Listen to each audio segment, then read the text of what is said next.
Applied Research Center, because literally everything we do is not driven by our interest in any particular topic. All of our work is driven by the needs and the questions that the community has. I will share with you several projects, but I unfortunately won't be able to go into as much detail as I would like because of time. And how much time do I have? Okay. So this is going to be a bullet train. So hold on to your seats. I got them down to 88. And I'd be happy to share and leave the slides behind for anyone who would like them. So some of the sample projects, we have actually in our lab right now, we have on the Psych Applied Research Center, which we call PARC, we have about 7 active research grants that are national, state, and local city government and county government levels. At the Amoyashe Research Center, we have somewhere around 14 active projects. And one of the things that I think is important about the way we do our work is that our team is very interdisciplinary. So we have in both PARC and Amoyashe researchers with a background or doctorates in psychology, in several areas of psychology, sociology, anthropology, social work, mathematics, ethnic studies, particularly African American studies and Asian American studies, education, and public health. And it's the benefit of an interdisciplinary team is that you understand the elephant from several different perspectives, and we pull all of that together that allows us to be more responsive to the work. The other thing about our team is that it's very multi-racial and multi-ethnic. So we used to joke and say that we were an example of a mini United Nations for research because we have so many cultures and religious backgrounds represented. That has been essential in the effectiveness of our work. For example, last night I wasn't able to make it to the dinner that was being hosted for us because I had a meeting that my team said I absolutely had to be at, where we're launching our latest grant, and that grant is actually focused on addressing community violence. And in the summertime in Los Angeles, the city of Los Angeles, violence becomes incredibly high, with not just physical altercations and crime, but we're talking murders. And a lot of it is gang involved. A couple of decades ago, the city started this project called Summer of Success to try to have things for the young people to do. And when I say young people, I mean preteens up till about 25, 26 years of age. And that Summer of Success, with all of these activities at the parks, ended up actually helping to decrease levels of crime. That Summer of Success kind of changed into what's called now Summer Night Lights. Yeah, I keep getting it confused with SNL, which is a comedy show that comes on Saturday nights. But last night we had a meeting with, we took over the project from what is predominantly a white research firm. And we were meeting with the mayor, deputy mayor, the Los Angeles Police Department leads, the community intervention workers, which are the folks who are formerly gang involved, who are now older and now trying to keep the peace in the community, representatives from parks and recreation, and members of the community. We stunned them from the minute, and they don't know us, or some of them know us because we have so many projects in LA, city and county, but most of them did not know us. And when they came into the Zoom meeting, they heard Stevie Wonder playing. Live In for the City was the first song, and then we played some more Stevie Wonder. So we had them jamming and grooving. They were like, who are these people? They're playing Stevie Wonder. And then when they saw us, when the cameras cut on, they saw a multiracial group. And that further stunned them because they were used to seeing all white researchers and a token black person. essentially. And then we went on to our presentation because they knew we were based at Loyola Marymount University. So they were expecting the very formal people who were going to come in and show these slides with all of these metrics and graphs, and we had GIFs all over the place. You know those little memes? We were playing GIFs, and then we had one GIF where the little girl was going, and then the brother was like, and we were saying, yeah, we know how you feel about evaluation. You don't want to do it. It's like your mama making you wash the dishes after dinner, right? And so they started relaxing. And I remember Deanna was like, may the force be with you, because she expected that the community intervention workers were going to rake us across the coals, you know, and gripe about what we were going to do and challenge us and et cetera, because they can do that. And sometimes they needed to do that with the people that they were interacting with. We got none of that because they saw some humility and inclusiveness in what we were trying to do. So today, but not with the gifts. I didn't bring the gifts today. So the sample projects I want to give you a taste of is our projects at different levels of community. So the first project is the California Reducing Disparities Project, and that is a state level project. We are now into our 6.5 year working on this mental health disparities initiative. Then there's the TRDRP project in relationship to what we call COCO, the Community Coalition, which is a 33-year-old organization that does community organizing to address all kinds of social justice issues in South Central Los Angeles. And that project is an example of an academic community partnership. The Refresh Spot is a community-based organization project, and I'm going to leave it to Dr. Cook to talk about that. But one of the things I wanted to share is with many of these projects, we have long-standing relationships. So if you're going to be doing CBPR, you kind of got to be in it for the long haul. With Community Coalition, we were their founding researcher back in 1990. And we are still with them to this day. With the Refresh Spot, I started working with the United Coalition East Prevention Project, which is located in what's called Skid Row in Los Angeles. It's an area that's highly concentrated with people who are unhoused, the homeless. We have a severe homelessness problem in Los Angeles and in the state of California, and it's disproportionately represented by Black people.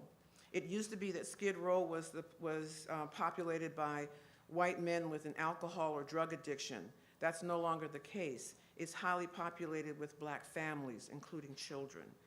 And so the Refresh Spot is a project that's near and dear to our heart, but after that relationship got established, and we've been with them for over 20-something years now, it's led to various kinds of projects, including one that we're about to launch with the city around a strategy for housing about 17,000 people a month to use the facilities. The Violence Prevention Project, Summer Night Lights, is a city-level project, and that's the one that I was talking about last night, which is a partnership between the mayor's office, the LAPD, Parks and Rec, community intervention workers, and residents. Ready to Rise, R2R, is a county level. So there's LA City, and then there's the County of Los Angeles that has many cities included in it.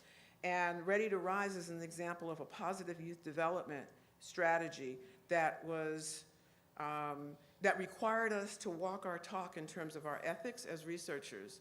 Once we finished the first 3 years of that project, where the community really defined how we did the evaluation of effectiveness, the probation department, which is one of the partners, wanted us to include in the next iteration of Ready to Rise, identifying information of the young people who were participating in what were, at that time, 50 community-based organizations across the county, trying to keep young people out of the jails, right? Trying to keep them out of trouble. We refused to collect identifying information because that becomes a way they can track our children. And so that led, and then the funders who were part of the partnership, local foundations, California Community Foundation and Liberty Hill Foundation, joined forces with us. So we locked arms, the funders and the evaluation team, the research team. We refused to do that. That led to a 1.5-year battle with the probation department and the county board of supervisors. We won. Not only did we get the evaluation research not to include identifying information of the youth, the monies for that entire initiative, which were federal funds, funneled down to the county probation department, that money was taken away from the probation department and given to a whole new department that is much more focused on resolving and healing, where probation was more focused on tracking and punishing. And then there's the COVID needs assessment, which is an example of a national initiative and the joining forces of a number of entities, and I'll get to that later. And what I don't have time to discuss today, but international collaboration. And we formed, so Imoyeshe is a community-based nonprofit, I guess what you would call, what would you call that? I've forgotten, I'm thinking. NGO, yes, it's an equivalent of an NGO that I founded 34 years ago. It is so successful now that we have to turn projects away. We don't have enough researchers that are community-minded enough to join, but we saw that we had a secret sauce in our approach. And so I have a lot of contacts in Ghana and people that are like family to me. And what we did was we formed a version of Imoyeshe in Ghana at the University of Ghana, headed by a philosopher, nonetheless, who has now become a serious action researcher and applied researcher. And he pulled together an interdisciplinary team, and so we've done a number of projects under 2 entities that were formed at the university by Professor Martin Adjei, including not just in Ghana, but also in Sierra Leone. So let's get this party started. So the first thing that I wanted to share is that when you're talking about community-based participatory research, there are levels of involvement. A manuscript that we wrote, and you can get it on the website of PARC. So if you Google PARC at LMU, yeah, P-A-R-C, not the park, P-A-R-K, but PARC, Psychology Applied Research Center, a document on what we call CBPP, Community-Based Participatory Practice, right? And what's important is that the kinds of engagements that you do in research also can and need to happen around interventions. How do you design a new intervention to address a particular population of special needs in a community? The community should be at the table. It should not just be your PhDs sitting around deciding what the community is going to respond to. And so this document talks about community-based participatory practice that includes the research component. And so those levels of involvement include, first, outreach, so that there's community involvement, but it's kind of minimal, right? Design what you're going to do, and you say to the community, here's what we're going to do, and you want to join us? Then there's consulting, where there's more community involvement, and you get information or feedback from the community, and you share information back and forth. Then there's actual involving the community, where there's more substantive community involvement, involves more participation with the community on the issues at hand, and there's cooperation between the community and the researchers.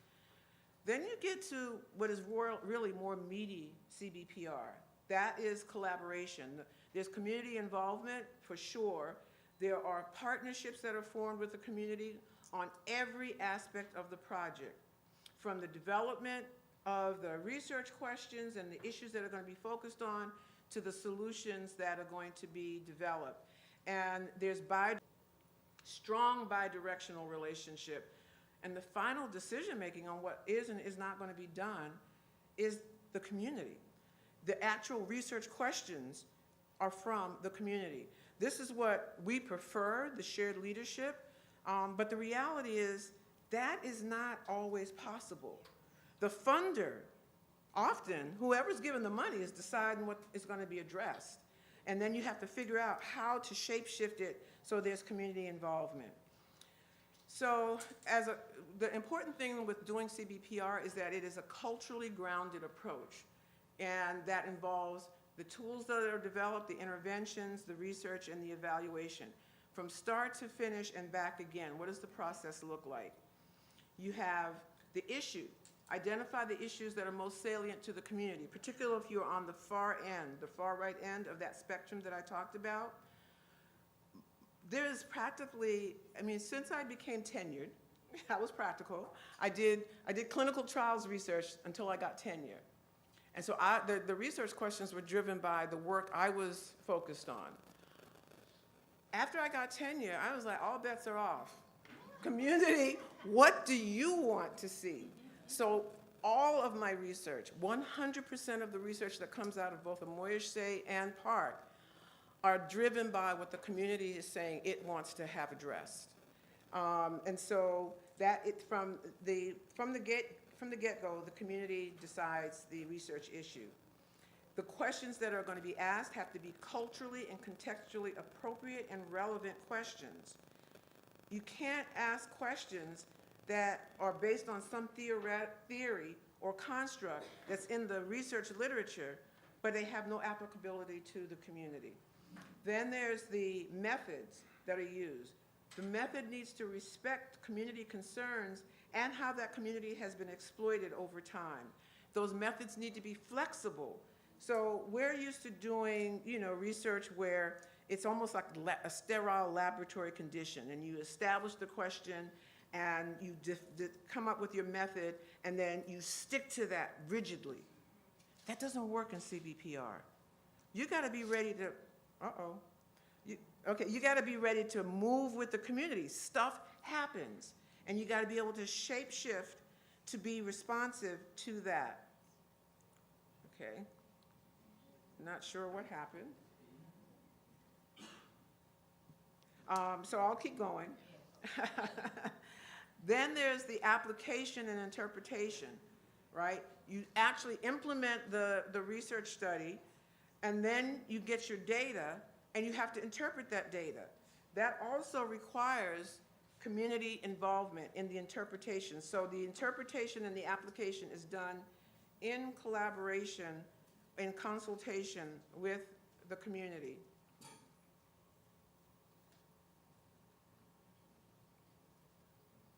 I didn't touch it. I didn't do anything. Yeah, nothing was moved. Okay. And then ultimately there's, okay, I think it's coming back. Yay. Thank you. Replication and dissemination of the results. The research findings, yeah, they go to the funder. Yeah, they may go to the literature and some publications, but who's the most important audience? The community. They need the information to understand what to do with the issue that they brought to the table. So you have to make sure that the findings reach the audience, but those findings should be based or grounded in the perspective of the community. To do this, it's a real delicate balancing act, right? Where you have to be able to be responsive to the community, ground things in community culture and context, but also have a methodology and a set of research tactics in terms of data analysis, et cetera, that will be considered credible by the people who don't like community-based participatory research, who say you gotta follow this sterile thing. So we are known as the entity or the group that will do credible evidence, but not sacrifice the needs and the context of the community. So, also very important to this work is the lens through which we do things. So our lens, in part, is informed by Bronfenbrenner's social ecological theory, and I actually extended his theory a little bit. Well, not extended it. I lifted up something that most people leave out. So when you look at Bronfenbrenner, there's like these levels. There's the person, which psychology overemphasizes, acting like they're in some kind of bubble. But they exist within the context of families, neighbors, peers. That's the microsystem. But these folks are not in a bubble. They're impacted by the mesosystem, the churches, the schools, the neighborhood resources. They also are not in a bubble. They're influenced by how resources in the society are distributed, the local politics, which are heavy, and if you don't pay attention to that, you will be confused about what you're seeing. Things like workplace and industry, etc. And these things are influenced by a macro system, which involves customs, ideologies, cultural values, things that are happening at the international level. But then I added two more things. Thank you. I added two more things. There's a spiritual component. And for some projects, you better pay attention to that. Now, that doesn't mean you can give a survey to a spirit. But what you can do is understand the community's relationship to the spiritual realm and how that influences the what and how of what they do and how they interpret things. And then when you see, so this is not in Bronfenbrenner's. What is in Bronfenbrenner's is the chronos system, right? But when you look at most models, they remove that. But cutting across all of these levels of social ecology is the historical reality. So that everything that this person is experiencing, everything in the micro and meso and exos and macro system is influenced by historical forces. And so this has been essential in some of our work to include that. Okay.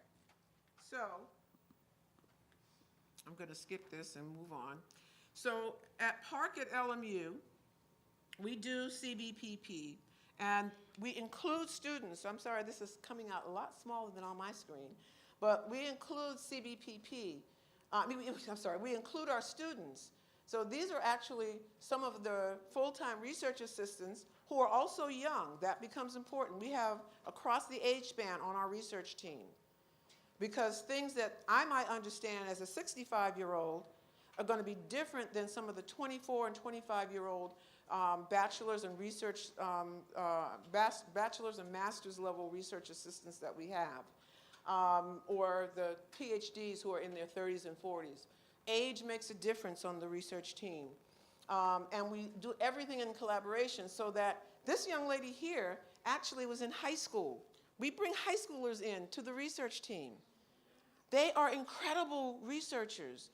And in one project many years ago, we brought in young people, high schoolers from around the state of California, did an intensive training. They stayed on the campus of the university, taught them basics of research methods, and then they joined the research team of the state level project on community health. In some of the communities, the young people were so good at it that the city government started asking them to help with designing and implementing survey research in their communities. So our focus is a social justice ethos. We do with the community, not for the community, and we don't tinker on the community. We pay attention to culture, history, and context. They matter. We are flexible in how we do things. We may design something, but we will pivot in a heartbeat to respond to contextual realities. We often use mixed methods. We no longer do any research that's solely quantitative. We have learned over and over and over again, you miss too much. And then we rely heavily on indigenous knowledge, okay, to shape our thinking and our design. And then we are guided by the wisdom of the community. The community actually knows the stuff better than we do. So we need them. So it's a different mindset in how you do this work. So much of my research focuses on the centrality of grassroots community participation in the making and sustaining of a healthy community. And we rely on community organizing. So I don't know, do you do community organizing, or is that a concept here? That's where people are they're acting as activists. pushing for social justice issues. They're not in the academy. They're not in government. They are small organizations, NGOs, where they are part of the community and they are tapped into the community, and they are able to do my favorite scene in Malcolm X's movie. You remember the Malcolm X movie? Did you see it? If you haven't, you gotta watch it, find it.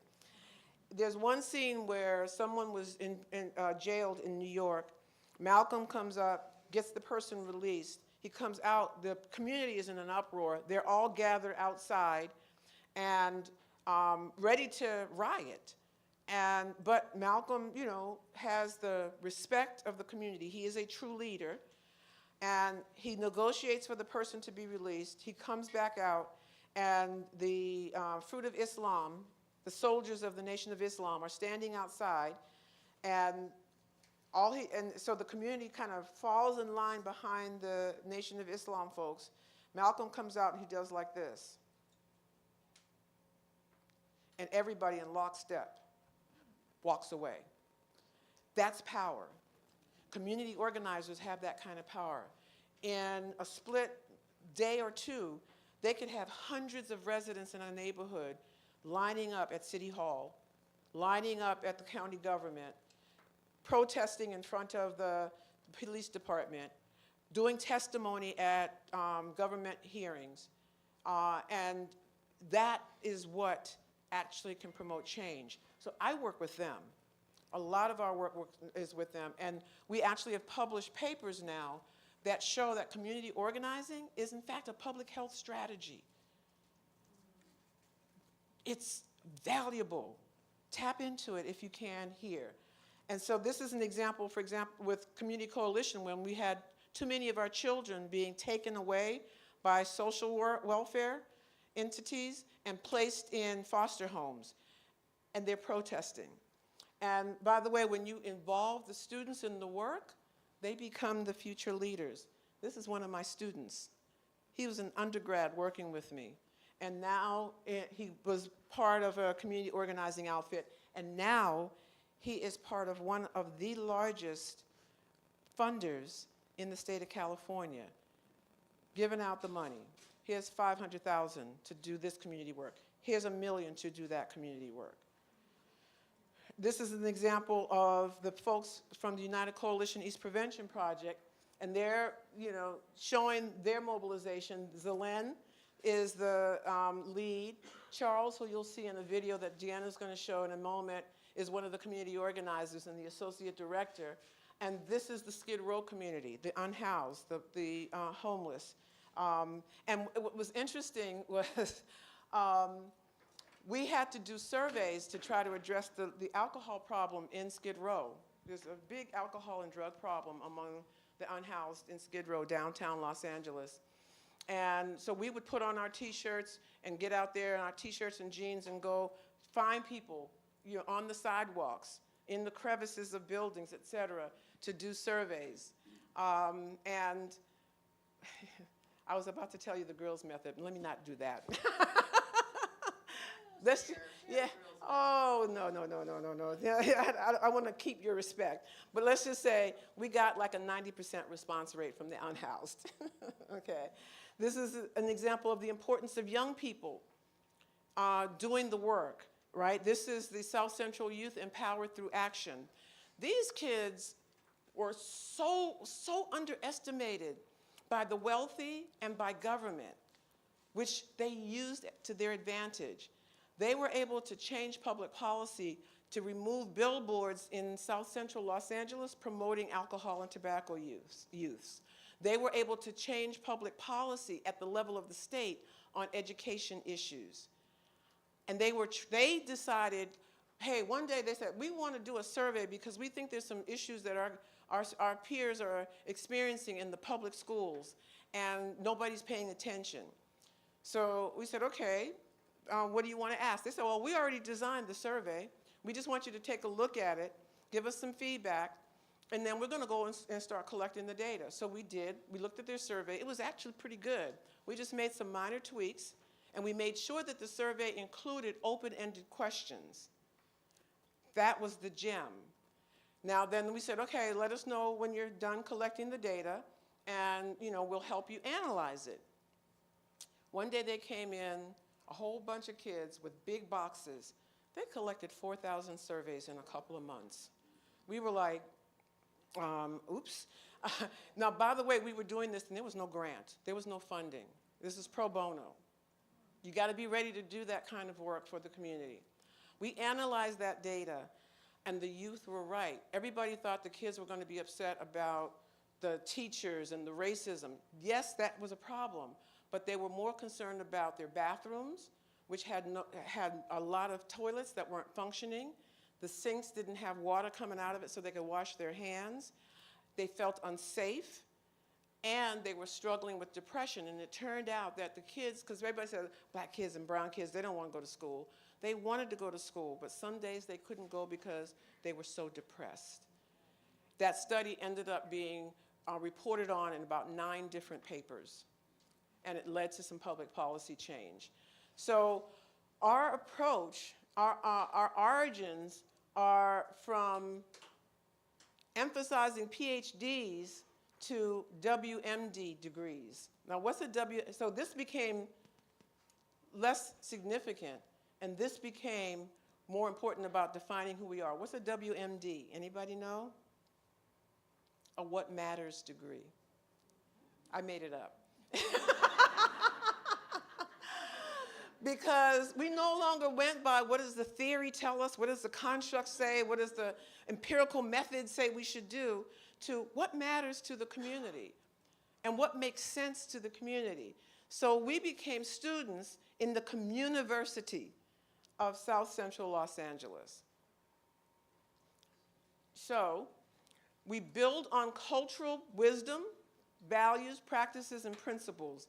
These are actual projects that we have worked with, and what you'll see is the importance of the worldview and the lived experience of those communities. To do this work, you have to have a lot of humility. Be like the bamboo. The higher you grow, the deeper you bow.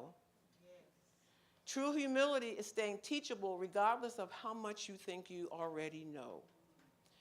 Yeah, I know some stuff, but I got to put it aside so I can see what the community has to offer. So community-based participatory practice and research, why do it? It's a door to cultural humility and intelligence.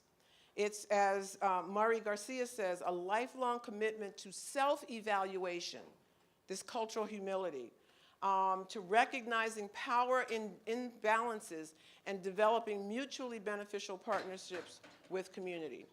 So that then leads us to ask some critical questions. Are our assumptions of equivalence valid, right? What am I talking about? Equivalence of meaning. If I say love to you, would everybody in this room have the same definition of love?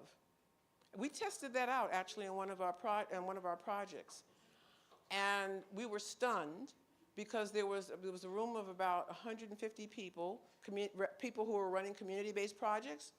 Nobody had the same definition. So then how do we take a survey that predefines it and asks you to use a Likert scale? What are you actually getting? Is there equivalence of methods, right? When you do surveys, do they have the same effectiveness across different ethnocultural groups and contexts? And then is there equivalence of metrics? Do you use Likert scales, right? On a scale of 1 to 5, right? Does everybody understand the Likert scale? Not at all. So if we make assumptions about these things, then what we have at the end of the day may be gibberish and junk. This is an example. So in the California Reducing Disparities Project, we're working with what we call 5 priority populations: African Americans, Asian Americans, Native Americans or the indigenous population, and the Latinx or Latinos. And the 5th group is the LGBTQ+ group. And we had to see whether or not the metrics we were using had the same meaning across the groups. They did not. So we had to go to the community in humility with these standardized tools that the state wanted us to use and say, how do we ask this question? How do we get at this or that? And we had to realize that we have to be thinking about things on multiple levels. We got, in that one project with 35 community-based organizations across the state, we had high schoolers, elders, transgender. We had different parts of the state, Central Valley, Bay Area. We had refugees, we had Muslims. In the meso level, we had different ethnic groups. Look at all these ethnic groups that all are going to get the same research tool. And then look at the macro level, we have the kind of the gross categories. You got to take these categories and unpack them. And when we did that, we found that some of these standardized tools, like the ones that get at issues of mental health distress, there's a standardized tool that the US loves to use. It did not have the same meaning, particularly in the Likert scale. This example is with the Hmong community, an Asian American group who were refugees in the United States. That Likert scale, I don't know. So we consulted with the community. How do we get at degrees of difference on what people are experiencing? We used animals, pictures of animals. And this would be none of the time, some of the time, all of the time. It worked. It ended up working. So the basic strategies then are listen to the community. What are the issues and how do they see them? Learn about the community, the leaders and the key individuals who know better, the determinants that are affecting their lives. And then collaborate, co-design. Don't go off and just come up with something on your own. At all times, ask the community, what do you think about this? How should I do that? And some food for thought on the journey. Are the right community members at the table when you're doing CBPR? This needs to be reassessed periodically as the right community members might change over time. How are community members involved in developing the strategies and the goals for mental health? How do the community members help ensure that what you're doing is culturally sensitive and appropriate? How are community members involved in program evaluation and data analysis? Did they help interpret or synthesize the conclusions? Just because something is statistically significant doesn't mean it's meaningful. And then if it's significant, what does that mean? You got to ask the community. I was about to tell you, I'll do it really quick. Okay, really quick story. We were doing a study of mental health issues in South Central Los Angeles, and one of the issues the community was concerned with was teen pregnancy. And so we had predominantly African American and Latino youth involved that were of concern.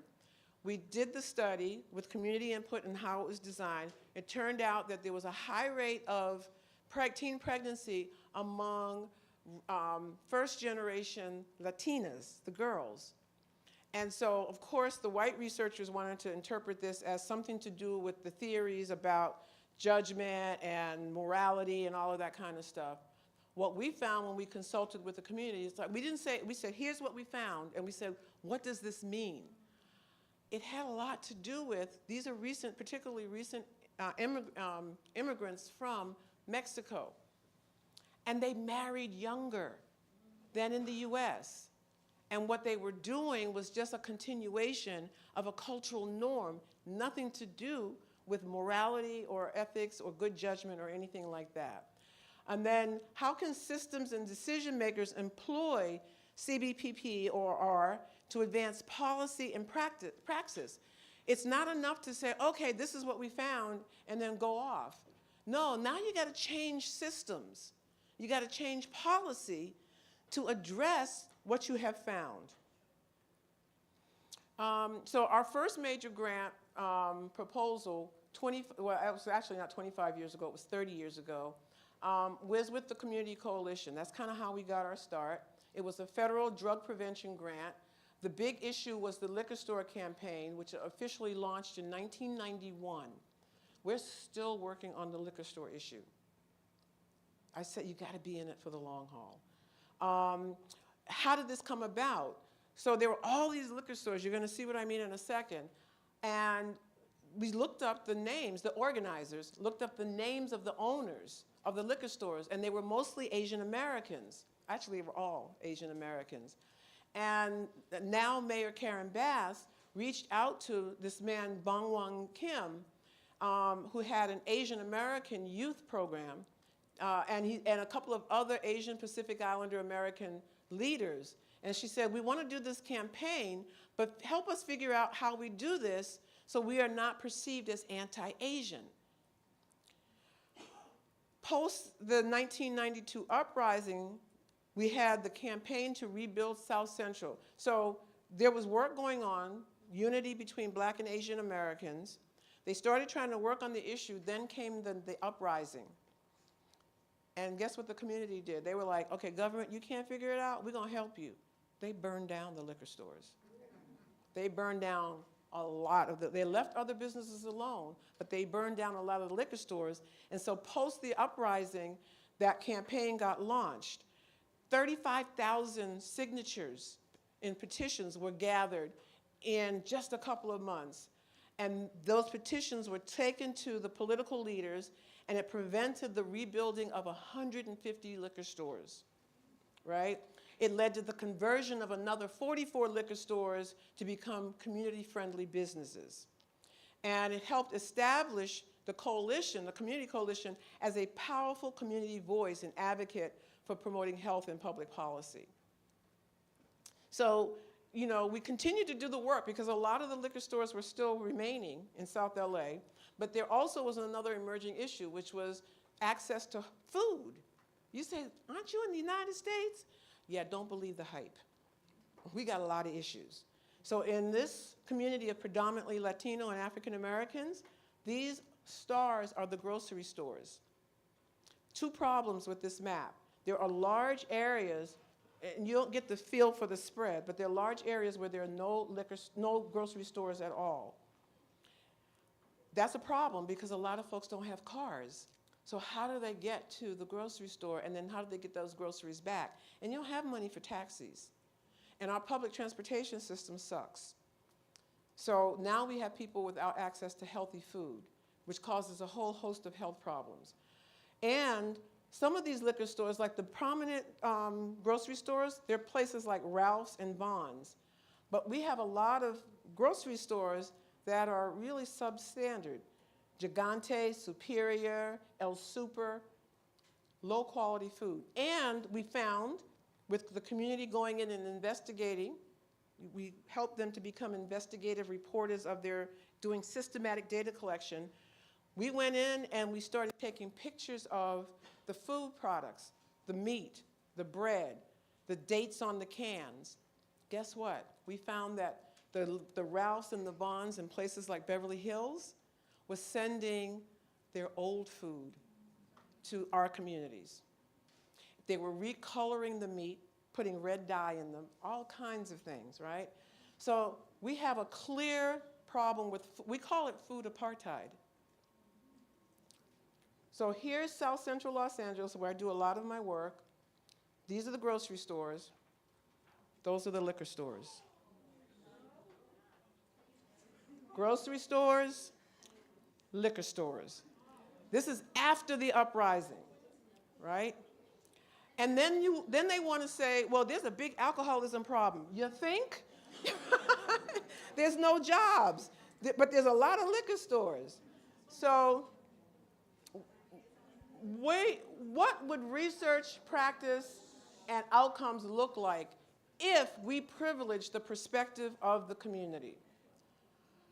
We do CBPR, which leads to research that's community-driven, which then leads to policy change. And this is a common picture of what happens at Community Coalition, where the residents come out in full force to help us do the work, right?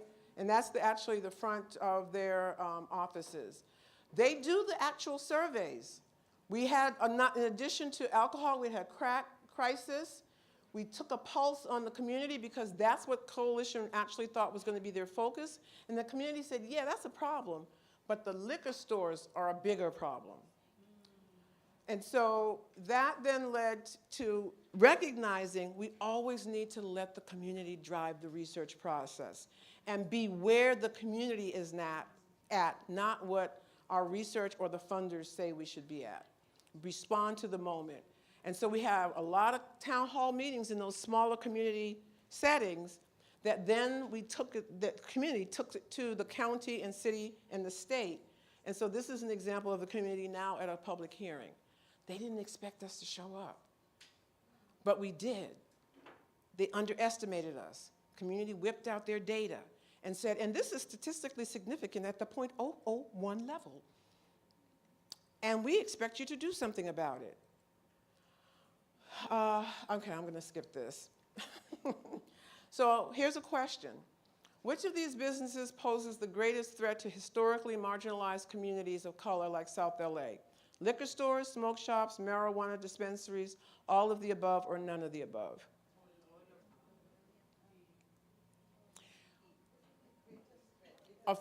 Yeah. Our funder for the TRDRP project, state level entity, wanted us to focus on tobacco issues. The community, we asked the community, what is the issue? They said it's the combination of the smoke shops and the marijuana dispensaries. This people were kind of sort of paying attention to because marijuana is now legalized in the state of California. People were already aware of the liquor stores. Everybody was asleep except the community about the smoke shops, right? That led to us doing a study, co-designed with the community, looking at the co-location of liquor stores, smoke shops, and marijuana dispensaries. The liquor stores became the focal point around which the marijuana dispensaries and smoke shops located themselves. And it led to what we called the trifecta effect, right? This co-location. We would never have gotten to this if we listened to the funder and what the research was saying. Just focus on tobacco and the problems it's having on health. So how did we actually get to it? The youth were among the loudest voices telling us. So these are the different high schools in South LA, and we asked them which one's a problem. And you'll see, even though a problem has been identified, drilled down, it's not the same. Some high schools are more concerned, the liquor stores are more concerned with the liquor stores, and some are more concerned with so these are the smoke shops. These are the liquor stores. And then these are the dispensaries. And so Crenshaw High, which has high violence rates, was concerned with. So that led us to, it was the youth that started this idea. The adults verified it. And we then recognized the trifecta, where the liquor stores were the magnet, bringing in these other problem places. And they just started surrounding the liquor store. These were hotbeds of violence and crime. So there's more crime and violence, increased exposure to drugs, and poor health as we started examining the consequences of that co-location. And GIS mapping is our friend. It says a lot. If you're not doing it now, please do try, right? And so we could show, for example, that there were more liquor stores in South LA than the entire state of Rhode Island. Then we said, well, what about the trifecta effect? And we saw in South LA that they cluster in the neighborhood. And we said, well, what about on the west side where the white people live? Look at their neighborhood. Look at ours. Okay? So little to no trifecta effect in West LA. So that became the focus of our research study, which had as something the state didn't know what to do with, an aim focused on community-led policy campaigns to influence the city and the county, right? Again, we argued and had evidence for community organizing is a public health strategy. So this was one of the problem liquor stores, Monarch Liquor. It was a big magnet, lots of crime, lots of drug stuff going on, lots of sex stuff going on. Community did a campaign for them to stop it. They went up to the state, they went to the county, they went to the city, got converted to a market, a local small community market. Okay? So CBPR presents an opportunity for a social movement in research, program evaluation, and mental health services. It can open the door in psychology for a frame or narrative based on the culture, the context, and the values of diverse communities. So I think, okay, how much, do I have enough time to just do this? This is a total, yeah, okay. Okay, yeah, so the former directors, so the first director and founder of Community Coalition is Karen Bass, who has a degree in, what is it, what do you call it? No, health. She's a physician's assistant, okay? But her heart was in community organizing. And she stopped doing a PA work in the health system and formed Community Coalition because of what she was seeing happening with the crack crisis. She is now the mayor of the city of Los Angeles. She almost became the vice president of the United States. There were two people under consideration by Biden, Kamala Harris, who's actually now the vice president, and Karen Bass, who at that time was in Congress. Community organizing and those organizers are powerful. After Karen left as executive director to go into state government, she was an assembly member, Marquise became the executive director. He, at that time, joined when he was just out of undergraduate school. And Marquise is now on the city council of Los Angeles. Karen is the mayor. The second most powerful person is the president of the city council, who is now Marquise. We're gonna do some stuff in LA over the next couple of years. So this is a very different project, so I'll kind of end with this one because I don't have time to get to the others, but COVID hit our communities hard. Black and brown communities, Asian American and Native American communities were really hurt badly, but everybody was focused on white people and what was happening generically. So at that time, Karen Bass was the president of the Congressional Black Caucus for the country. And she called me up and she said, Cheryl, I need your help. I know stuff is hitting our communities badly, but we don't know what to do. We don't have the data to show it so we can get more resources funneled to our community. So she said, can you do an action research study to get us the data so the Black Caucus can argue the case with Congress at the level of the Senate and the Assembly. I said, sure, but I said, you know what? This would be a much more powerful statement if we joined forces with the other groups of color. She said, you're right, go for it. At the time, we had not a dime to do this work, but we needed to do a national study of the impact of COVID on communities of color. So, I had been president of the Association of Black Psychologists, and during my presidency, we met with and ended up forming what's called the Alliance of Ethnic Psychological Associations for Racial Justice. Because the American Psychological Association, the Western-centric psychology, wasn't meeting our needs. And in fact, in some instances, was hurtful. So this alliance included the Asian American Psychological Association, the Association of Black Psychologists, the National Latinx Psychological Association, and the Society of Indian Psychologists. And then we let APA come and play with us in the sandbox, but we said, behave yourself while you're here. You're not in charge, you're not in control, you're not running anything, because that was their way. So I had relationships with all of the ethnic psych associations. When it was time to do this study, I said, we need to join forces.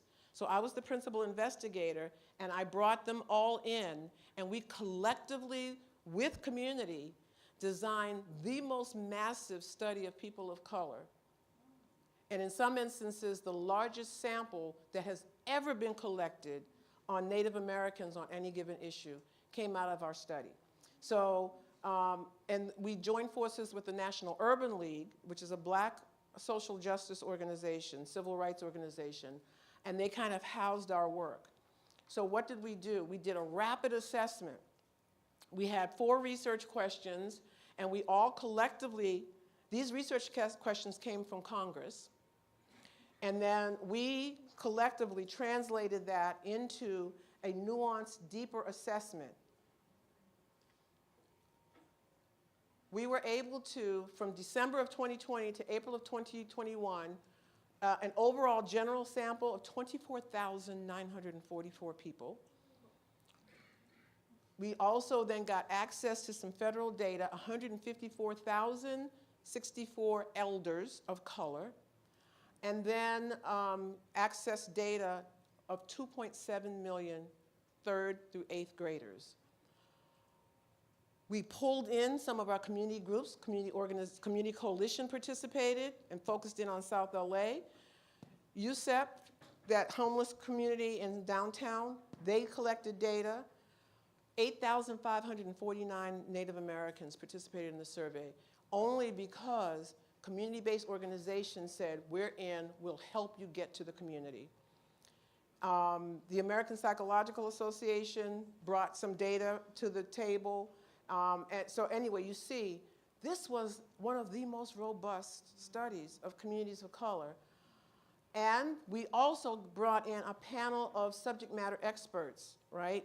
Folks in education, economics, health policy, epidemiology, polling, and social policy. They brought data to the table. We gathered the information, and then we focused on disseminating the findings. These are different congressional caucuses. We presented to all of them and to the White House. Also to national civil rights organizations at various conferences and to philanthropy. This is an example of, for example, among the Asian Americans, how the data shaped out, because we didn't lump everybody together.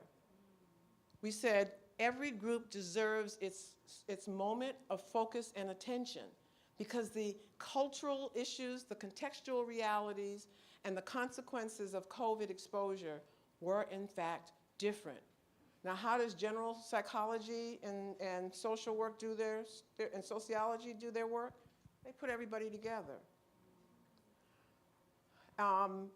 This is an example for the Asian Americans of all the community-based organizations that helped them gain access to the communities, that gave feedback on the, on the design of the tool, the assessment survey, and the methods for accessing the community. This is an equivalent slide for each of the ethnic psych associations. So this was definitely a community-informed process. And then we have an executive summary plus individual reports for every racial group. That is online now. You can go to the National Urban League and you can pull down our reports. The thing that was important is that we had not a dime when we started this. I went begging, and all of these foundations ended up giving us money. We raised, in about 3 months or so, over $2 million. And we gave some of that money to the local community-based organizations to help do the work. We weren't lining our pockets with the money. The money was going to get to the community to get the work done.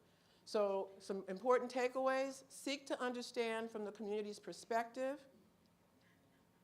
And in doing that, there should be community engagement at all stages of the process, and there's an epistemological shift that's required. What constitutes credible evidence, and for whom? And we need to get over this love affair with p-values. In our CRDP, statewide mental health disparities, we barely use that kind of statistic. We did Bayesian analysis. P-values are used, overly used, and used on things for which they're really not appropriate. The statisticians have been saying that for a long time. The social scientists have not been listening. The methodology should serve the community's needs, not constrain community capacity, and build community capacity for engaging in evaluation of, for example, community-defined evidence practices. Community Coalition now does most of their surveys without any input from us. They may consult with us to, make sure that are we doing the right data analysis, et cetera, et cetera. But in almost all of our projects now, we don't just do the research. We try to teach the community how to do it themselves.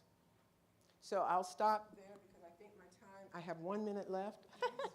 1 minute. For the state project, 35 different community-based organizations. This is important.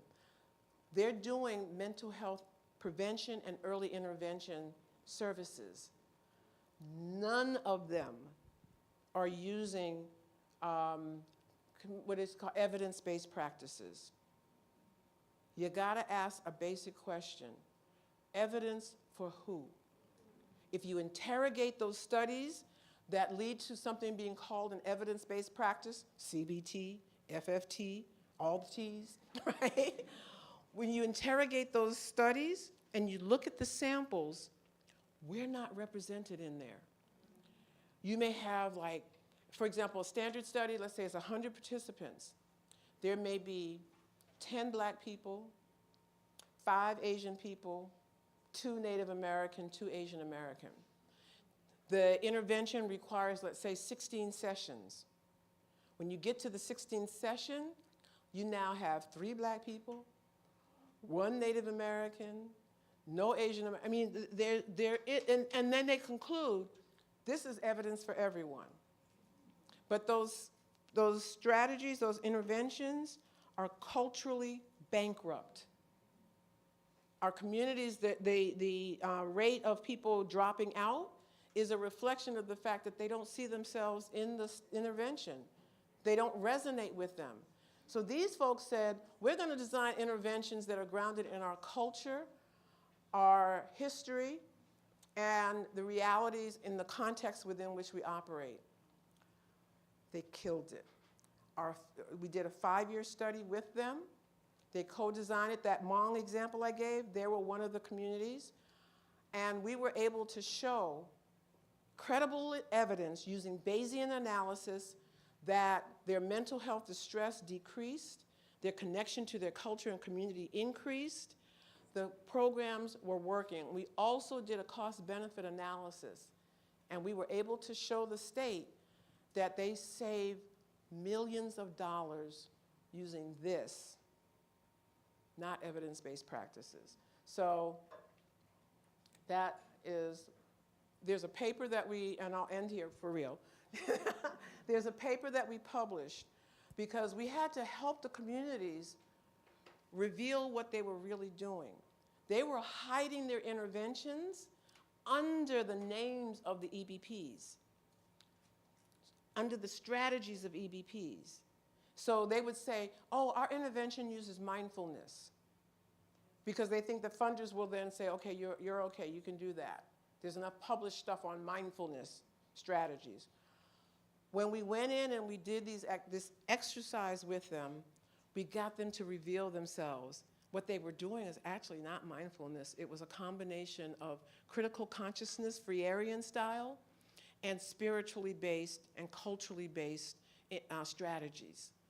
And so we came up with what we call the culture cube, where you understand what's on the surface, what people are doing, but you look underneath that to understand the actual cultural meanings of things. So this is available online, and by the way, when we published this article, it wasn't just us. So Jen Abe is one of our, part of our research team, myself and Nagin, we're all in the psychology department, and they're all part of the Park Center.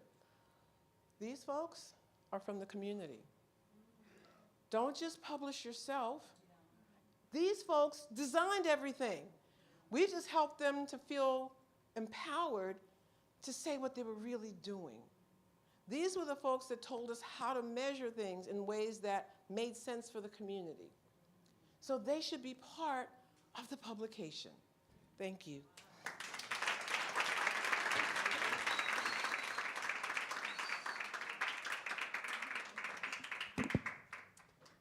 We're going to thank her before she takes in questions, I think we're going to give people an opportunity to ask a few questions during this time. But before we ask questions, we must really thank the Ma'atwe.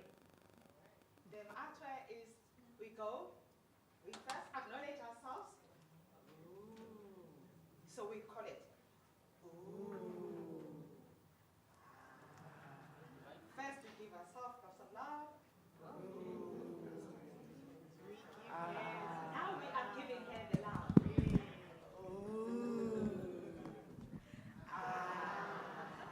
One more.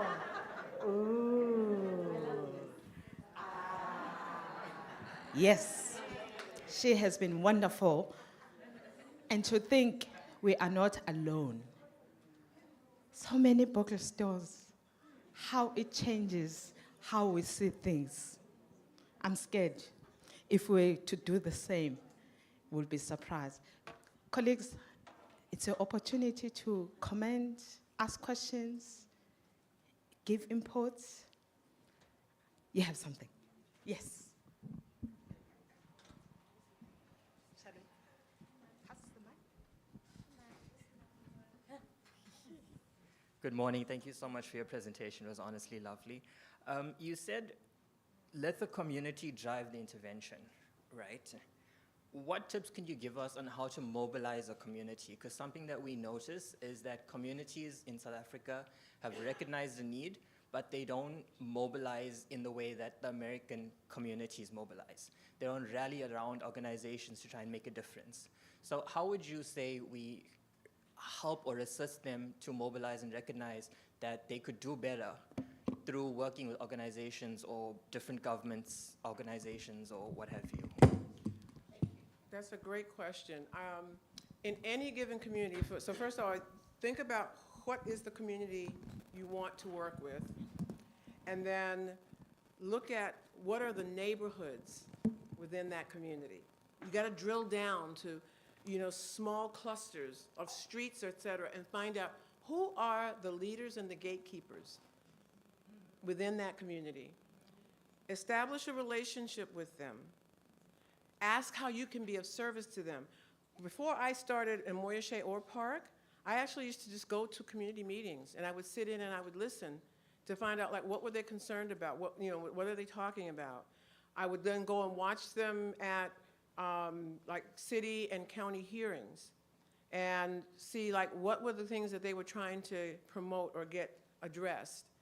And then I started raising questions based on my observation of how the city would use their researchers, for example, to run circles around the community. And I could see the flaws in what they were saying, and I would ask questions, so the community was watching me. And then they said, hey, could you go to this drug abuse prevention meeting with us and raise some of the questions, because we're funded by them. If we say anything, they'll take our money away, right? And I became the Mikey, the one who would try something that nobody else would. And so then I started developing, the community started developing trust with me. That then led to me actually getting involved with the Community Coalition when they were founded.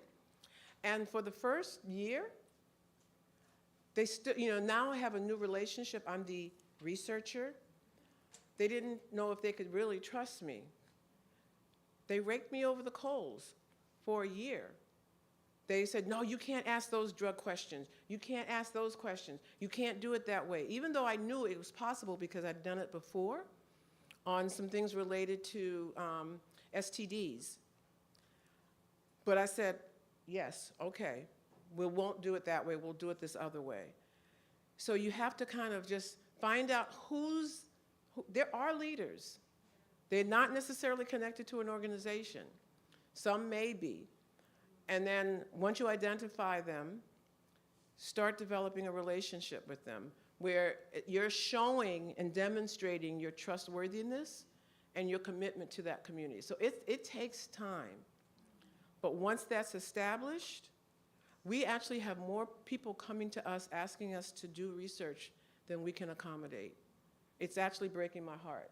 We were just talking about this last night. I'm like, yet another project brought to the table. Every week or two, somebody's coming to us, not now just from the community, but from the city, county, and state government, because they know what we are able to do and they've seen that we do what we say we're going to do and we do it with humility. So think about the long haul, get in on the ground floor, do something pro bono.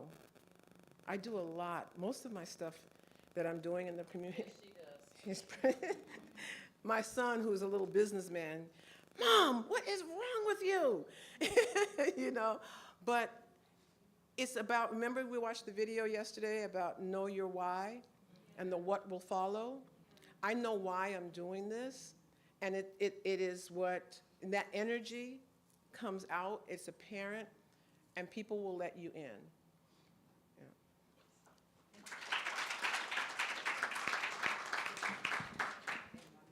It will just take two. Okay, and I'll be shorter in my answers. Oh, so that's me, Cheryl. Thank you. I'm right here in front of you. Okay. Yeah, so I must say that I found it extremely interesting. And I think for me today, listening to you was a very empowering experience, partly because it's been a long time since I've heard an interpretation of community-based research in the way that you have articulated. I think some of us have forgotten what does community engagement or community-based research actually look like, feel like, etc. My own understanding and interpretation from the university's context is that we work together as co-producers of knowledge and take those results, whatever, and I'm just using words very loosely because of time, and what impact does that have on the community that you're actually working with? And I'm not sure that we do that enough, but I think the fact that you have started this conversation, reignited the conversation, I think is really critical for us.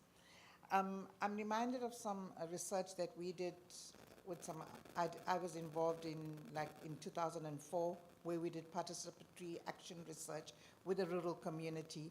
It was extremely, extremely challenging. And like you said to the young man, it's a long-term relationship. Yep. You're not going to go in there 3 months and think that you're going to come up, you're going to emerge with a product that's going to change the world or change the community, etc.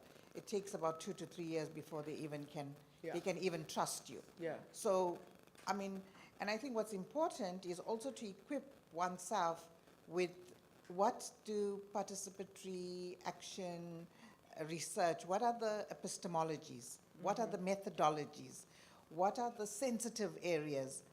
And I think unless we spend at least 2 to 3 years understanding that before we even get into the field, becomes critically important so we don't get frustrated when we are out there. So yeah, really empowering. I'm so excited because it's been like 20 years since I've heard this discourse. So thank you so much for it. Thank you. And Let me just take the two, and then we can okay, wrap and up. as you're taking a tour, if I just could say one thing, because you reminded me of a very important point. And when it comes to impact and outcomes, don't let the funders or some theory drive what you determine to be the outcomes. For example, with the Ready to Rise that I didn't get to, the county wanted, especially the probation department, you should see decreased depression, increased school attendance, better grades, blah, blah, blah, blah. And the 50 community-based organizations that were part of this initiative, we sat them down and we said, what do you think the outcome should be?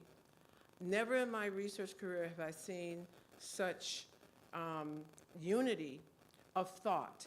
They were like, all of that stuff that probation wants to see, yeah, eventually that comes. But the first change marker should be increased relational ties between the young people and people in their world. That's the foundation before they're going to take the risk to do all of these other things. So we changed the outcomes, in spite of the anger of the probation department, to be relational ties, and that was the only outcome across all the groups. And then we did something else that totally just discombobulated the probation department.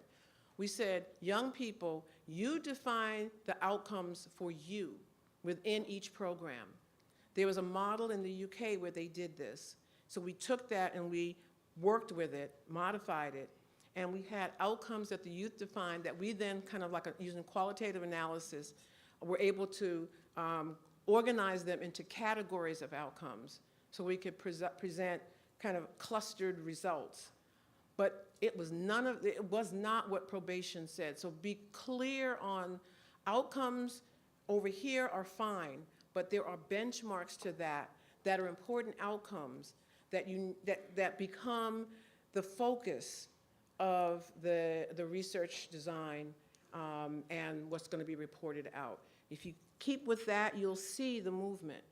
It actually does happen. Hello, hi. Thank you so much, Prof. A very inspiring conversation. When I listen to you speak about how you want the community to be a part of the research, to be a driving force, I wonder what are some of the potential ethical issues that might arise, because I know that with research, we are quite strict on ethics because we want what we say to be accepted and approved. Thank you. You know, I think the biggest ethical challenges have not come from the community.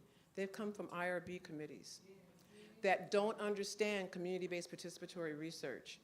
And so one of our biggest fights around IRB approval was with the state of California's IRB, because they said, you can't let the community decide this, you can't do that. They even got involved in research design, which is not their business, ultimately, right? So typically if there's, I'm trying to think of an example, and we actually finally, the IRB ethics issues for the state, usually they have you call in when they're meeting at the state level. They made us little people of color come in person. We had to fly up to Northern California and appear before them and explain ourselves. We won every fight with them, but it was such a distraction and waste.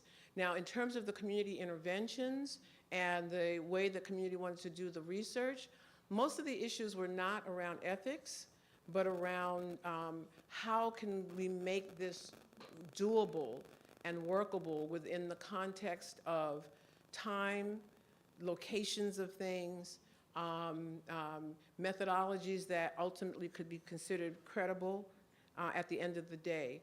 There weren't people trying to do like interventions or assessments that would be violating people's humanity or their rights or anything, or could present psychological distress per se. And again, once you have that relationship with the community, we found that if we saw something like methodologically that was going to really be a challenge, if you talk with respect and there's a real dialogue happening, people will accommodate, they will bend, they will be flexible. And so it becomes this, as I talked earlier, this bi-directional conversation, but it's not done from the position of, well, I know better than you. It's more of, okay, well, if we do this, blah, blah, blah, blah, blah, are the implications. How would you handle that, right? And that seemed to work very well. Thank you. Thank you, Prof. Cheryl, for such an insightful presentation. I'm just so sorry I missed yesterday's because I think I missed a lot. But mine is a comment and an observation that as a person who loves working with communities and also participating in a community intervention model at the university, it answers a lot of questions for me, looking at why some interventions that are out there are not working. And in terms of the surge in issues in South Africa like teenage pregnancy, drug and alcohol use, you wonder why instead of the decrease, but you see a surge, and it talks to our practices as community psychologists or as mental health practitioners. Mm-hmm. And I'm thinking of platforms, you know, as you were talking, I'm thinking of platforms that do exist that we can use, like war rooms where all community members are there, but as academics, perhaps maybe we step back and we think maybe it's not ours. But to me, it provided a lot of answers, and thank you so much. Thank you, thank you. Just one more comment. Thank you so much, Prof. Although I came late, but what made me to speak is that gentleman to say to him, it is doable, although I'm coming from education perspective in educational psychology at EDUD. So we do have a program of such where we engage, community engagement as well. So we do have, you have to approach the community as you have alluded on. They have vast knowledge. With us, we have a project with Northwest. We talk about well-being of early childhood practitioners, and we collaborate stakeholders where we use PALA as a methodology because we need to work with them. We also need to learn from them. We'll wonder how much we have learned from the people in the community. It takes a lot of time, as you have indicated, but it is doable, and then they become interested because in most time they think we are separate entity. They look at you as that person, but once they engage with you, they tend to learn from you that, oh, you can approach a university, we can learn from them. So a lot of things has transpired out of what we have done working with them. We have a project, and now we are also developing a short course relating to their well-being. So you start small and then you develop, but it is doable, and it's very interesting to work with the community. Thank you. Thank you. Thank you very much. I think those were comments, Yes. and they were affirming. Yes. And they also affirm what we do at Ma'at. We are very pleased to hear everything. Shall we give her some more love?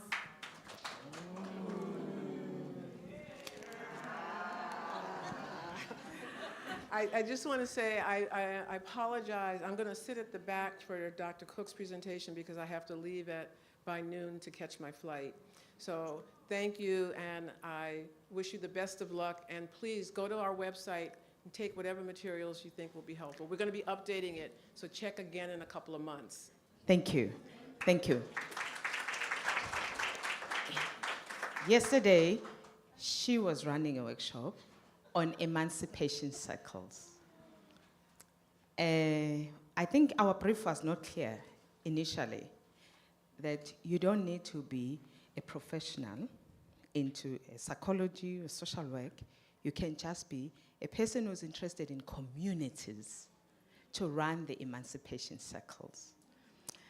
I wonder if I can, 2 minutes, can just say something on emancipation circles. Thank you.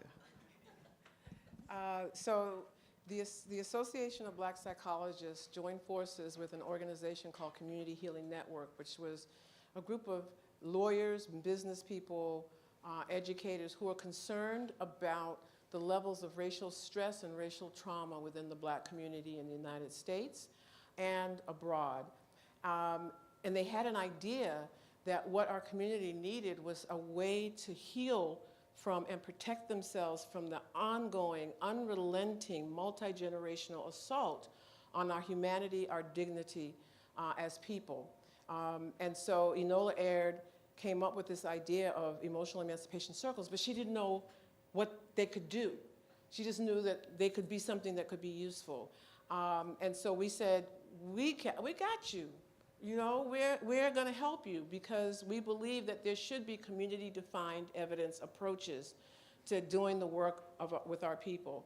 The emotional emancipation circles are designed to help our people have raised or critical consciousness about what's going on around us, about how we've internalized the lie of white superiority and Black inferiority, and how we can deepen not only our personal understanding and heal from this racial assault, but how we can heal our communities so that we can be more in the spirit of Ubuntu than in the Western individualism.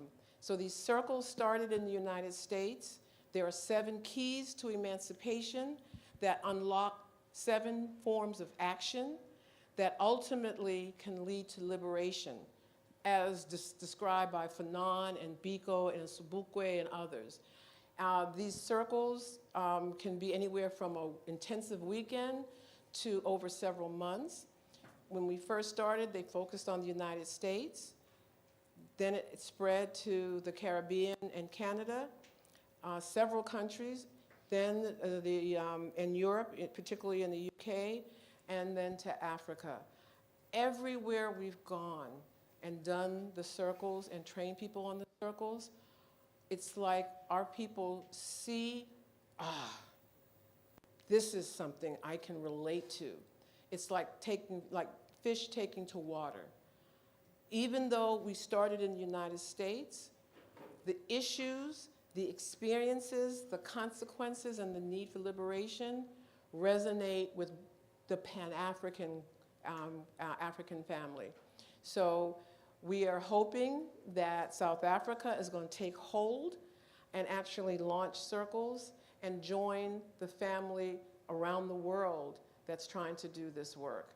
As Baldwin said, you know, the American ideal of progress is measured by how fast I become white. That is a problem.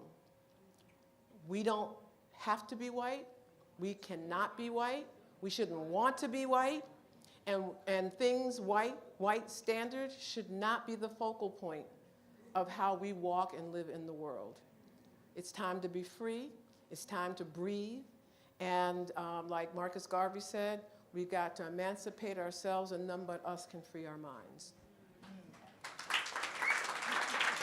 Thank you. I think she has said a mouthful. That makes us feel we love ourselves more and say,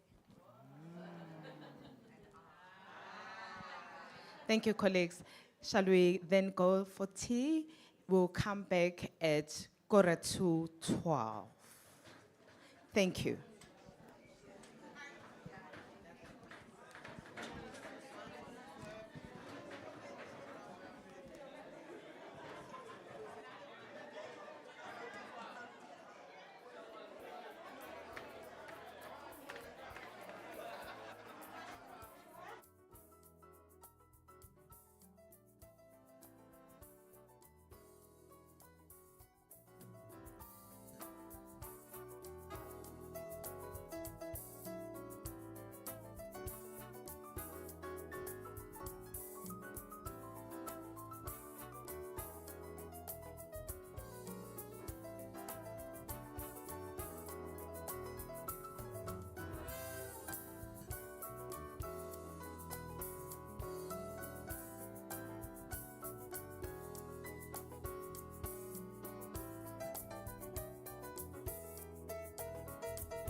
and also share their ideas. So it's very important that we engage as much as possible, even if we let go of some of the things that we wanted to say, but what they have to say also is stimulating our engagement and discussions. So without much further ado, I'd like to provide an opportunity for Professor Diane Cook to actually present to us. And I know that she needs some love before she starts. I sure do. How do we give her some love? Oh. Ah. Thank you. Thank you and good afternoon. Sanbonani. So I want to start by saying, you see, I have, Dr. Grills mentioned that she had been given her name by Asangoma a few years ago. I was given one by a community member when I was trying to learn isiZulu. So you see her name is Shasela. What does that mean? My name is Mbali. But I'm a flower. We're a little different. So I greet you from Loyola Marymount University. I'm in the office of the Dean of the College of Liberal Arts, the Bellarmine College of Liberal Arts. And my role there is as Director of Engaged Learning. And how I came to this work is that I'm a community psychologist by training. I spent about 10 years at Georgetown University as Director of Community-Based Research there. Working with classes and students, spent a couple of years in Los Angeles with an advocacy organization focused on racial justice. And then Dr. Grills recruited me. She actually recruited me from DC, but then recruited me into the department that I'm in now at Loyola Marymount University. So my ties with her are really, really tight. But my angle is really going to be on the engagement of students. So she is our elder. She is our elder at Loyola Marymount University. She is our elder in Los Angeles. She can walk into most spaces and have respect because she's been there and engaged in so long, and she's our elder nationally, both through the Association of Black Psychologists as a previous president. So I look to her work, and you'll see how this has made a significant impact and been a great benefit to the work at LMU, because a lot of the projects that we bring our students into are ones that are coming through the LMU Park program, or the relationships have been built, and then we transfer those relationships, and then we build our own relationships. And so I was talking during the break about, how do we break into this work? Part of it is making sure that who has those relationships starts bringing in folks to make sure that our next generations, our folks in different kinds of areas, also get introduced by people who are respected in community and not untrusted by community. So part of that is a continuation, and really a continuation of the production of this work. So if we want to continue and start this work in community-based collaborative research, we want to have trusting relationships, we've got to make sure that our communities are understanding and are connecting and are building relationships across generation, across researchers, and that we are taking advantage of those opportunities. So you'll hear some of that in this work. So I just wanted to kind of place this work that I'll be talking about kind of in the center of being brought into it in Los Angeles for some time. So Loyola Marymount University, we are a Catholic institution in the traditions of Jesuits, which were male priests, and Marymount sisters, like the Sisters of Orange. And so when the university came together as a male and female, they were two separate universities, male and female, until the 1960s. They developed this mission that builds on both of those traditions. And so the encouragement of learning, which we hope all universities are, right? The education of the whole person. So that means mind, body, spirit, connectivity, how we engage with community, all of who we are, soul that we talked about yesterday, all of that should be a part of our work as an institution. And then the service of faith and the promotion of justice. And that's where we really lean into our mission in trying to engage our students, our faculty, and our staff. But I say it's a mission. Do we always follow our missions? Do we always have the same mission as our missions? So we have to invigorate our missions. We have to be the ones who are going to make our missions come alive. But that tends to be where I lean into. When I think about how do we get our faculty invested in this community-based approaches that Dr. Grills was talking about, and how do we bring our students into this work? I always lean into our mission. We're supposed to do this as a Jesuit and Marymount institution. This is what our institution says we're doing, and so how do we engage? I wanted to come here because I knew you all were community folks.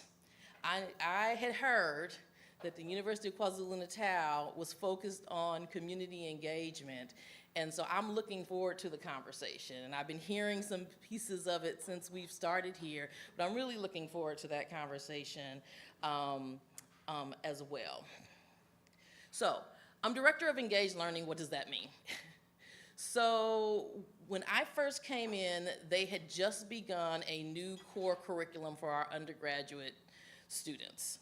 And that core curriculum means that everybody in the university has to take courses that have some specific components. We don't have specific courses, but you have to take a faith course. You have to take courses that are foundational. We have to have a first-year seminar on a topic, and they're all writing intensive. So you have to take these types of courses. One of the types of courses was engaged learning.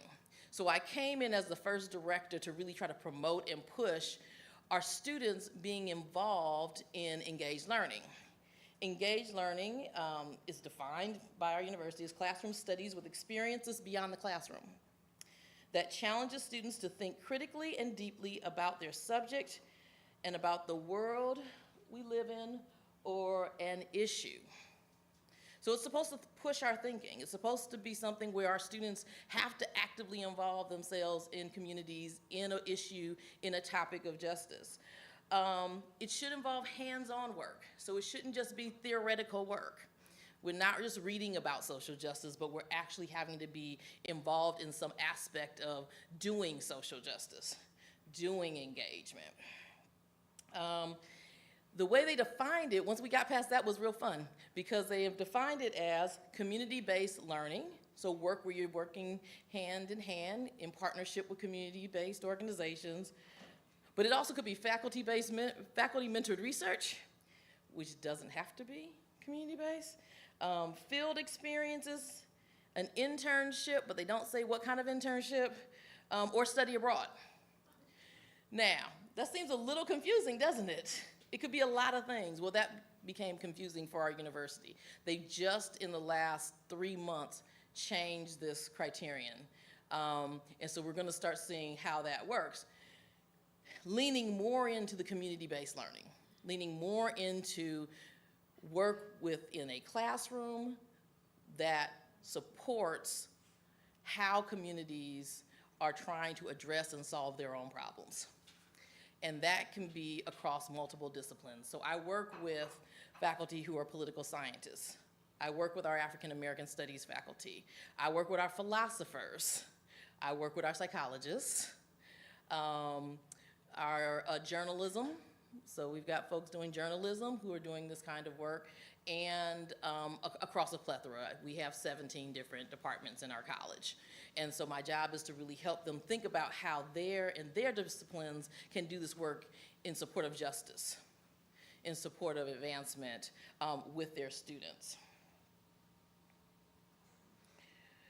So we've got a few different places where this work is really supported and advanced in terms of academic centers. So one you've been hearing a lot about. That is Dr. Grills's work in the Psychology Applied Research Center.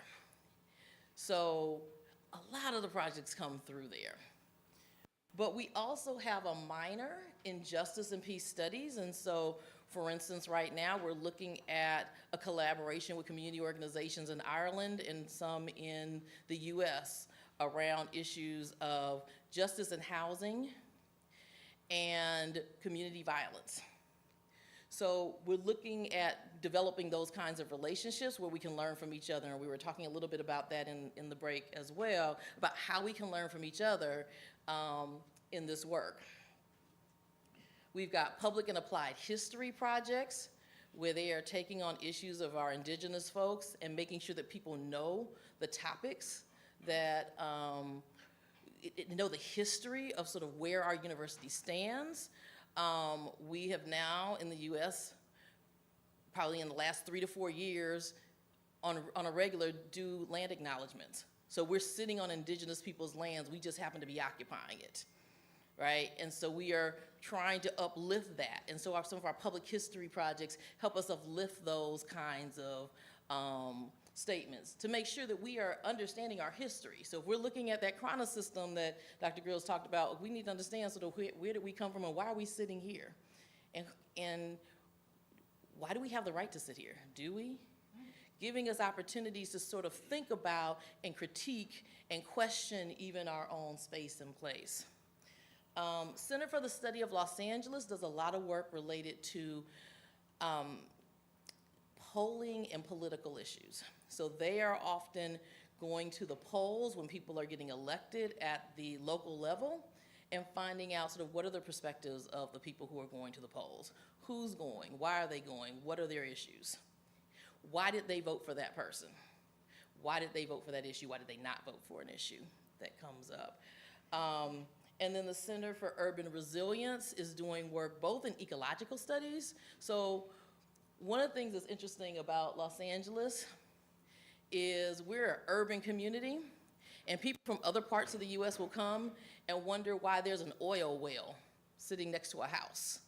We have oil rigs sitting there. We've got pollution. We've had a long history of trying to figure out our environmental work. We've got a long history of communities of color being the places where you've got a 7 interchange highway, and so the people who are living right around that community, right around that interchange, high rates of asthma, high rates of things that are, high rates of exposure to toxins.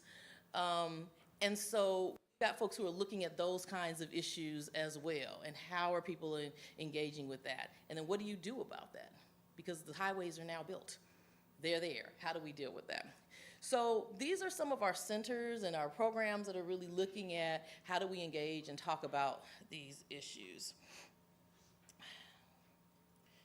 Some of our partners, you see Community Coalition. Dr. Grills talked about the Community Coalition. One where LMU, vis-a-vis Dr. Grills, has had a long relationship. Al Wooten Center works with young people in South Los Angeles. Psychological care and healing is a little interesting because it's a very high income area where we're beginning to send students. And I'm pushing to make sure that we look both at the private mental health care facilities and interning there, as well as looking at some of our public health facilities and making sure our students have both of those opportunities. Social recovery models, you'll see a little bit about that. California Community Foundation, who's funding some of this work. The Veterans Administration, I'll tell you about that project that I have there. And then we're working a lot with schools. I'm uplifting St. Bernard's because we've got a relationship with them right now. But we've been working a lot with schools through our School of Education, partnering, through our schools, through our programs, to make sure that our teachers and our young people are getting information that is potentially being left out of the curriculum because of some of the political issues that are happening in the United States right now, wanting to uplift some of the data, wanting to uplift some of the issues. So I wanted to just give you a little sense of sort of what I do. I'm gonna talk about some of the projects that I have where we are engaging students very significantly in the research and in the production work of these projects. And I'm gonna start with, and we're gonna pray that our internet is working, because I wanna start with the refresh spot. And you saw some pictures of that, and Dr. Grills mentioned that I was gonna show you a little bit more about this. So let me see if my video will work. Yes. put my sound? Where is it?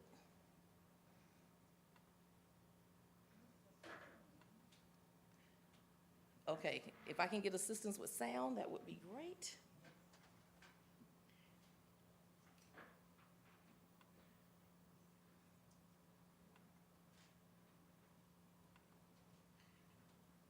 So the refresh spot is one that she mentioned, and it is one where community came together to decide they're in this area called Skid Row, which is a historically congregational point for people who are unhoused, right? So everyone in the U.S. knows about Skid Row. I don't know if you've heard, you need the microphone, okay. Everyone in the U.S. knows about Skid Row. And so it's kind of the icon of where homeless people live. And this is the place where they built a community center specifically to provide toilets and washing machines so you can wash your clothes, so that you could provide places you can shower, places you could just go and recharge your cell phone, because guess what? People actually have technologies even if they don't have homes, right? People are still working even though they don't have homes. And what do you do if you gotta go to work and you don't have a shower because you have nowhere to stay? So they built this space, and part of what we were doing was supporting Park and doing the assessment. What did people like about this work? What did this space do for them? The space was also a place where they were very intentional about it being a gathering spot. It wasn't just meant to be like, come in, take a shower, leave. It actually was designed to have music. We talked the importance of music and being a place where people feel comfortable, being a place where people wanted to stay for a while. It's open 24 hours. Okay, awesome. So we're gonna restart that. So they'll tell you a little bit about the project. Open, but then closed in March for what was supposed to be just a 1-month renovation. That dragged on. Part of the problem was ordering the new trailers that had to be shipped and plugged into local utilities. There was also a delay in receiving permissions from the state. There were special customized trailers that were made to meet the needs of the community. And there were some challenges in getting them certified and getting them approved. The Charles order on Skid Row's social model recovery systems says that's all in the past. Some 300 people a day now visit the center. There are 6 showers, 7 toilets, also 12 washer and dryers. Some of these facilities are wheelchair accessible. The thing that I would stress is the importance of partnering with the local community to design it, to develop it, and to staff it, because it really is a win-win when you have people in your neighborhood that know what the issues are. Give them opportunity to develop something. Adeline Bertha wishes these free services were around when she was growing up, homeless, going to school, and feeling very out of place. Having to have conversations with other people, and you know that you didn't take a shower, you didn't have time to brush your teeth, and the refresh spot gives you a feeling of community, gives you a feeling that there's other people who know, who understand where you came from, and that your situation doesn't define you. Goodwill, Homeless Healthcare LA, the Skid Row Community Improvement Coalition, and the LA Homeless Services Authority all partnered on the Refresh Spot project. So you noticed in that video of a gentleman, that's who Dr. Grill says she has like a 30-year relationship with. We don't get these projects just because they're like, oh, we need an evaluator, let's come in. These are relationships. They've been at the house, like we have barbecues, right? His mother-in-law lives behind me. So I see him on the street sometimes when I'm out walking my dog, right? They're relationships. We're part of these communities. We get to be part of these, and that's one of the reasons we're able to engage with these projects. So then what do? We bring in students, right? So we bring in students to do specific components of this work, and we bring them in through classes. So I have Grills' class on the first one. She has an applied psychology research class, but we also had a health and social justice class because this would be a health issue. We had a class in probability and statistics because we actually had to do some analyses. Those classes, those students are learning things that can be supported by actually doing this work, right? Learning about the topics, collecting data. How do you create a survey question? What does it mean to go into a community with cultural humility? What do you need to know about advancing research?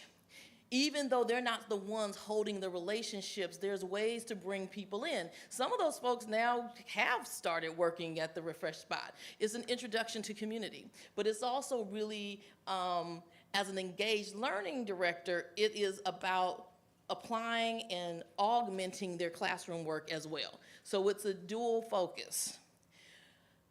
And that becomes sort of the biggest piece. You know, we've done this one went over a year and a half where we were creating the survey, collecting data, working with the community, making sure the organization got the feedback, right? So this was one, I don't think this was funded. So this was one where student support was actually critical because there was no money. And we collected over 150 surveys. You know, Dr. Grills doesn't have time to go out there and do this, right? LMU Park does have funded surveys. So bringing in classes and students who can support and engage in the work was really, really critical, and really critical to their own education.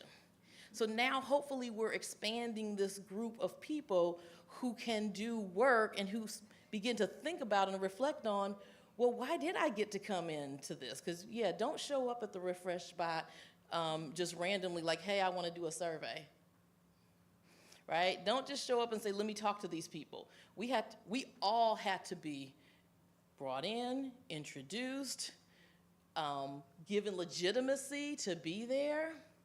So when Dr. Grills said I was worried about her meeting last night, because she was working with she was about to do an evaluation that included gang interventionists, it's because sometimes those gang interventionists say, well, if I haven't been involved in the production of this, why would I let you in?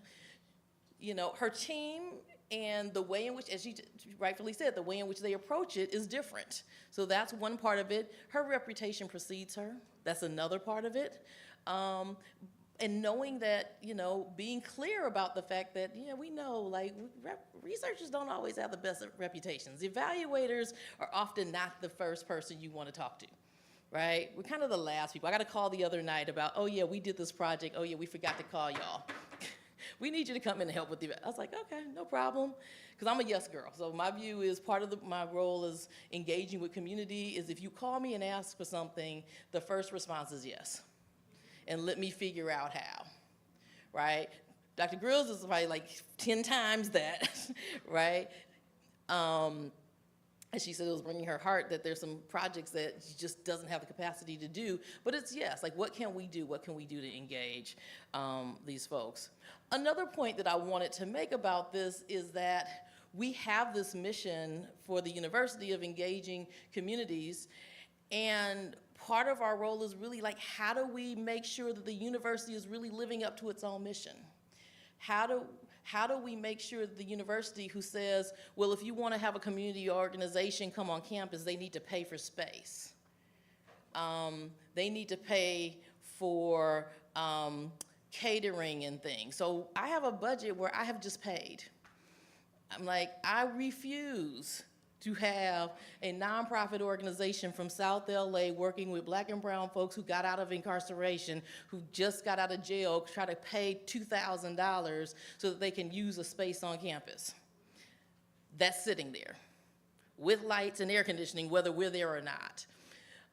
So we've been fighting the university to make sure that some of the structural barriers become lifted, or we have to go around them. We're still working on that, but part of that has literally been, my dean was like, we'll just pay for it. I was like, okay. You know, if something comes up, we're gonna pay for it.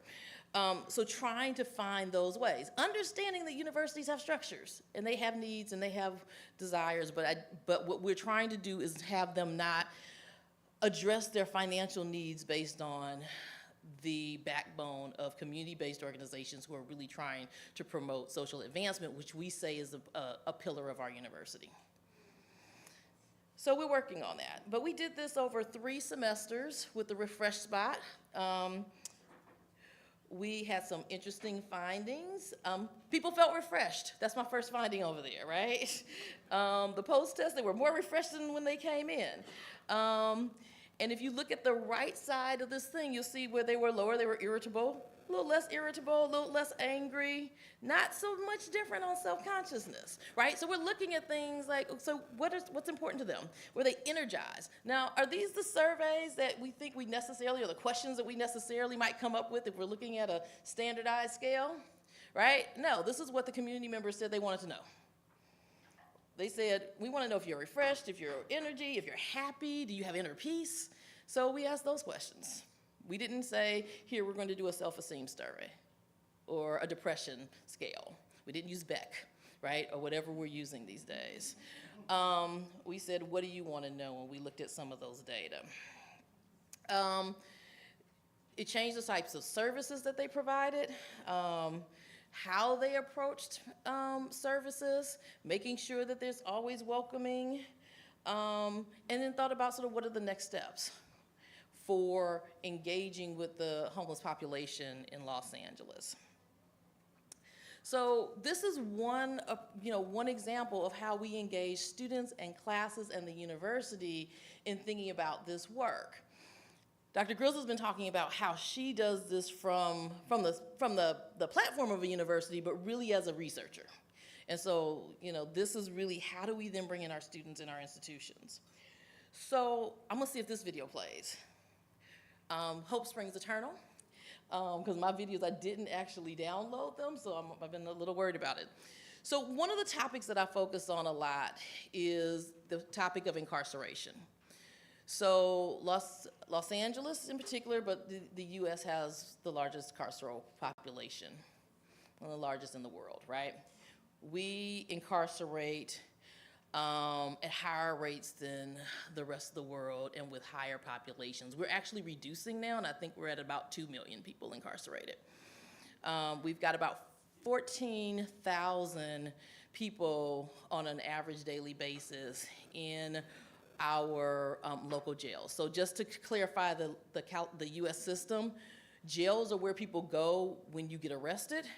Prisons are where you go when you get sentenced. And I don't know if that's the same everywhere, but our jails are the first places you go. So you're supposed to be there for a really short period of time. What we've been finding is that people are there for up to 3 or 4 years with no services, in places that have no windows, that are deteriorating. So I'm gonna show you a video that gives you a context of the jails, and then we'll talk about some of the work that we've been doing in the jails over the last 10 years. And yes, tomorrow the LA County Board of Supervisors bringing forth its proposal to depopulate LA County jails. It is being met with ire by some, including prosecutors within the DA's office and various law enforcement agencies who say this is dangerous. The plan is pushed forward by LA County Supervisors Hilda Solis and Lindsay Horvath, and it would declare a humanitarian crisis in the jails and instruct several county agencies to create programs that would keep more people out of jail. Specifically, some of the things it includes is to ask the LA County Superior Court to re-implement a zero bail policy for most offenses, direct the sheriff to increase the use of cite and release. Why don't y'all just look at our jails? Just see the visual. People would get tickets for offenses and then get released. It would also ask the sheriff's department and district attorney to increase the use of split sentencing, a program that divides a sentence between jail and house arrest. Prop 47 and the California Public Safety Realignment Act of 2011 took similar actions, and law enforcement experts say those have resulted in tragic outcomes for public safety.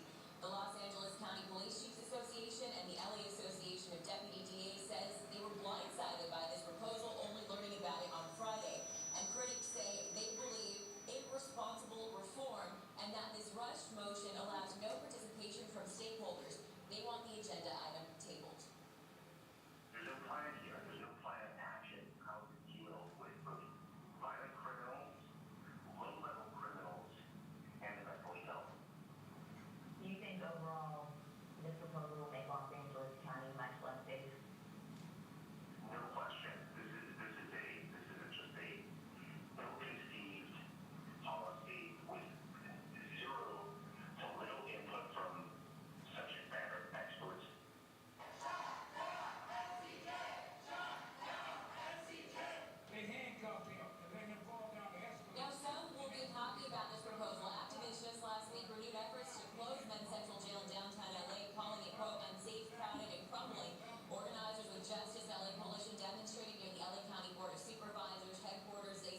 So that's our county jail system.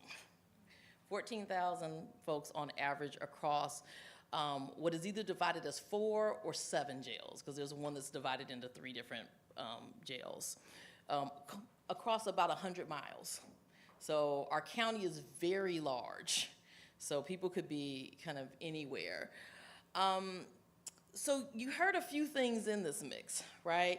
You heard there's a political battle going on. You saw community members out there saying, we've got people dying in our jails. And you had the district attorney saying, this would be unsafe for our community. This is a political, hotbed.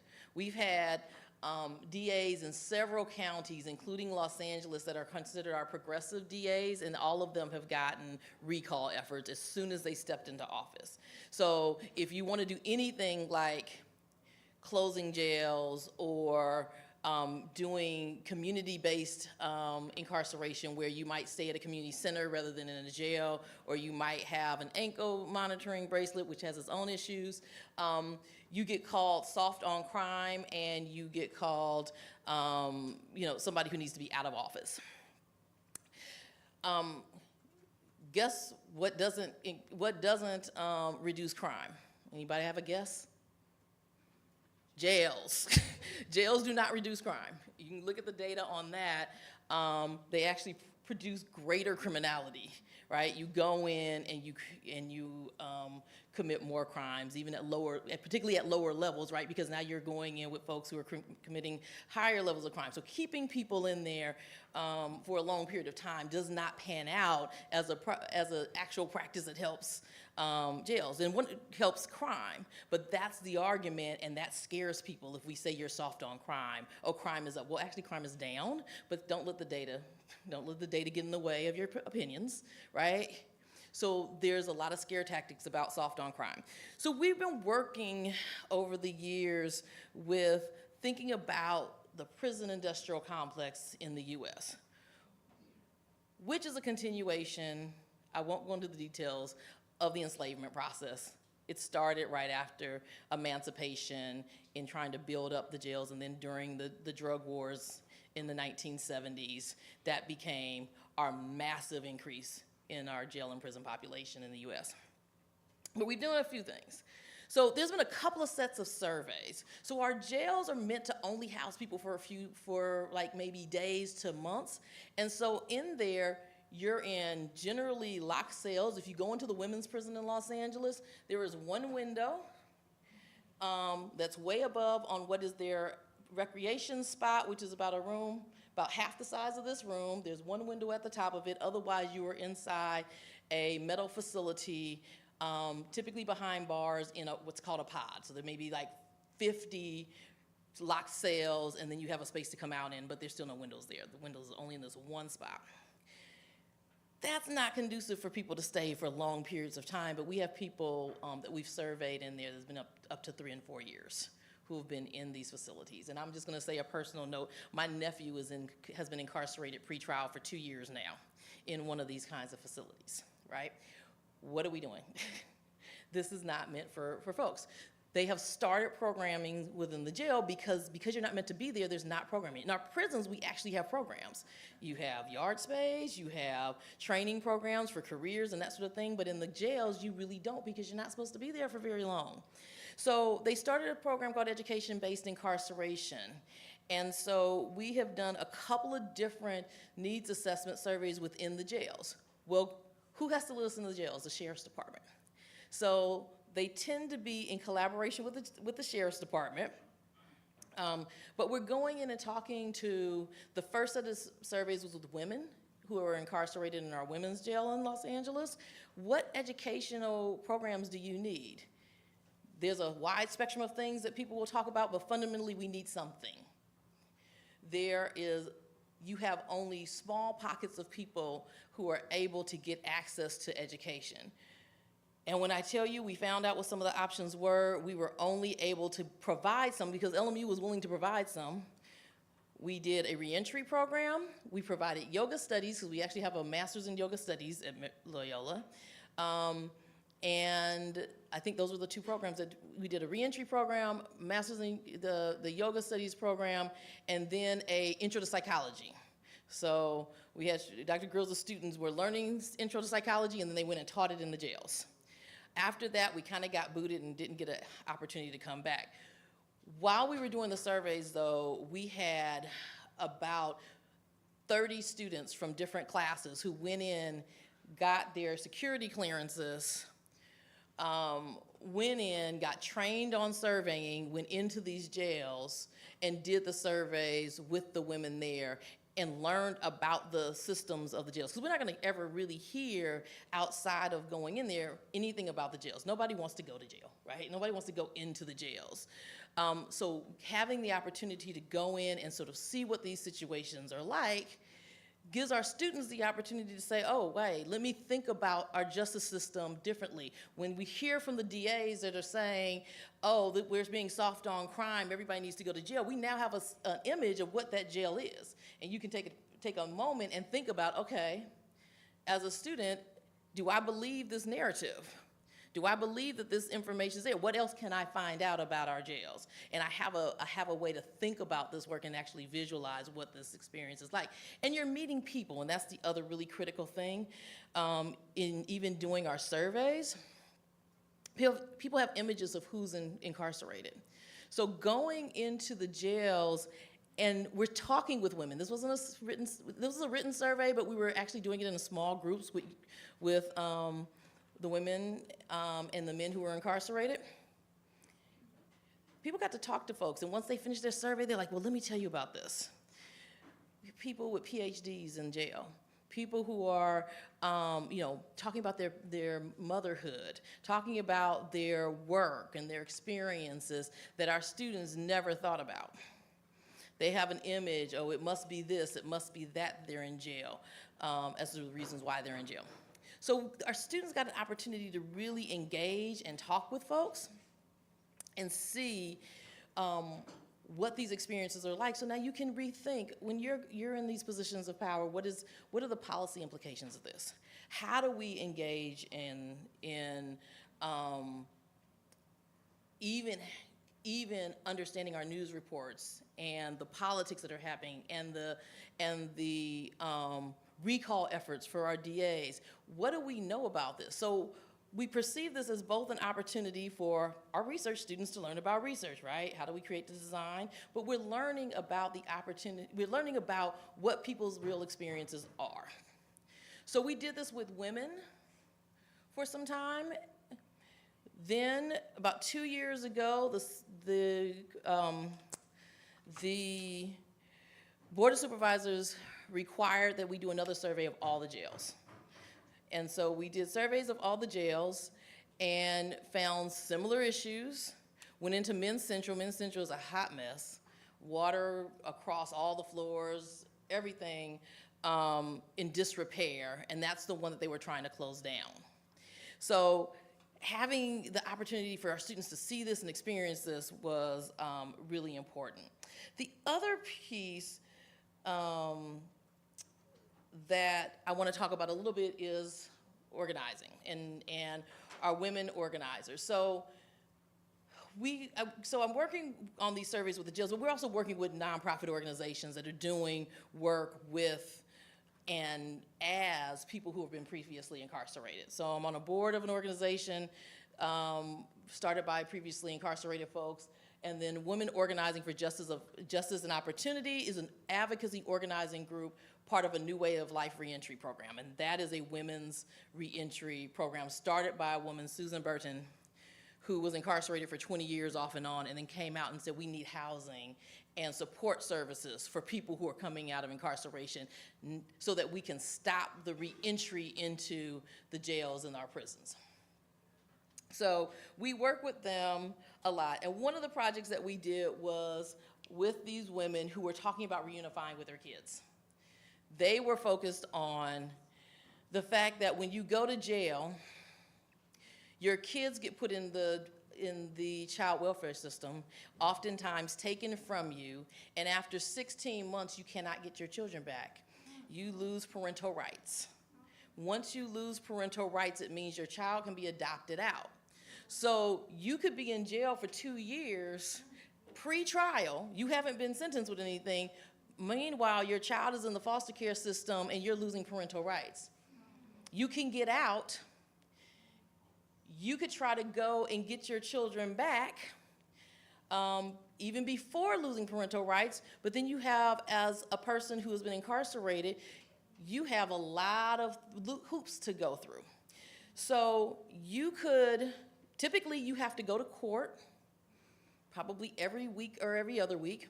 You have to take parent classes. You have to take parent classes. You've got to, if you had a substance abuse issue, you've got to take substance abuse classes. You've got to be working, and you have to have stable housing, which you can only get if you can't really get public housing because you have a record, potentially. And then you have to go to court every week. So I told you that Los Angeles is about 100 miles wide. So there's one court, it's in Monterey Park. It's about 30 minutes from me. I would go to court.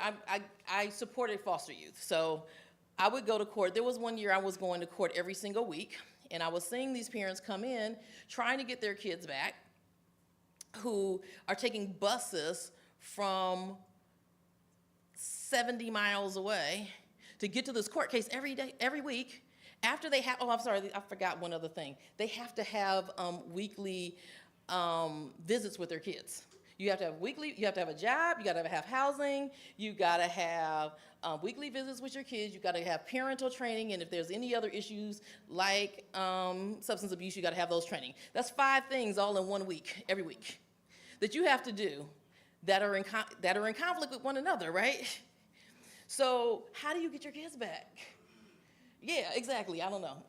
It's the challenge, and this is what these women were dealing with. So WOJO women are women who had this experience, fighting for their children back.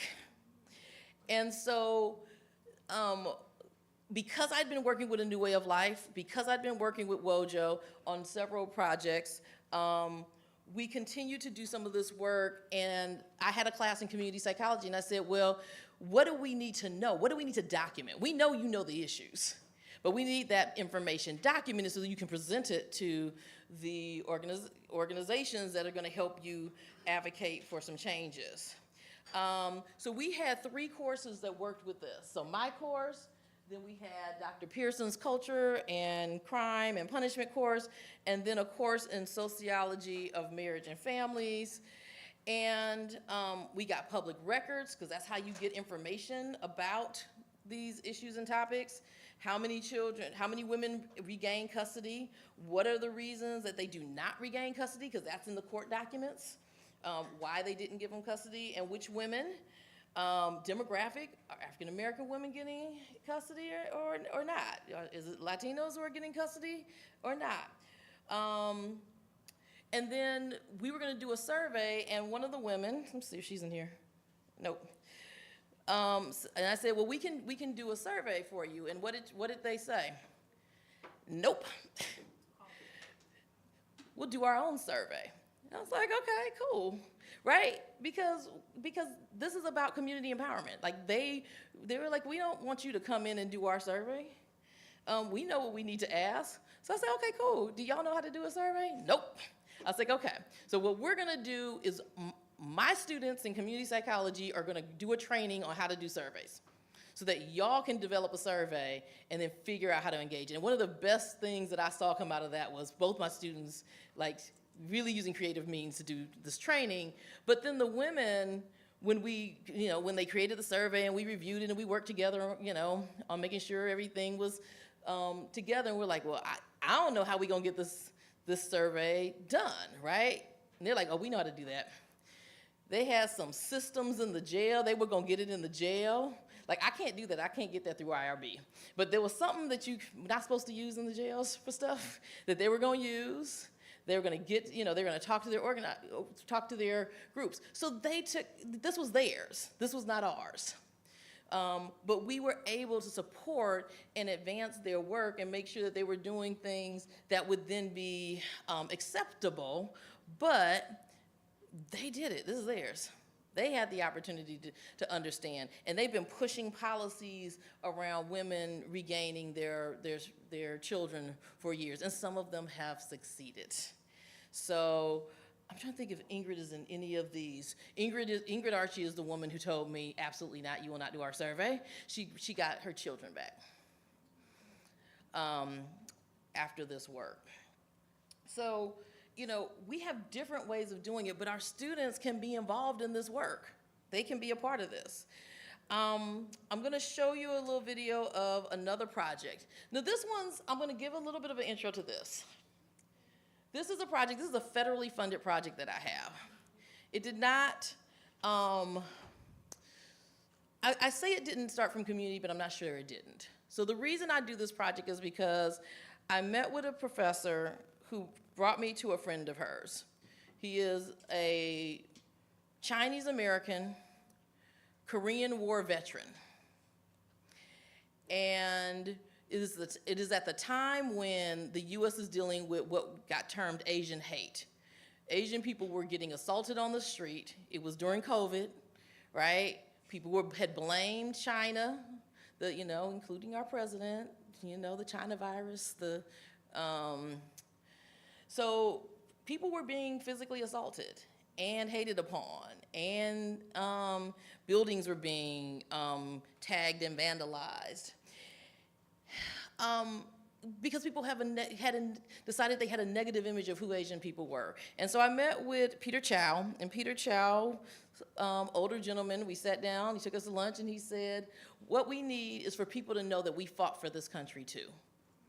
We need people to know that we fought for this country too, that this is our country, we are part of it, we're part and parcel of this work.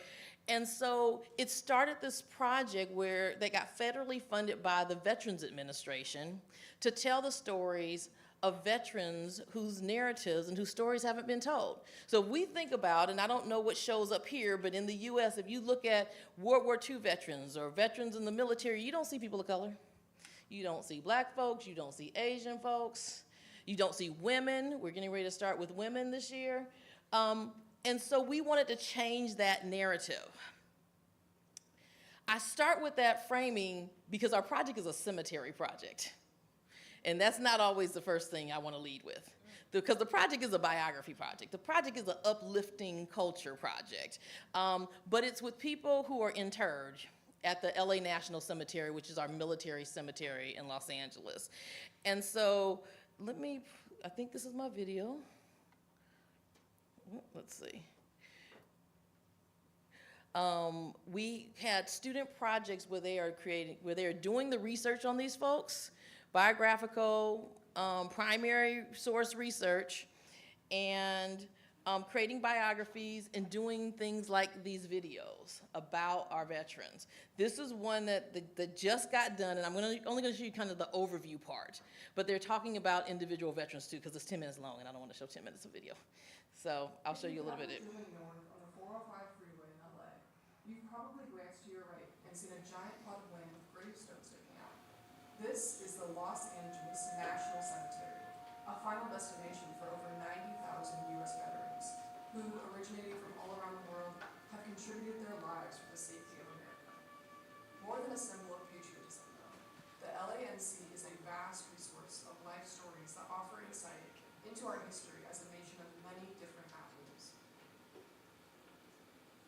The Digital Veterans Legacy Project is a grant-funded initiative that aims to protect these stories from being overlooked by focusing on Chinese and Japanese veterans as well as Buffalo soldiers who are interred at the Los Angeles National Cemetery. The DVL has been able to illuminate the role of these underrepresented groups in American history. Through various forms of engagement, historical documents belonging to these veterans have been researched, critically contextualized, and digitized for exhibition. Students of various ages, including middle school, high school, and college level, engage with these materials to connect and uplift stories about the patriotism of our country's unsung heroes. Imagine what it's like to move thousands of miles across the world's largest ocean to a completely new country. After which you're sent thousands of more miles away to put your life on the line in service of that same country. For Peter Chow, that was the reality. To me, it's a new life.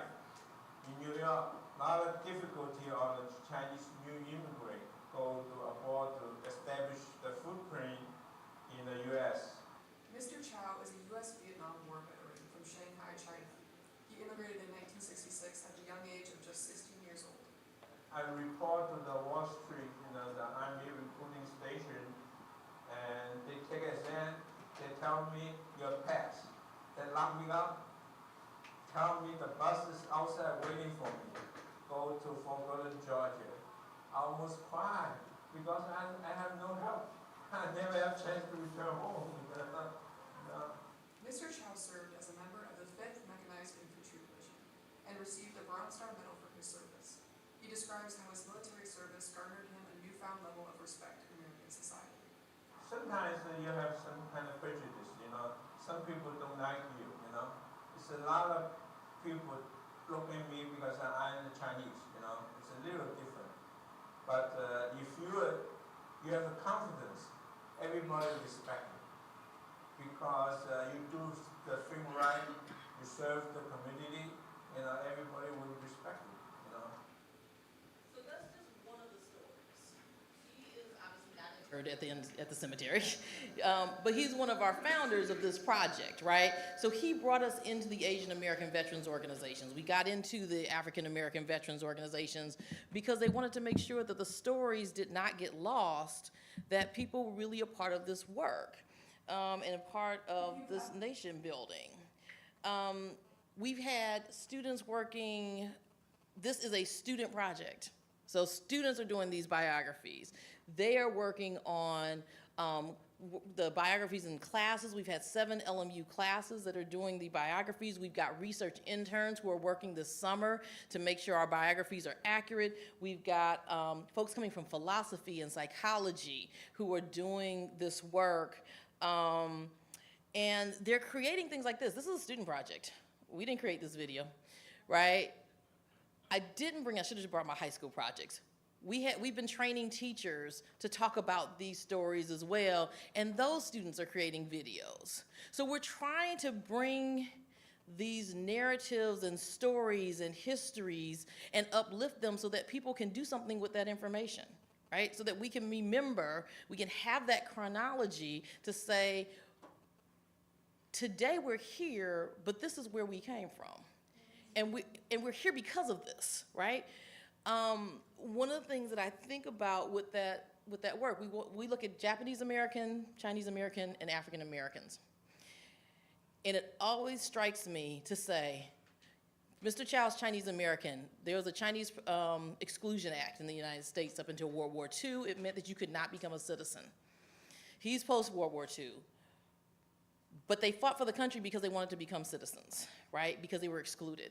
Japanese Americans, when Japan bombed Pearl Harbor, we incarcerated our Japanese American population in internment camps. People came out of internment camps to prove that they were good Americans, right? To fight for the country. That's the only way you can get out, right? Is to come in and join the military. African Americans were getting lynched. They were dealing with all sorts of oppressive acts, and they too fought for this country because they wanted to make sure that they knew that people knew that they were good Americans. So there's sort of intensity on sort of proving yourself, and then we get an opportunity to reflect on that. What does that mean for people? To think about, okay, what does it mean to have to prove that you're a part of this country, and are we still doing that today? This is historical work. These folks have all passed away. But what does it mean for us today?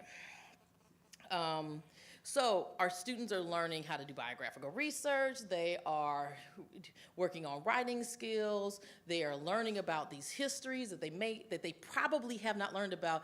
Dr. Grills and I teach a class on African psychology, and we asked the students, or I asked the students, how many people knew about the Buffalo Soldiers. It was 20 African American students and about 4 non-African American students. I think it was 2 people who had ever heard of Buffalo Soldiers. Buffalo Soldiers in the United States are very well known, typically, we thought, right? They have a very valued history in our country. There's a song about it. Bob Marley wrote a song about the Buffalo Soldiers. Y'all know the Buffalo Soldier song? Buffalo Soldier, dreadlock Rasta, right? But we didn't have students who were 20 years old who knew about them, right? They hadn't heard of it. So it's a part of it, like we need to make sure that we're capturing our histories. And so this is an opportunity to do that work. So just in closing, what do we want our students to know? We want to consider how their education can address community needs.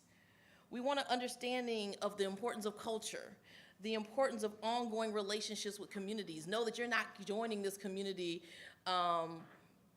because you're here or because you're a university student. This is because we've created the groundwork for you to be there. And that relationship needs to live somewhere, and we let it live, and that's why I work a lot with the LMU Park and with other organizations that have these ongoing relationships. Race and culture is important, and it's important to reflect on, because a lot of times our students are wealthier and generally not people of color.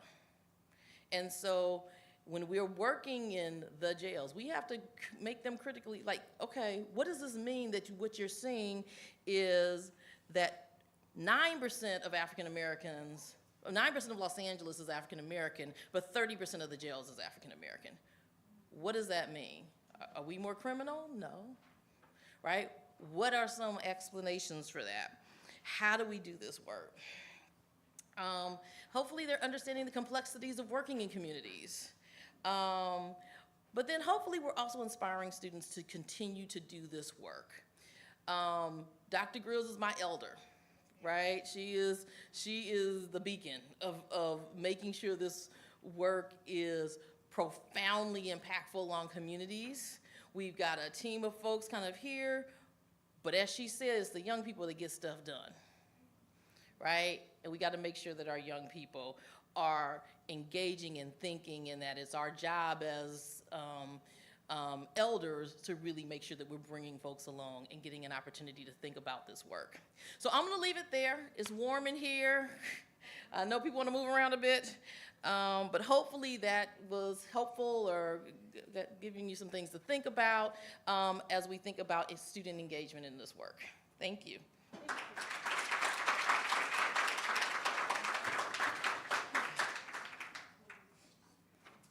All right. We have to give her the Ma'at love. Aww. And we give her some more. Aww. Ah. We give her one more. Ah. Thank you so much. Oh, thank You.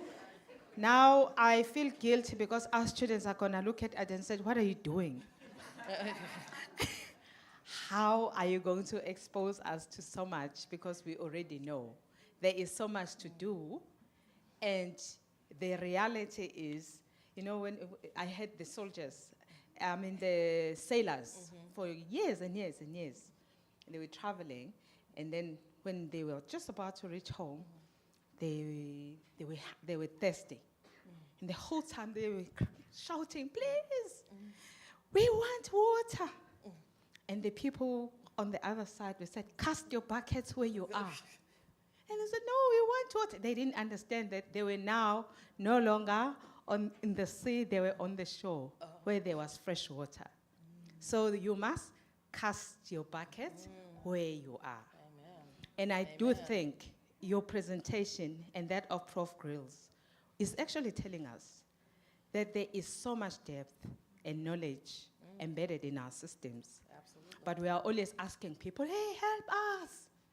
We can help ourselves. Amen. Honestly, this is phenomenal work. We are very impressed. But I'm sure my colleagues have comments and questions they want to pose to our speaker. There is a hand and another one. Young people. That's right. Great.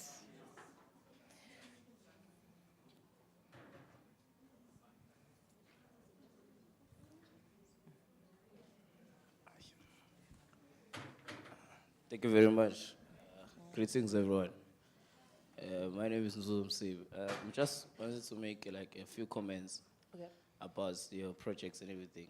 We applaud your work that you are doing, especially for the black communities there in America. We feel represented as black people and the previously marginalized, the digital franchise of this world. We are here, but I just want to make a comment on the military in the USA. We believe there's progressive left forces here in South Africa.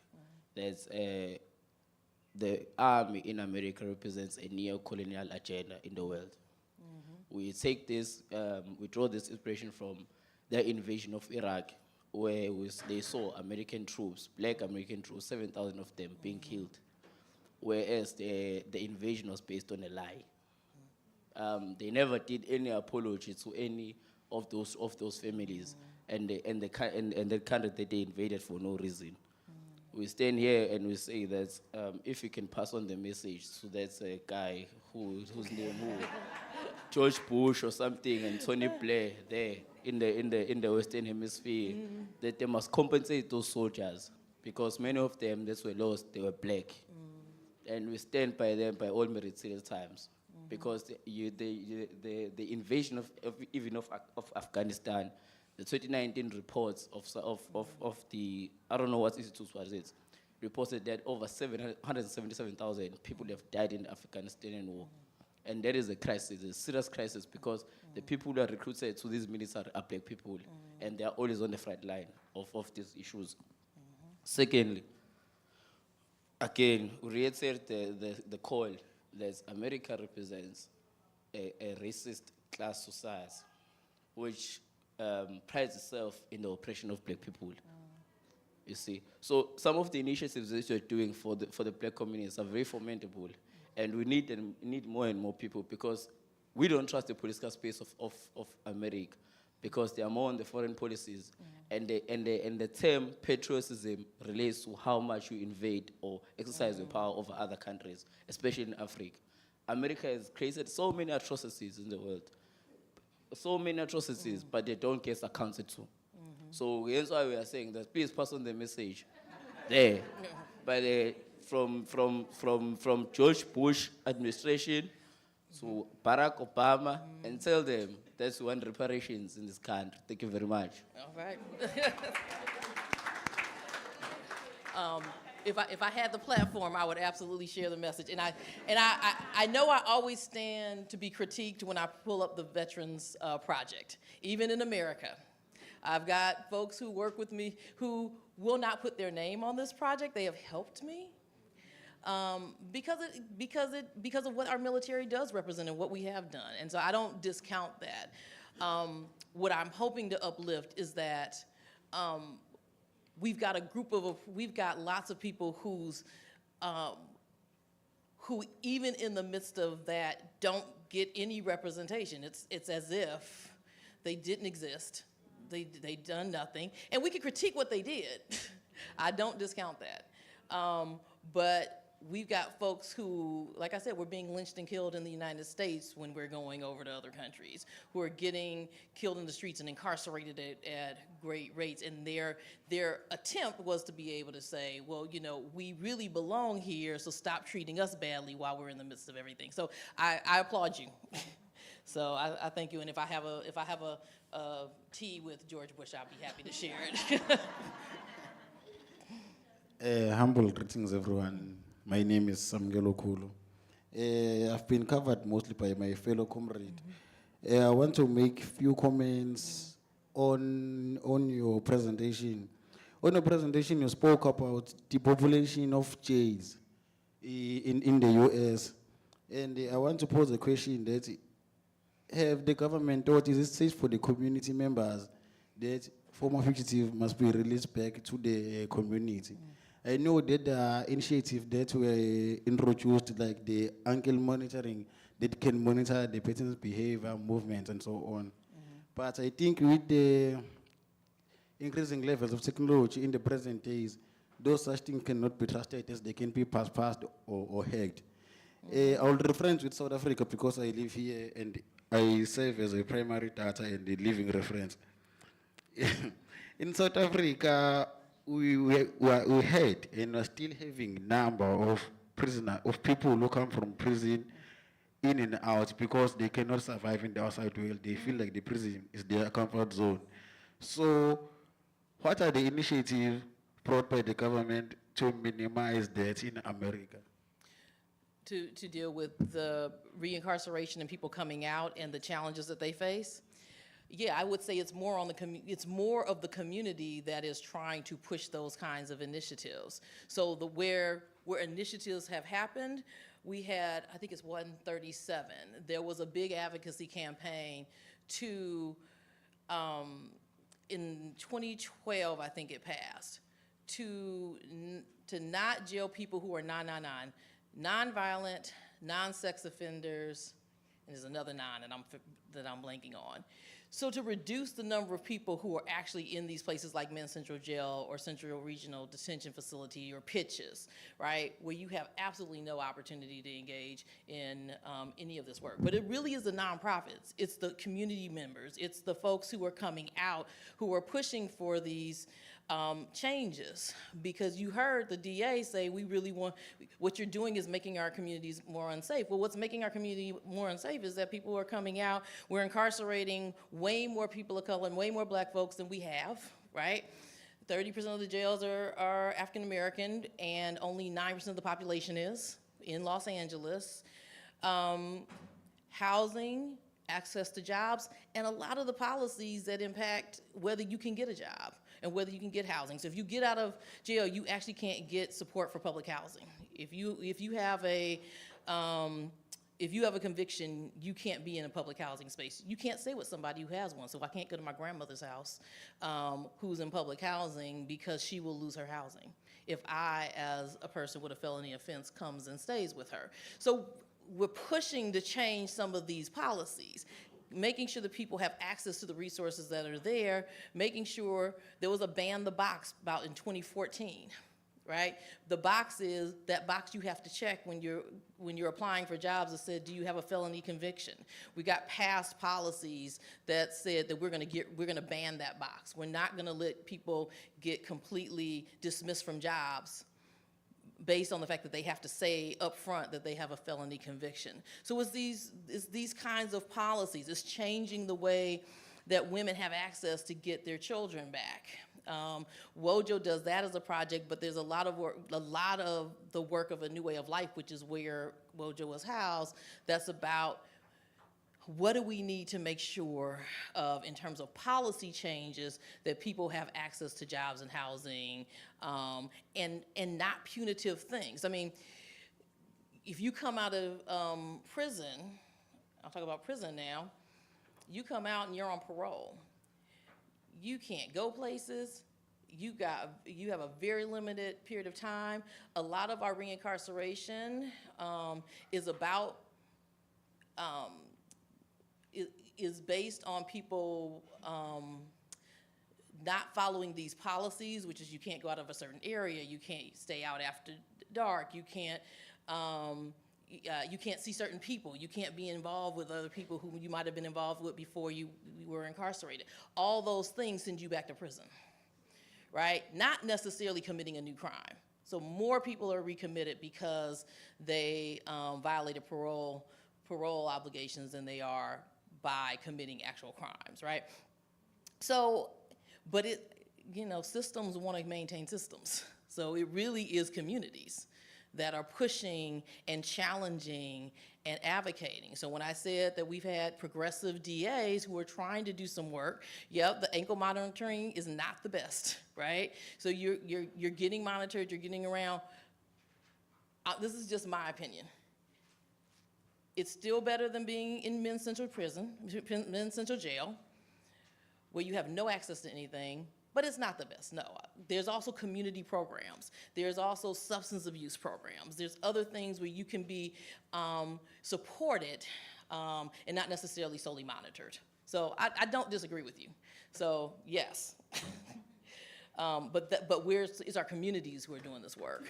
I won't say our governments are trying to change, except where you have people like Karen Bass and Marquise Harris-Dawson who are coming out of community organizing work.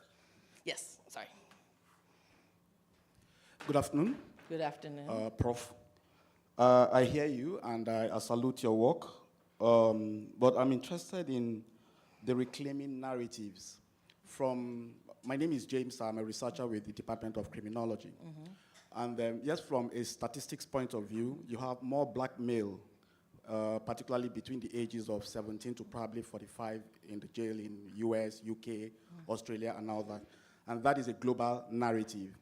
And you can adduce that to several factors. Several factors will push them into jail, lack of opportunities, institutionalized racism, and all that. Even the parole system you spoke about, the tendency for you to be more monitored than the white folk is higher. So there is deepened and institutional racism in the Western world. But the question now is that as black people and as black researchers and promoters of black communities, what are we doing, or what is the organization doing to take the narrative? Because you can't reclaim the narrative if you don't control the communication process. And that is important to also control the media. So what kind of investment are the black elites doing themselves? Because this thing is about reportage, okay? And when you get inundated by the Western control media constantly and all that, the tendency is that you tend to believe that every black man you see is either a criminal or a potential criminal. It's about narratives, about telling the story. So there's a single story going on there. So what is your organization doing, or the elites in the States, in US particularly, doing to reclaim the narrative by seizing the communication channel, by investing in media so that they can begin to tell a different story from what is being told? So, excellent question, right? So, I think there's probably less of, well, I mean, there's particular outlets that will take on the narratives of black folks, but they're not necessarily the mainstream, right? So you've got to have power to get into power. You've got to have power to get into change the CNN or the MSNBC. And I think it's really people trying to get into those spaces and uplift this work. So I'll give a bit of an example. So I said I work a lot with a New Way of Life reentry. And so one of the things that we do is put on the Justice on Trial Film Festival, which is trying to change the narrative about incarceration that we have in the country. It is the largest film festival in the country that's about the experiences of people who've been incarcerated, not just the experience, not just a narrative on policing of folks. And so that's one of the places where we're trying to make sure that people uplift those narratives, and where people are uplifting the narratives, that's getting out more publicly. So bringing in the general news outlets, but it's difficult. It's not that people want to necessarily hear those stories. And so we're often trying to push that narrative into the mainstream media. We're trying to get people to cover the film festival, make sure that those shows get out there. Right before I came, I think it was Monday, they were trying to do another follow-up to the film festival because there's a film about a black woman who got caught up in the justice system because of a relationship she had with somebody who was a drug dealer, and she wasn't even involved, and spent like 20 years incarcerated because of this. So we're trying to uplift these narratives, but in terms of trying to get into those spaces, I think it's the continued push. It's to continue put those narratives out, try to get people to pull them up. I think where we've had some places like BET, that's sort of switched about, but there are some outlets that are kind of coming up where the narratives are out there, but they're just not as mainstream as some of the ones I think you are referring to. Thank you. Thank you very much. I don't see any more hands, unless I've missed someone. No.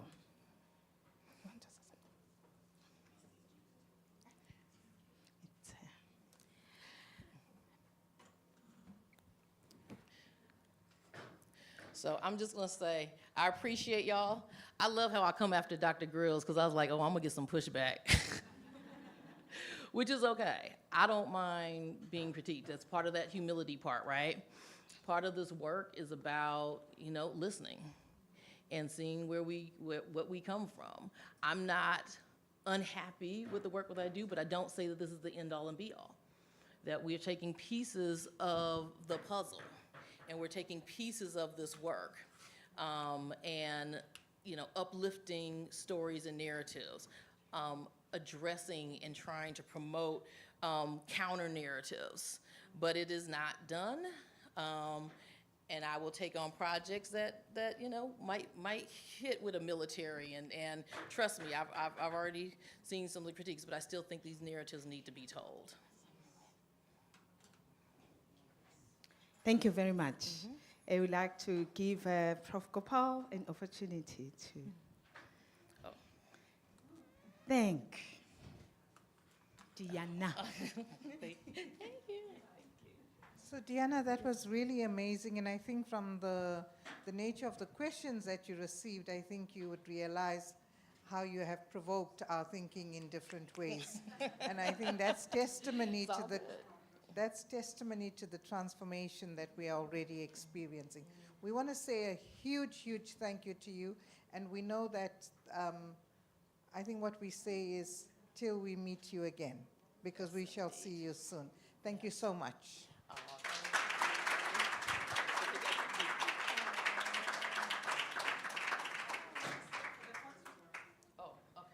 With the hand off, okay.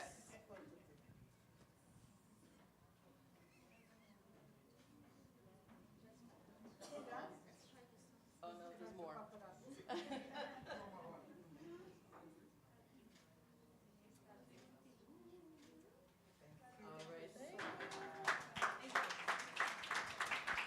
Thank you so much. We really appreciate. Shall we give you one more time? Well done. I think we all are ma'atas now. Yes, indeed. By the time we live here, we belong That's right. to Ubuntu, the way of life. Thank you. Oh, thank you. Yes, thank you. We are, thank you very much.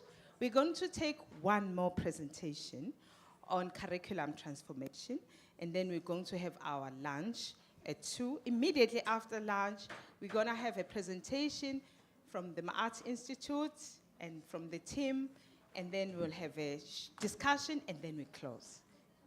Can we allow Prof. Matiwane to lead the team? You have up to 2 o'clock. Okay, that won't be too long.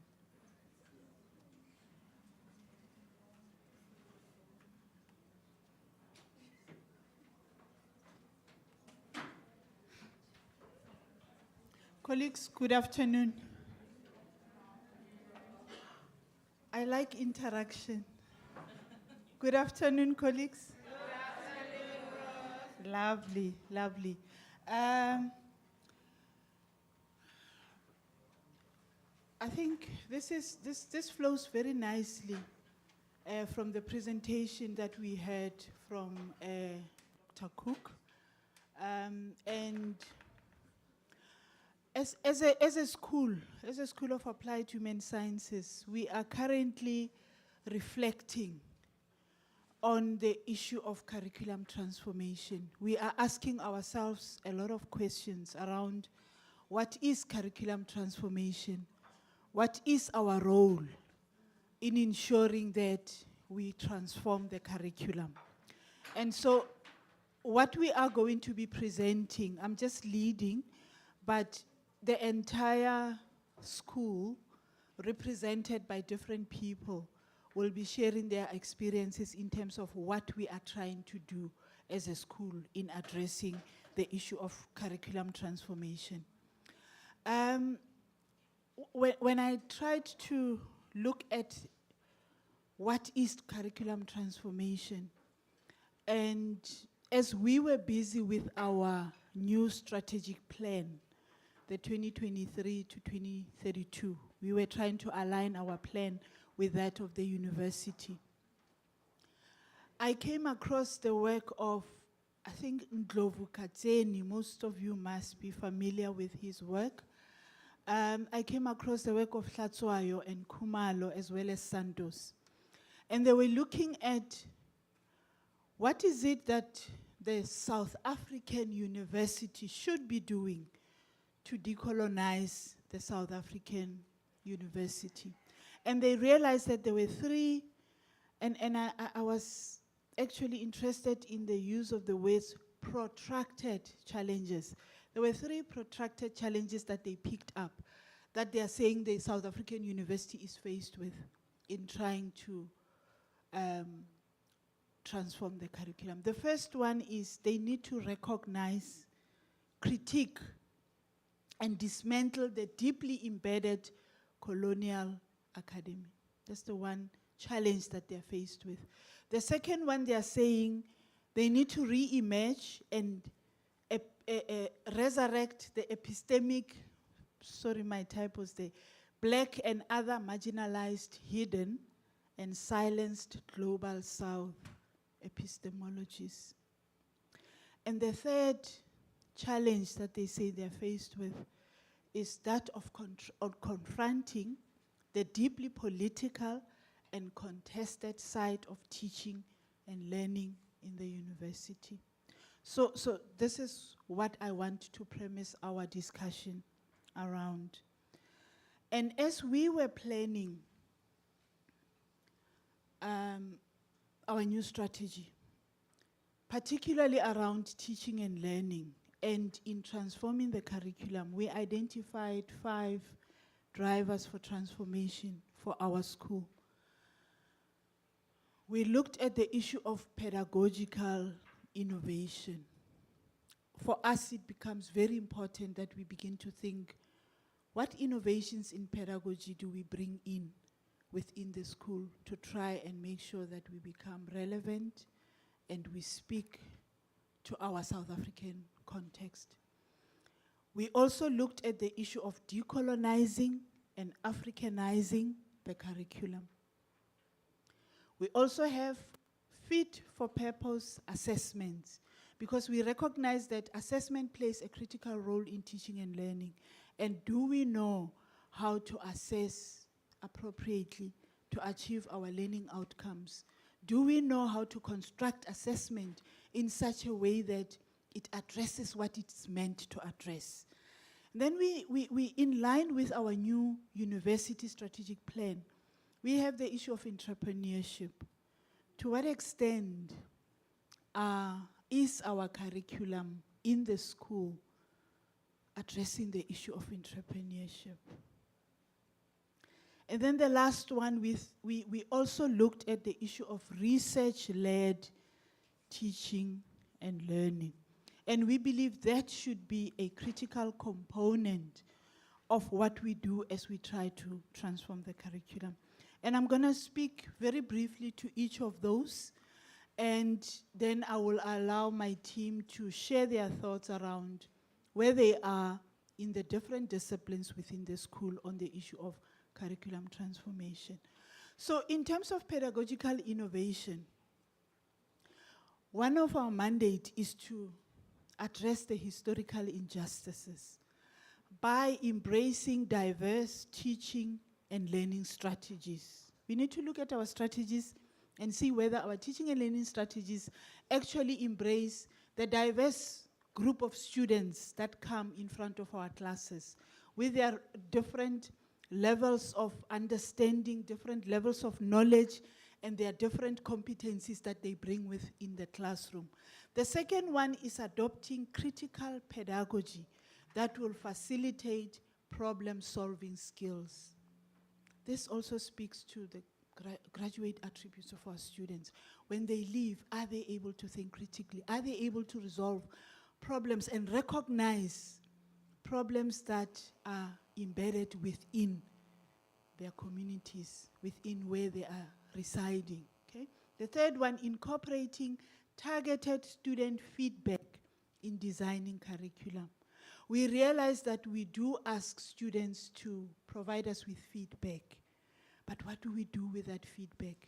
One of the things that we are wanting to commit as a school is that we want to embrace that feedback and build it back into curriculum design, improve what we are offering. The second part deals with decolonization, Africanization of the curriculum.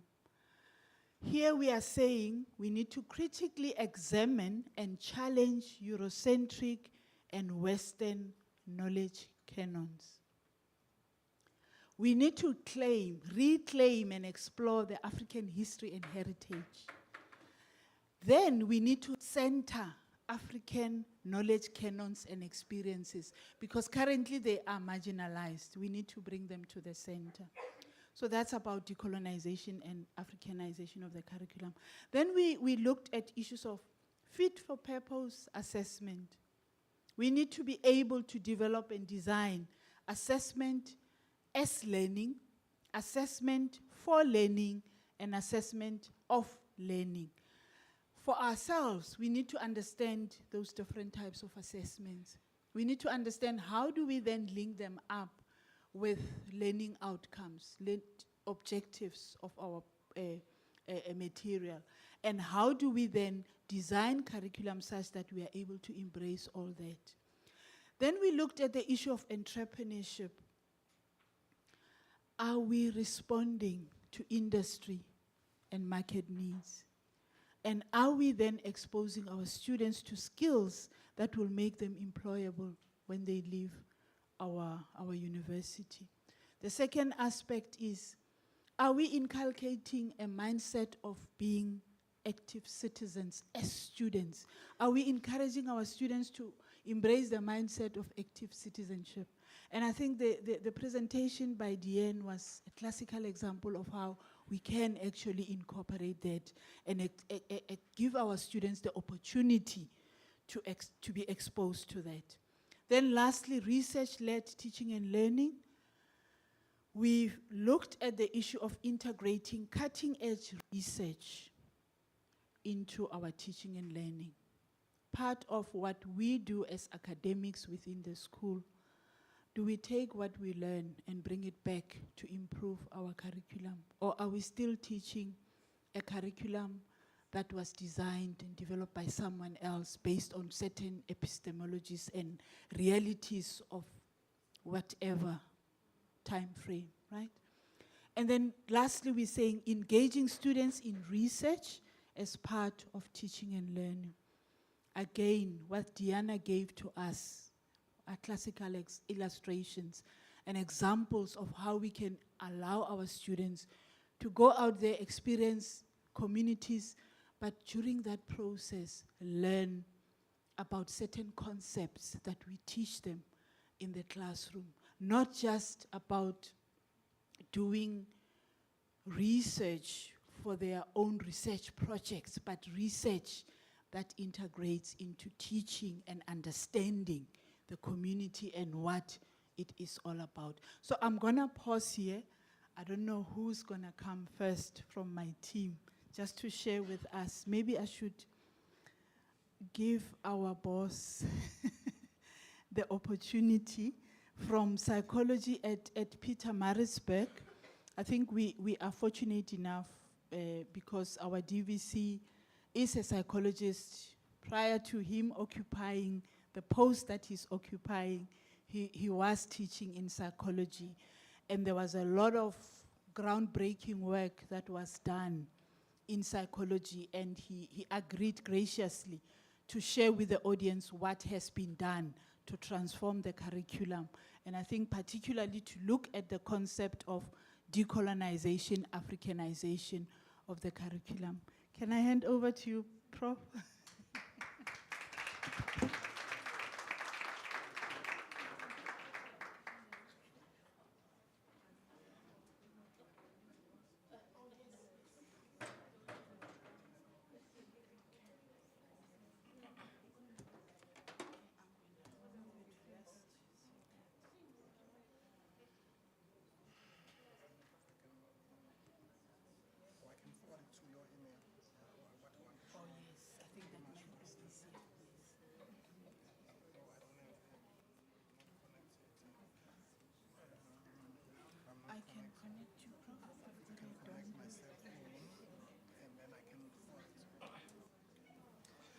Okay, I think now it's good afternoon. Ladies and gentlemen, I must begin by applauding Dr. Cook for the wonderful work they are doing in LA in the US. And as you will know, we have similar problems here in South Africa, and I'm very, I'm certain that we can learn a lot from the experiences in California. So thank you very much for an eye-opening presentation. While I'm trying to open my emails, I'm going to speak to you in general about some of the work that we have been doing for a very long period of time, and hopefully I'll also be able to share a video with you as well on this subject of the transformation of the curriculum, particularly the subject of using community-based centers of excellence as learning sites, because there's also something that I am very passionate about. So for your information, quite a number of years ago, especially in psychology, we started introducing the teaching of African psychology that started on the Pietermaritzburg campus. It was very interesting. That module is still there. It's called Psychology 209.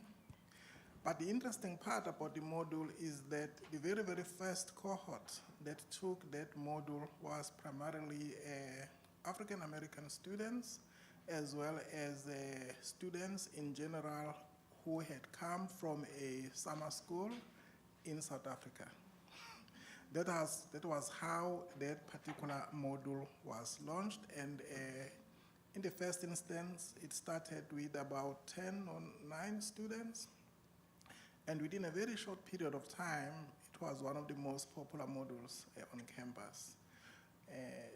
So we learned a lot from that experience, and subsequently to that, I must also mention that on the Howard College campus, there was also and still is a module called Psychology 345, also focusing on African psychology and some aspects of looking at psychology using different lenses. Those modules are still in the handbook.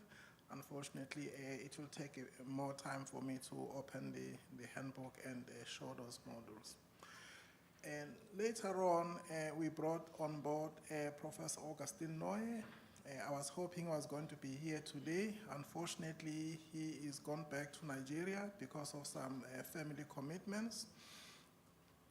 We worked very hard with Professor Noye to develop the modules in African psychology, and the one that I'm most proud of is, in fact, the module that we introduced at the honors level, which is called Advanced Topics in African Psychology.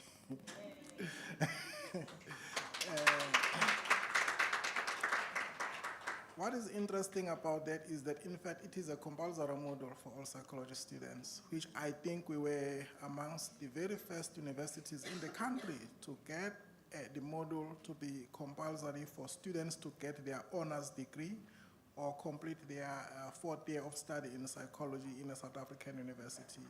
It's quite a very advanced module, looking at various topics in psychology. And going hand in hand with that, we also introduced another module called the African Feminisms and Necro-Feminisms, looking at the whole topic of African of feminisms from an African-centered perspective. I am sure that this module is still in the books because I checked all of this morning. So we are very proud of those developments. Also at the master's level, we have been working on this. Students in psychology take a community project whereby they go out and engage with the community and ultimately write up a project based on the experiences of their engagement with the community. The community project is still there, but we also, at the master's level, have a module called Healing Traditions, and I'm sure that the dean will testify to that effect. But I'm hoping that colleagues also in social work and community development and criminology will also come and share how they've been working very hard on the transformation of the curriculum, because this has been spanning a very long period of time. What we've also been doing is ensuring that we are visible in the research space and also ensuring that we train students to be able to continue doing this work. And I'm proud to say that, in fact, quite a number of students have graduated with a master's degree with a special focus in their thesis on African-centered psychology, as well as PhDs in this field. Some of them looking at indigenous healing approaches across the African continent and the reintegration of the survivors of violent conflict back into the community using an African-centered paradigm.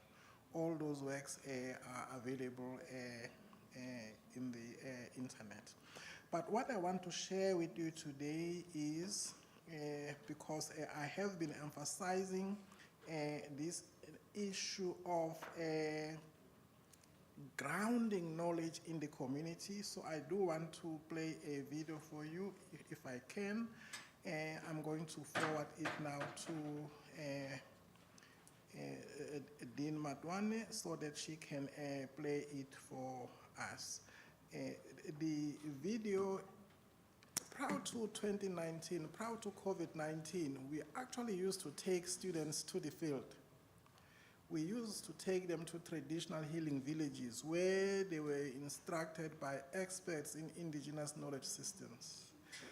Unfortunately, during COVID, that came to a halt, and now that the COVID pandemic is over, I believe that we'll be able to resume that tradition. So what we are going to be sharing with you now are some aspects of that particular visit to the healing village, which is led by Dr. Vivi Omkhize. Don't confuse us, it's another Mkhize. And we will be sharing it with you on the screen now. And I am promising that going forward, we are looking to revitalize that particular tradition. So I'm going to sit down. It's not showing. Can you get some technical support? We are unable to project the video. It's not showing on the screen. Okay. It's coming now. Yes, it's coming.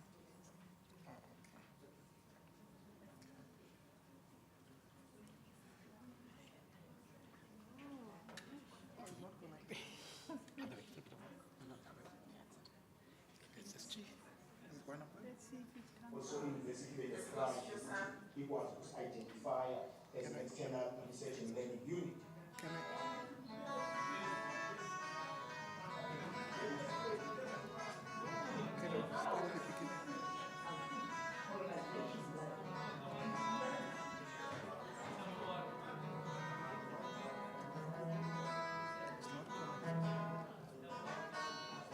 Today, we are here at Ngambomunye Healing Village, a village. The internet is not coming.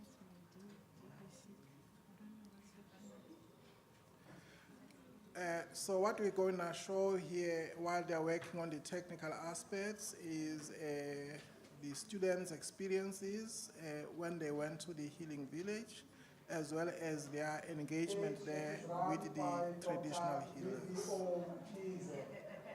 We are here with approximately 50 students who are doing their honors degree at the University of KwaZulu-Natal in the discipline of psychology. The name of the module that they are taking is called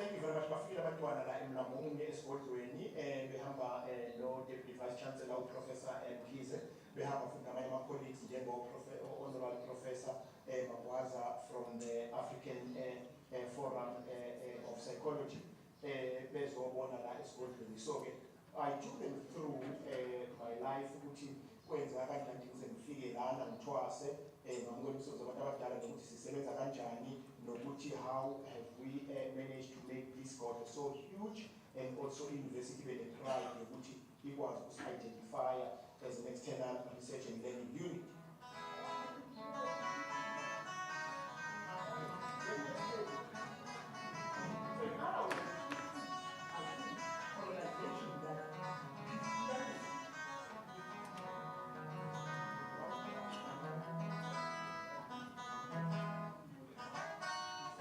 Today we are here at Lambomunye Healing Village, a village that is run by Dr.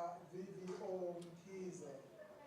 We are here with approximately 50 students who are doing their honors degree at the University of KwaZulu-Natal in the discipline of psychology.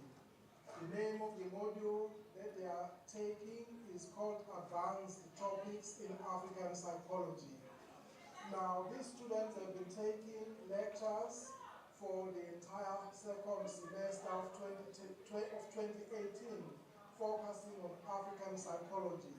So we thought that it is very, very important that we bring them here to this healing village so that they can be instructed by the owners of indigenous knowledge, in this case, Dr. V.V.O. Mkhize and his team of Amatwasa, all of whom are highly qualified on the subject of traditional healing, which means healing the person holistically in terms of body, mind, spirit, and soul, etc.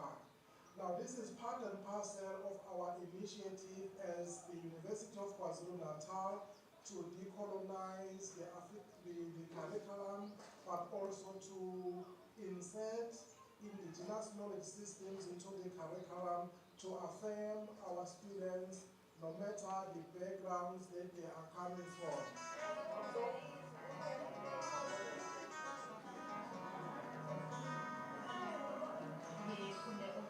But most importantly, there's obviously, as Tina, the new generation, we should be pioneers for the Afrocentric perspective, and also just not ukulahla amasiko ethu and our traditions and perspective and ways of understanding and living is quite important for Tina as Africans. And this experience really has not only reconnected me in terms of the background, in the scene, but it just said I need to carry on in this field of the decolonization of the curriculum, and that we should be learning about the African perspectives and our ways of living, but also living in those, and that's how we can propel, the perspective of Afrocentric.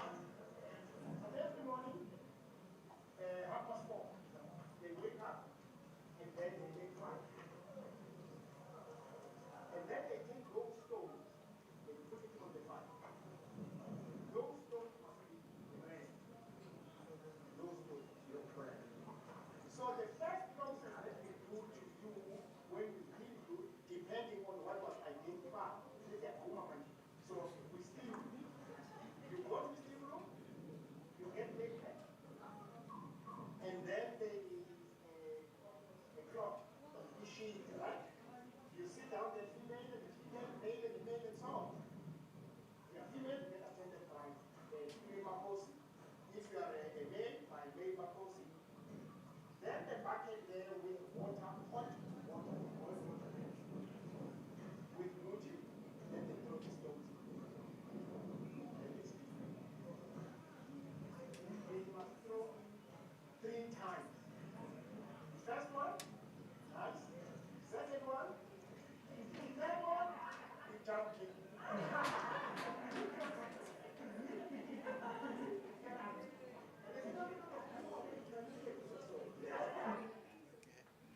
Okay, thank you. I think we can stop here. You get a sense of what this is all about. But basically here, what I want to emphasize is that those centers of knowledge that are based in the community are important in their own right. and they are repositories of very important knowledge which remains untapped. And if we were to transform and decolonize the curriculum, it's important to engage with those sources. You would have seen there a number of rondavels, huts or round huts. Then we start asking now, why is everything appearing in secular form? What is the importance of secularity in the worldview of this particular community? And you can observe this secularity in a number of spaces. Why is a crawl in a secular formation? Why is, when people sit down to eat, they don't sit like this, they form a circle? So that's an important question. Then we start thinking about, okay, what does this mean from a scholarly point of view? So there are a whole lot of issues that we can engage about as we look at these particular community-based activities and practices. We are also within the University of KwaZulu-Natal. I think it was in, it may have been in 2020, again, still on the subject of the transformation and the of the curriculum. From 2006, we introduced isiZulu as a language of teaching and learning in the institution, which was really groundbreaking because no other university prior to that had done it. And as a result, a number of universities are coming to us to ask, but how is this happening? How are you doing it? A number of national developments have taken place now since isiZulu promulgated in, UKZN promulgated in 2006, isiZulu as a language of teaching and learning over and above English. A lot of arguments now were being put forward, but can you learn in isiZulu? Can concepts, complex concepts in psychology, mathematics, this be conveyed in the original, in isiZulu? But then our argument is always, it was always like that because Africa was the center of learning prior to Europe. So, so those are all important things that our students need to know. Also, what I would like to share with you very, very briefly, there are a lot of stories that one can tell in curriculum transformation, is that we want to encourage you to produce your own work in indigenous languages. It is unfortunate that we go to the communities, collect data, and then superimpose a particular language on that data, and then superimpose other conceptual paradigms or understandings on that data, and in doing so, we are in a way distorting the data and taking it away, removing it from the community where it is collected, and future generations in that community are not going to be able to access it in the language in which they pronounced it. So those are some of the issues that you as young scholars should be thinking about. I'm willing to supervise a PhD in psychology written in isiZulu or isiXhosa or Ndebele, which are basically which are basically the dialects that I can understand meaningfully. But if you want to write in Pedi, etc., please feel free to do so. Nobody can say you cannot do that. Why? Because the Constitution allows it, but also the policy of the UKZN allows it. So that should be part and parcel of the transformation of the curriculum. In conclusion, I want to touch a little bit on the work that Deanna and I, in our younger selves, in our younger versions of ourselves did together, much younger versions of ourselves did together. Yeah, we ran a very successful career development project in Port Shepstone. What time did we leave? 4 o'clock in the morning? 4 o'clock in the morning, the first week I entered South Africa. 4 o'clock in the morning, we would drive to Port Shepstone to engage the various schools. In the schooling system, if they start at 7 o'clock, they start at 7. They won't make any allowances for you. So you can imagine how far Port Shepstone is. So we engaged in that project, which was a very, very successful community-engaged project. And I'm pleased some of the students were able to get a master's thesis out of that, and some of them were able to get papers out of that. But in a nutshell, we want to emphasize the co-creation, the co-production of knowledge together with communities. The university is no longer the sole producer of knowledge. There are so many competing centers of excellence out there, and many of them are based in those communities. So with those background words, I want to say thank you very much. I hope we have made a little bit of a contribution, and we are available for further engagement. Thank you so much.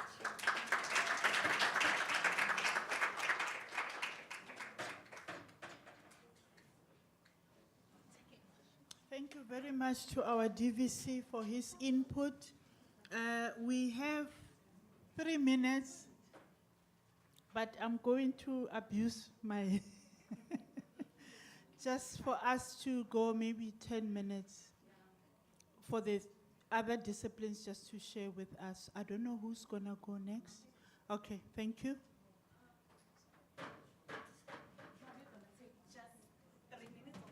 Good, good. Just log in very quickly. Where do you?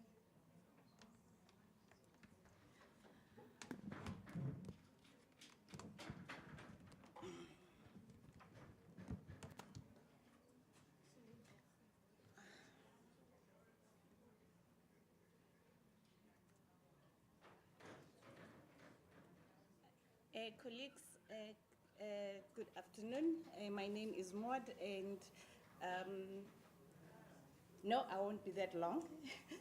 And to our special guest, Professor Den. I'll just talk very briefly about transformation, particularly in the discipline of social work.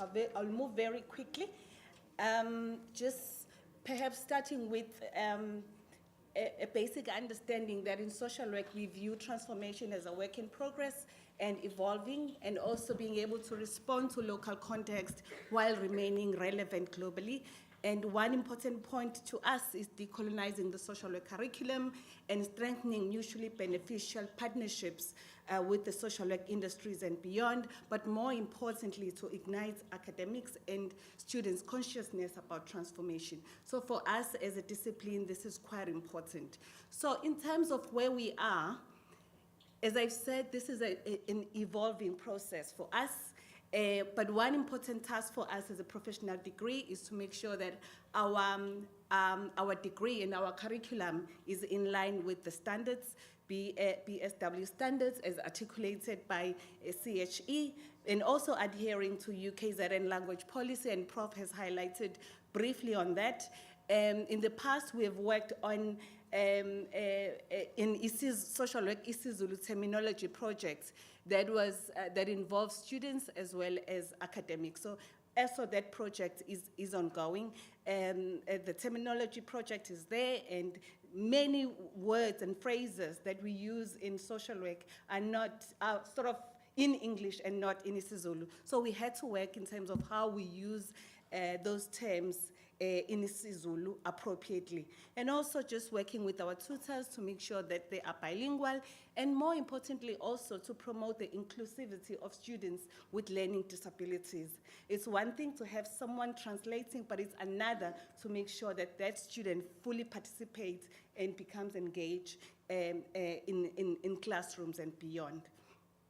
I'm not going to talk about some of the push factors because of the time, but I just want to delve into some of the key things that we've embarked on in terms of transforming our curriculum. One is decolonizing PSW program, and that includes prioritizing and cementing Afrocentric knowledge, theories, and practices in the PSW Foundation, meaning first level.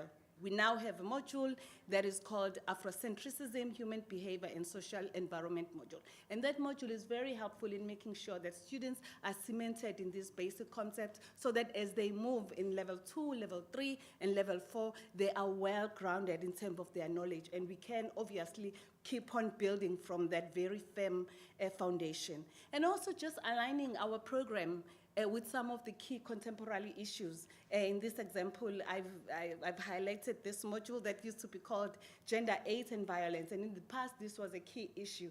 But moving forward, these are some of the key issues now that we are grappling with: race, gender, and sexuality. So that has moved. And also just continuing to integrate Afrocentric paradigms in all social work modules and initiating social work centers and to make sure that they don't only include research, but also they include community engagement as well as field practice. And here we're talking about UKZN Core and my Arts Institute. But key also is us developing and designing tools that we can be able to use in social work. I'm in child protection, so most of my work is around children. So designing tools that are appropriate for those contexts for us was very key. So this is a project that actually involves students, and this is me with students, social work students, and community practitioners, and we are all involved in creating this particular project, Uhambo Lwami, which is a child-centered initiative or a child-centered tool. And also just developing project initiatives or tools that can be used also in teaching and learning. So those books I now use in teaching, specifically child protection classes, and now they're also used in field practice, 320 modules, and so on. And here you're seeing a student being involved in field practice in a school setting and using a tool that is highly appropriate for that particular environment, but also the tool that was developed within the discipline of social work and inclusive of students as well as community practitioners. And all this is part of field practice, where we try to make sure that our students are exposed in a range of fields. Just in conclusion, I'll highlight this very briefly. Part of our work also in terms of transformation is to strengthen our international collaborations, and that includes our work, internationalization projects with with German, Zimbabwe, and so on, and that includes a lot of work for postgrad, and in the past we also included undergrad students, exchange programs where students go to Germany, spend a month, spend two weeks, and they visit a range of social work fields, and then also Germans come here, and so on and so on. So this is an ongoing project, and I think digital engagement is also helping to sustain those relationships and contacts. Key to us, and this one is new, is the emergence of public health social work. Here we have colleagues who are working in the field of TB.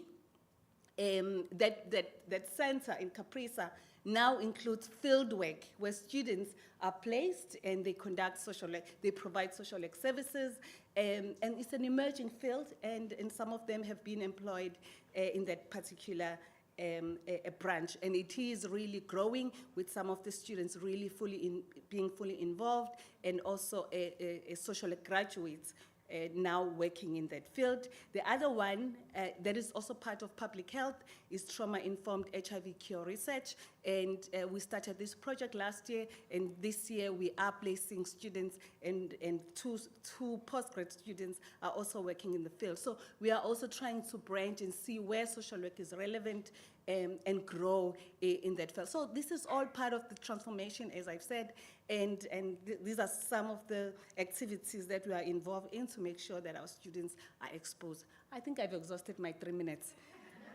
Thank you, colleagues.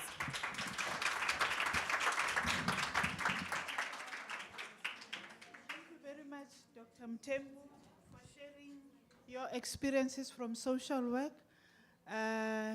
Do I call psychology Howard College? Okay, and then we'll end with criminology.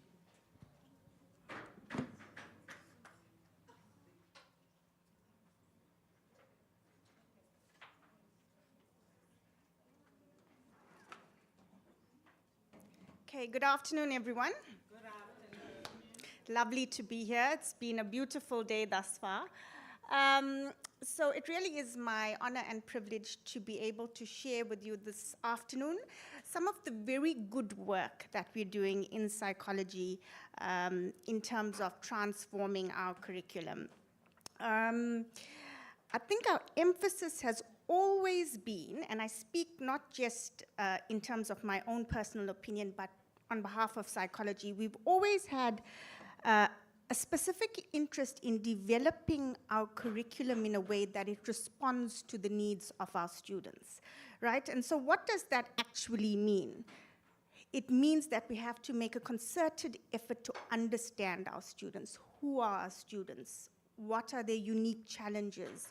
What are their circumstances, right? And the way in which we approach teaching and learning is very facilitative and collaborative, right? So yes, absolutely, as been said, quite a few times today, reflected on this co-production of knowledge, right? And for the academics seated in this room, you know the difference. You can go into class and you can try and explain quite an intricate or complex theory or model to students. You kind of sit there and you see blank faces, right?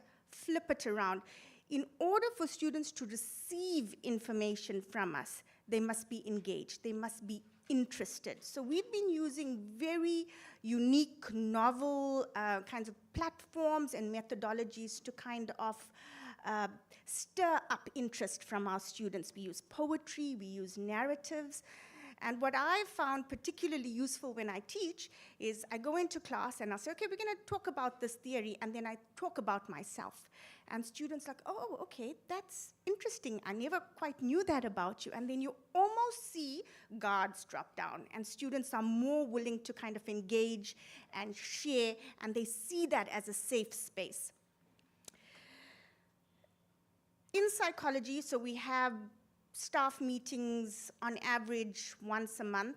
We always set time aside to critically reflect on our content, number one, which is very important, but equally important, what are the pedagogies, what are the tools that we use in terms of instruction and assessment? So it's all good and well to have fantastic, relevant, applicable, interesting content, but until such time we have the tools to be able to translate that information to students, it's problematic.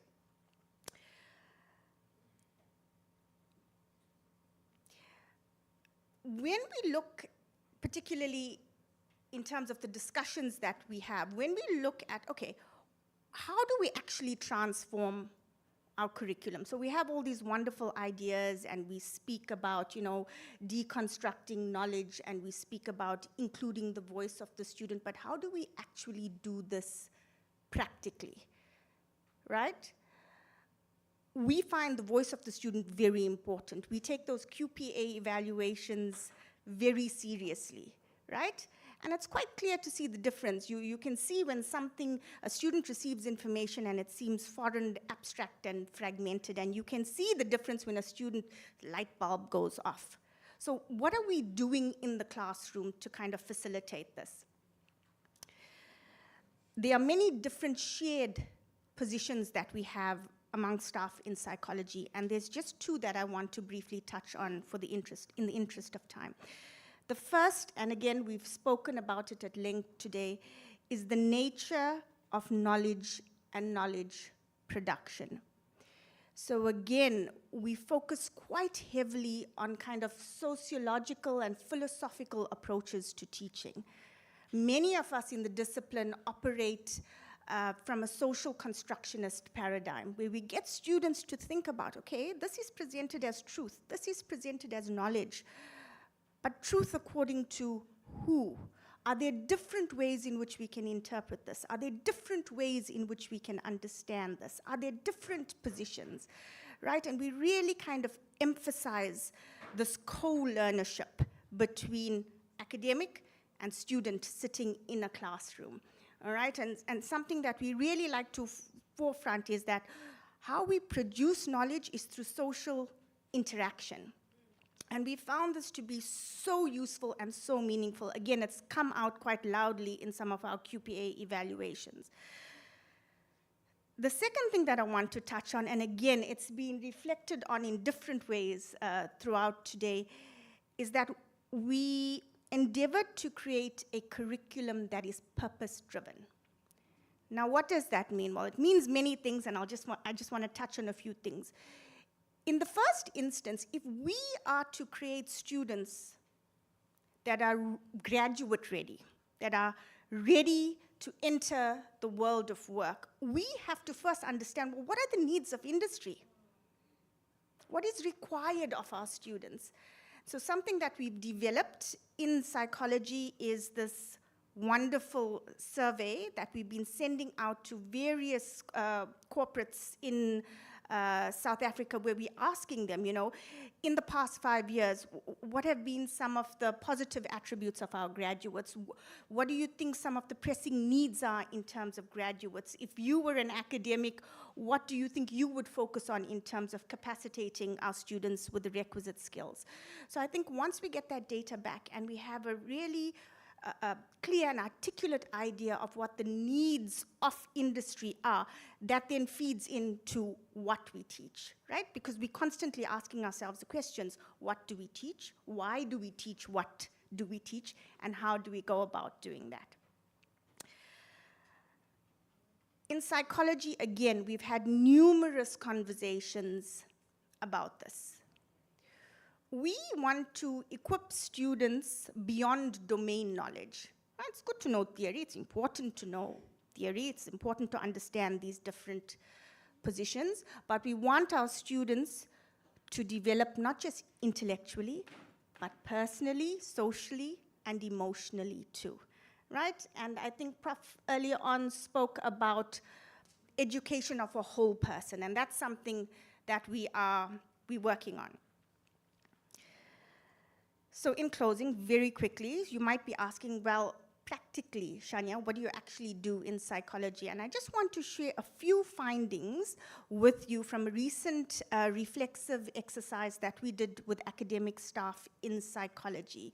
So it was very, I know it sounds like a survey, something quick. No, it was actually very detailed, very pointed, very comprehensive. Academic staff needed to complete a survey. On average, I think it took about 85 minutes for staff to complete, and it really afforded them an opportunity and a space, again, to reflect on what are we teaching, why am I teaching this, and very importantly, how am I teaching it, right? I can talk and talk and talk. Are my students actually absorbing or receiving what I say? So the survey focused on 3 things. The first thing is the extent to which the curriculum is responsive to the social environment. Secondly, is our curriculum, is my module, is your module inclusive of diverse epistemologies? And what do we mean by that? We mean the nature of knowledge, the source of knowledge, and the justification of knowledge. And then lastly, completing the survey gave us an opportunity to kind of revisit our different pedagogical and instructional methodologies that we use. So I'm very excited to share with you in 2 minutes some of our findings. I'm not going to go through all. I will literally pick out 3 in the interest of time. Right, so our analysis suggests the following. Many staff align their teaching philosophies with an African-centered approach, ensuring that all training is context-sensitive and incorporates the needs, perspectives, and challenges of African people. Finding 2, many staff have reflected on their promotion of social responsibility, ethical engagement in their curricula, and this includes, for example, content on ethics, social justice, and global citizenship, with the view to prepare students as conscientious contributors of society. And I think that is absolutely wonderful. I think it's so powerful, and I am just so proud of academics in my discipline. And then let me just pick one more. Staff have identified their efforts in integrating diverse knowledge traditions into their module content.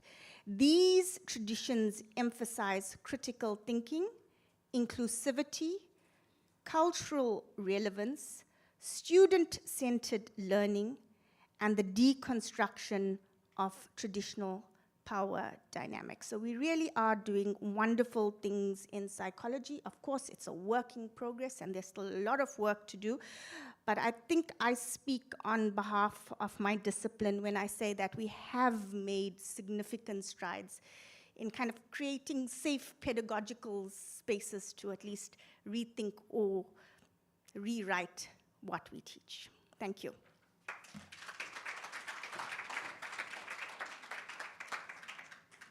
Thank you very much, Dr. Ruben. I give Prof. Gopal the last floor.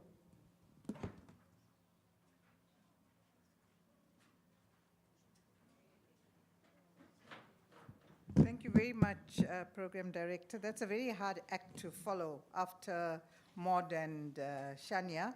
And I also am aware that I stand between you and lunch. Yes. And I've given both of them some of my time. So mine is going to be very brief. So essentially, I think, you know, we in criminology, first of all, we teach massive classes.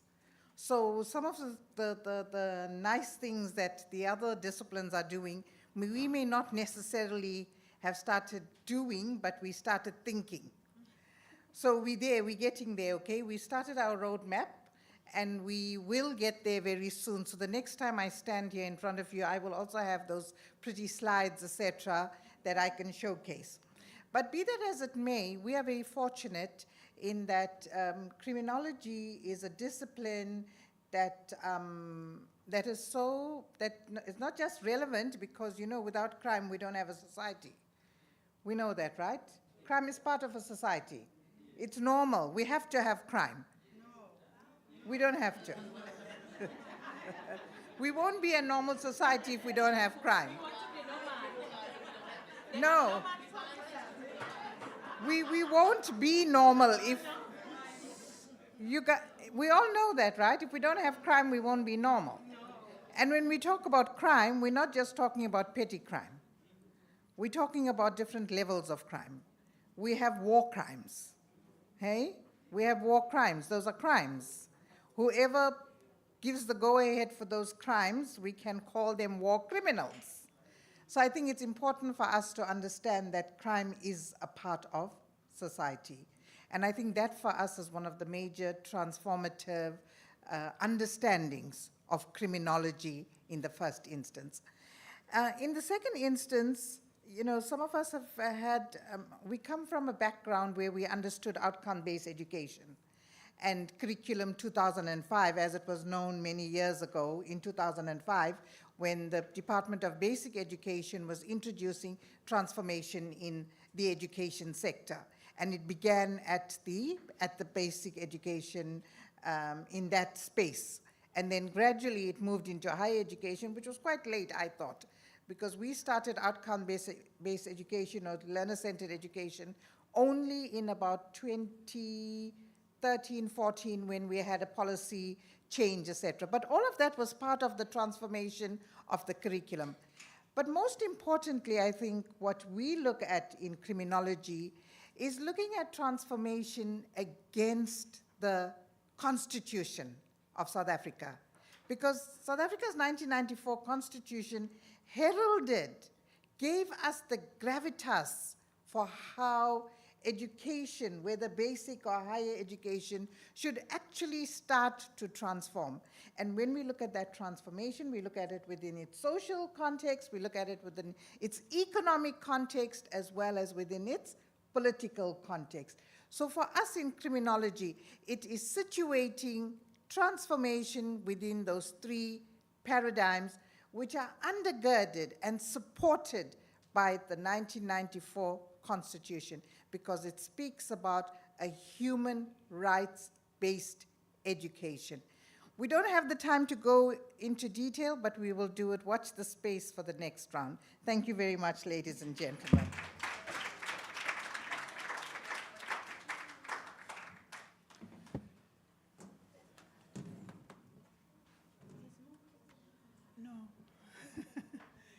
Can we just give a collective applause to the School of Applied Human Sciences?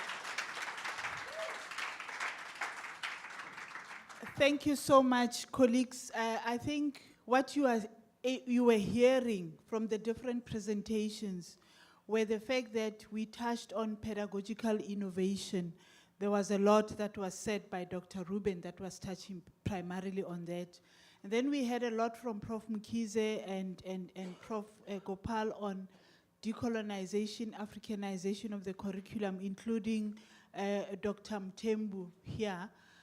You can see, okay, there was also an element of entrepreneurship, somewhat, but none of them touched on the issue of research-led teaching and learning. I didn't hear much around assessment. So we are saying to you, we are work in progress. And you have seen what Ndlovu Katseni and the other authors are saying about the fact that we are confronted by protracted challenges. So these are not easy things that we are going to fix tomorrow. It's things that we are conscious about, and for as long as we are conscious about them, we will be intentional in making sure that we transform the curriculum. So thank you so much, Dr. Buthelezi and the audience. Thanks, colleagues.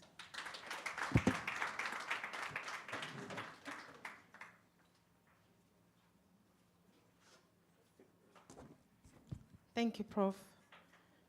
I think we owe our students a discussion that is not on camera, because we are doing things and they need to know why we are doing them so that they can buy into the idea and extend what we are trying to do. Most of the time they like what we see, but perhaps also understanding the pedagogical, the leadership, the thinking, the transformational aspect of why we are doing what we are doing. Because I think they see the what, but they don't see the why. Because the why actually generates more whats. Because once we get the whats, once we understand the why, we can get more whats. They become our soldiers everywhere they go. So honestly, I'm so glad they are hearing it firsthand from the people who are teaching them, who are saying to them, this is why we are doing it. Perhaps they can also add a little bit of their own understanding and vision and ideologies on the why and the what. But I do think we have one comment. Yes?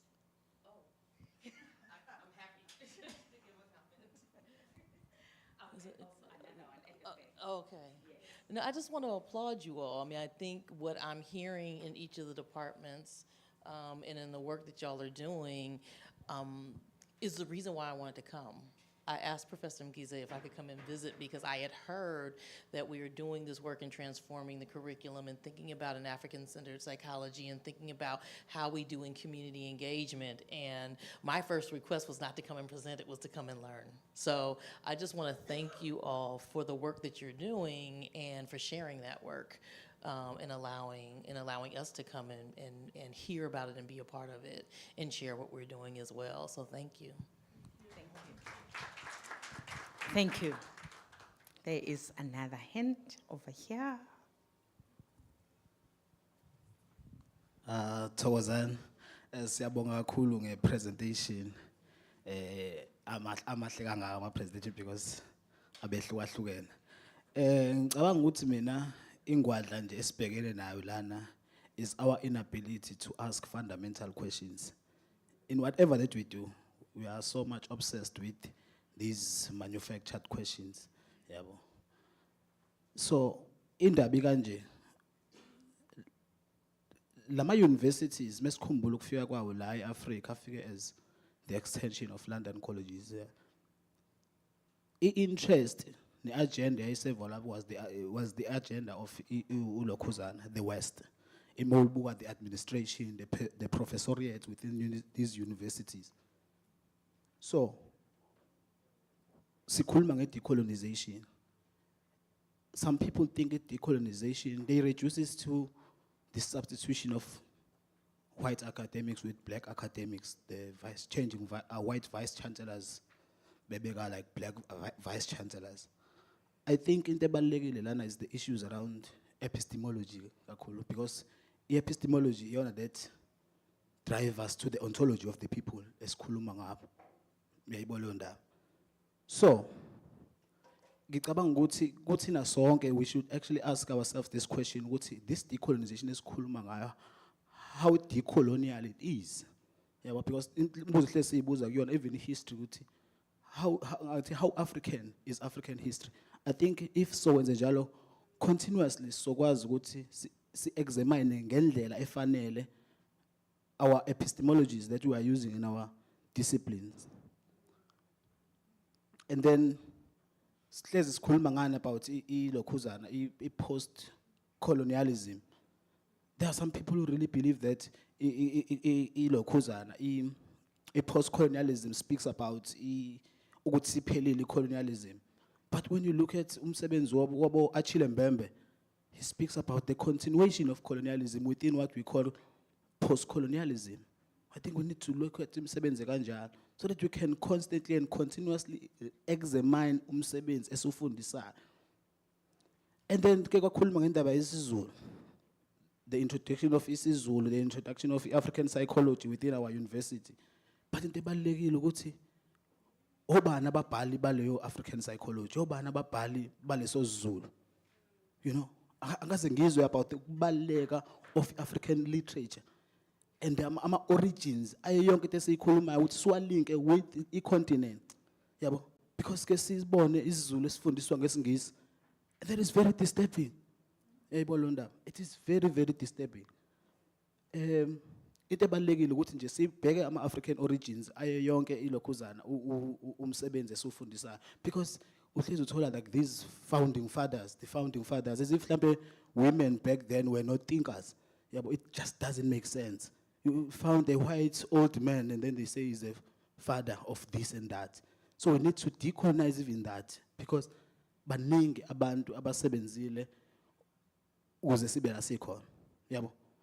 Lama disciplines esinawo anawo umlando wawo within our continent. Kade ngicabanga indaba kade sikhuluma nje of healing. Ukuthi sometimes we'll go to psychologists for counseling after sishonela. But look at the African context. Uthola ukuthi mawushonelwe lana kufika umphakathi, the community comes to you. The conversation that you are having, it's healing. Yabo?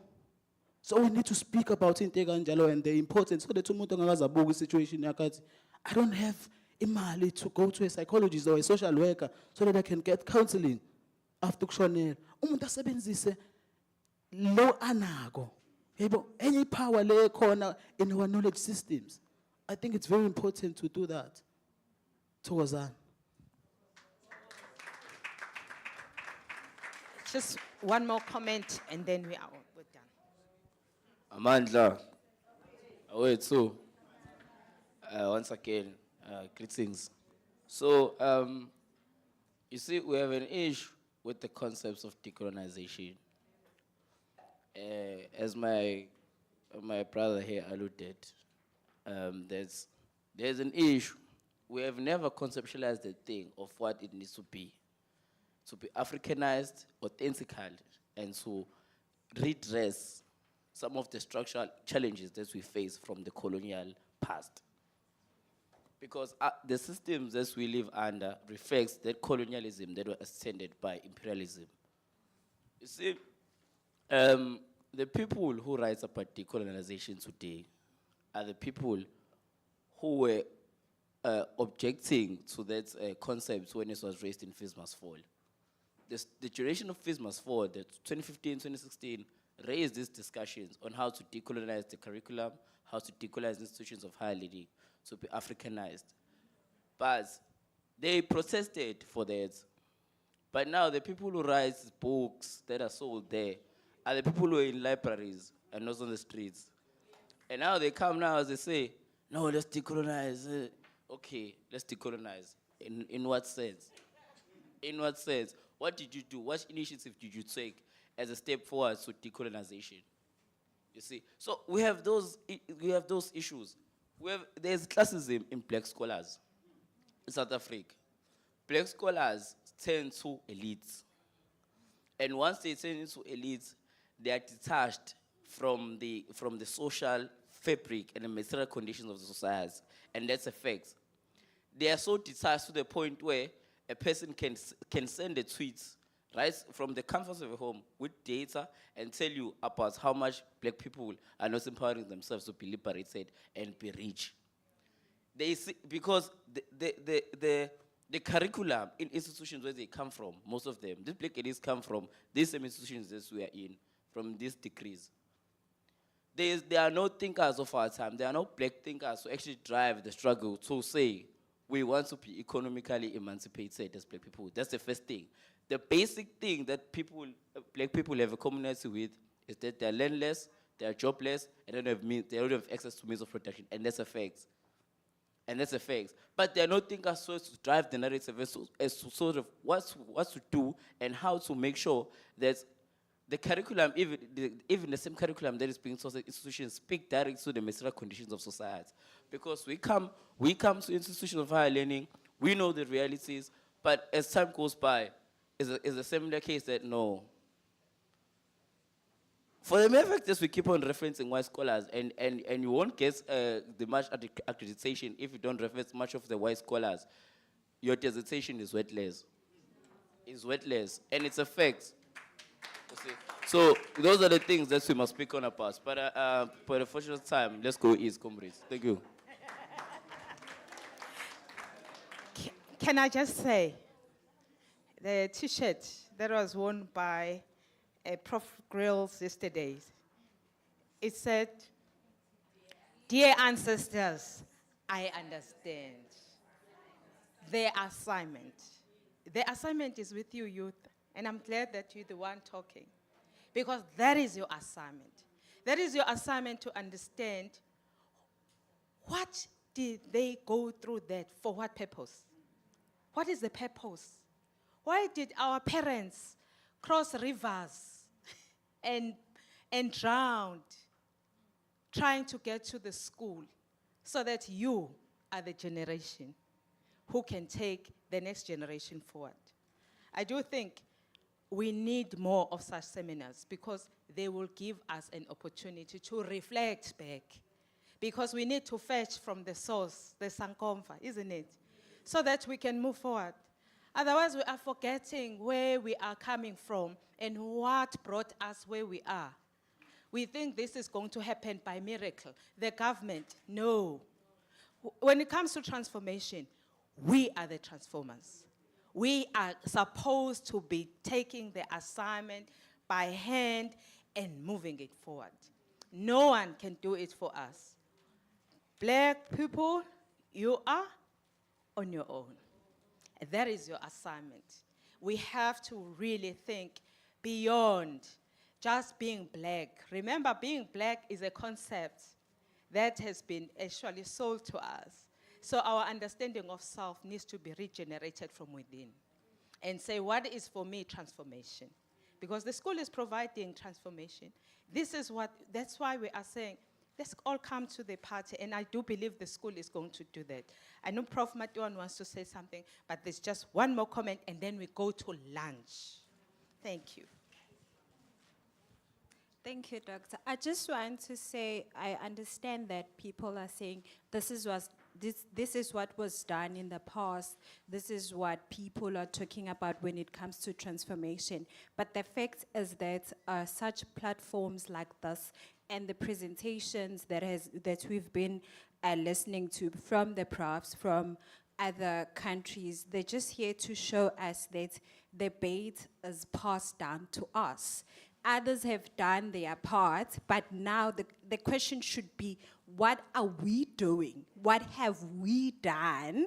As the profs were presenting there, they are the majority, but they're oppressed in the US. But you hear what they're doing, they are just the ambassadors of freedom, and they're here also to share with us to say, despite everything that is happening that we see in the media, but we are the ambassadors, we are standing there because we are fighting for freedom and also the emancipation, and to say, let's start the groups, because one of the things that Prof said yesterday was that as a black person, we're always operating here on the survival when it comes to the stresses. So all the time when something happens, we are shooting up. So meaning that as we are attending such platforms, they are here to pass the bait.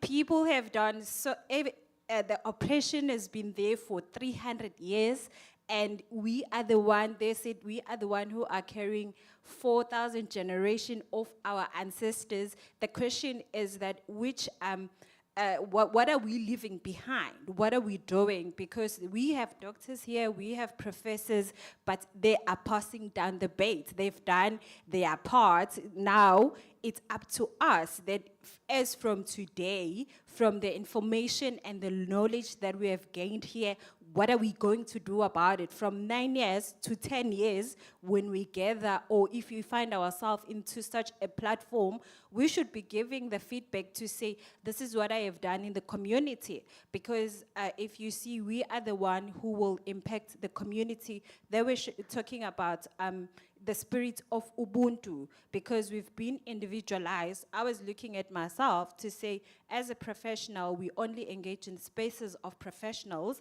When it comes to our communities, we even want to move away from our homes because we just want to be professionals. We don't want to engage with those people from the community who are still human beings, but because we're not on the same level, so we are about the standards and the levels, so we cannot go back there, but instead we're saying, this is what has been done to us. Yes, we're not denying the oppression and everything that has been done to us, and also the education system that has been passed down to us, which is why we're talking about transformation, but we are the change that we need to see. Thank you.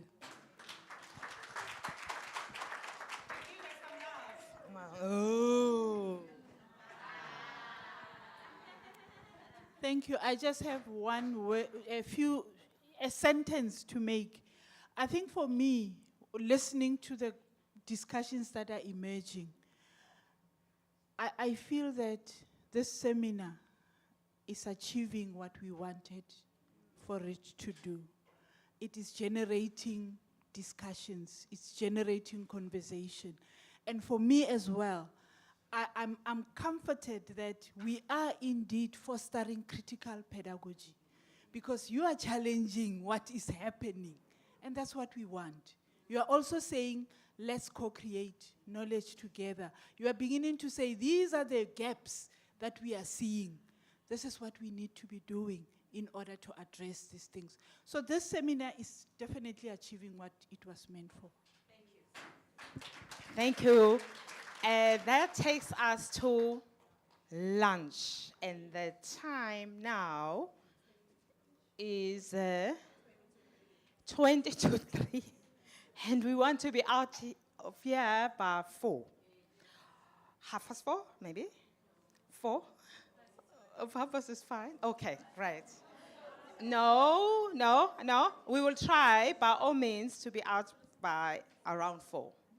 Okay, so shall we go to lunch? Can I please not fetch you?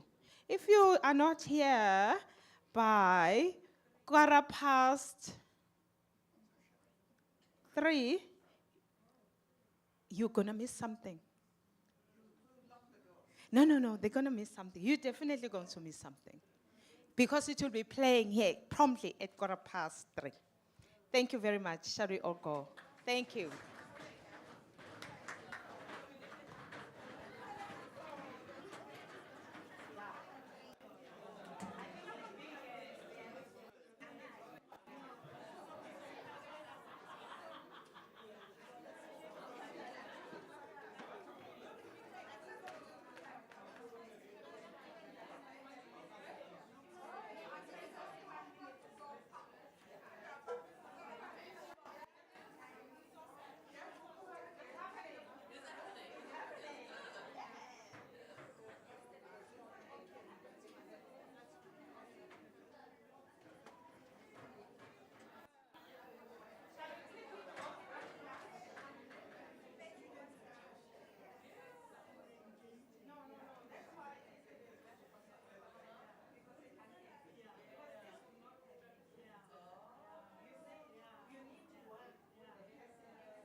Da da da.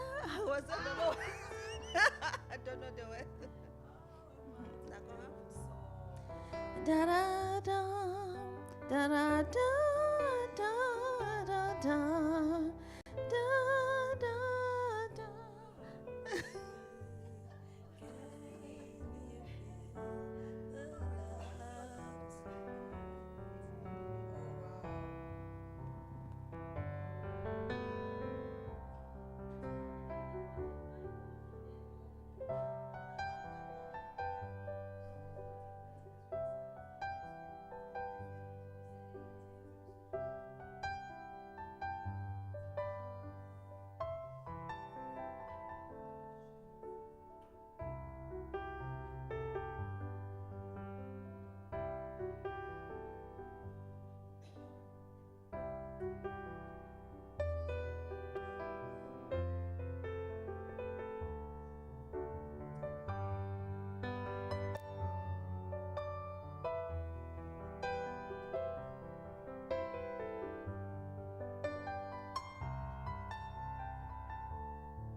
testing my heart. Oh, we're testing. Everything's good. Okay, now let's try the video.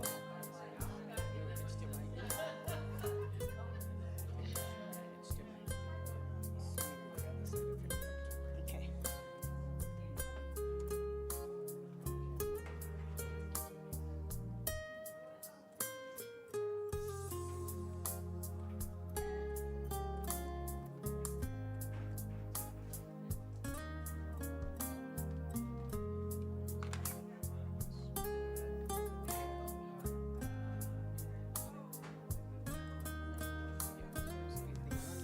Yeah, okay.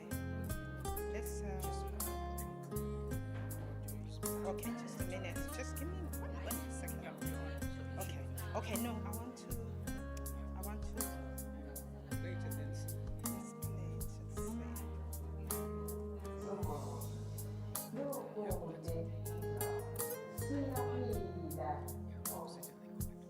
okay.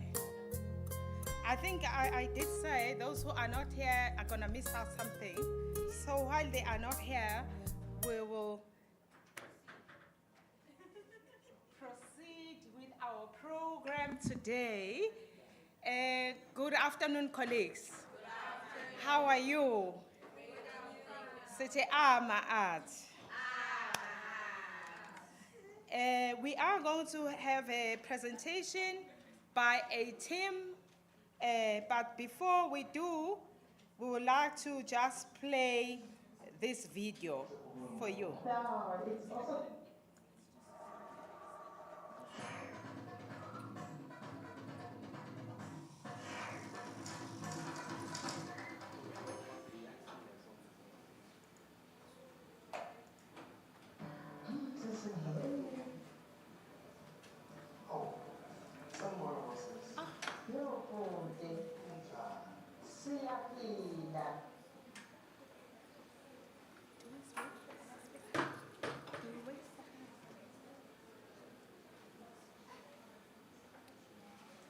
Oh, okay, colleagues, I've been told we must just give our guests an opportunity to come in.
No, it's also good to see you. Siyabonga nathi. Dr. Ziba, how often do you find people asking, Unjani? And really meaning it? And how often actually do you hear people say, Sanibona? Such a powerful word, an acknowledgement of the existence of an individual. And my response, whenever I say, "Uyaphila," the question is, what do you mean? Who is alive? Is it the inner person? Is it your spirit? Is it your body? Are you referring to the self or yourself in relation to the other? And I think what we have at my art is so important because embedded in the philosophy of my art is the acknowledgement of interdependence, of caring. How often do we lose that opportunity to say sawubona when we already know that the very same person, you might not say the following day. It is really, truly an honor to be serving the Ma'at Institute at the UKZN because it provides the services that people need. You are so correct, Dr. Guterres. It is for the same reason that at Ma'at we work with the individual. And through the provision of our teletherapy services, that's how we reach out to individuals who are under distress, individuals who feel alone, individuals who feel depressed, or individuals who feel disconnected from other human beings. We also offer group support through our debriefing sessions. As you know, we've conducted a number of debriefing sessions. We conducted debriefing sessions in the schools. Remember, we prepared even our matriculates in 2020 when they felt so disconnected with the academic programs, and then we prepared them for the examination. That was part of ensuring that they still feel connected to the school, they also feel connected to themselves, and they still feel connected to each other. We also reach out to communities and we provide a number of support. As you know, we visited our traditional authorities. Remember our trip to Utugela, where we had a meeting with Amakos of Utugela region. And you could see the importance of us reaching out to them, particularly during this time, because that is our role as the Ma'at Institute. As we know, COVID-19 is not only an illness, it has also created many problems in our homes and in our communities. So that's what we are doing as the Ma'at Institute.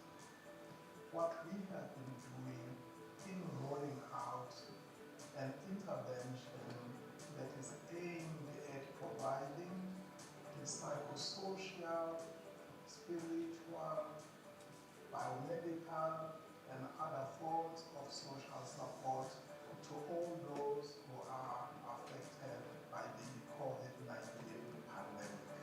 This project is supported by the HWCTA, and we are very grateful for the support that we have received from them.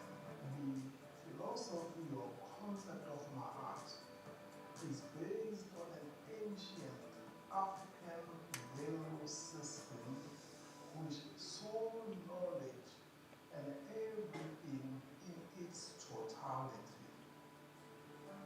In the southern parts of the continent, this philosophy is generally known as Ubuntu. As the University of KwaZulu-Natal, and in particular the College of Humanities, we are committed to advancing African scholarship. The philosophy of Ma'at is commensurate with the idea of African scholarship. And we are looking forward to a situation where a number of institutions on the African continent will be grounded on this particular philosophy. Be they institutions that provide care, be they institutions that provide education, be they institutions of government or governance, if everything that we do is grounded on the understanding of who we are and ultimately the interdependence and justice that is contemplated in the philosophy of Ma'at, we believe that we will go a long way. I've been serving at Ma'at Institute as a social work intern. It's been a great experience. I've been able to execute my social work professional skills into practice, result of shifting away from theory and practice with daily life experiences of of a variety of people in different communities. It was interesting going to rural areas, urban areas, hospitals, clinics, community centers, just to see how you can enhance and make impact to people's well-being. So the experience has been amazing, and amazing is an understatement. Uma ake ufundise indlela zokusebenza ezahlukene okubalwa kuyo indlela yokusebenza enobuntu phakathi ekwaziyo uku-accommodate abantu abamnyama ukuthi noma uma ufika kubona bengathuki ngendlela imibuzo yakhe iqhamuka ngakhona but iyakwazi ukuthi ba-accommodate ibenze bekwazi ukuthi bekhulume iy'nkinga zabo ngoba usuke uxoxa nabo ngendlela yobuntu bakwazi ukuthi be-accommodate-eke. Ngiyabonga kakhulu kwama-art ngethuba onginikeze lona okuyithuba engavamisile okwenzeka njengamanje ngoba amathuba emisebenzi engekho emphakathini wakithi nokuthi unginikeze futhi ithuba lokuthi ngikwazi ngisebenzisane nabantu bakithi ngithathele into kade ngiyifunda esikoleni ngikwazi ukuthi ngiyithathile kubantu bakithi besizakale futhi. Ngiyabonga. When I first came in, it's been a number of months. It literally started to feel like I am home. This is my second home when I'm here, and I think that it's the warmth of the people that I get to work with.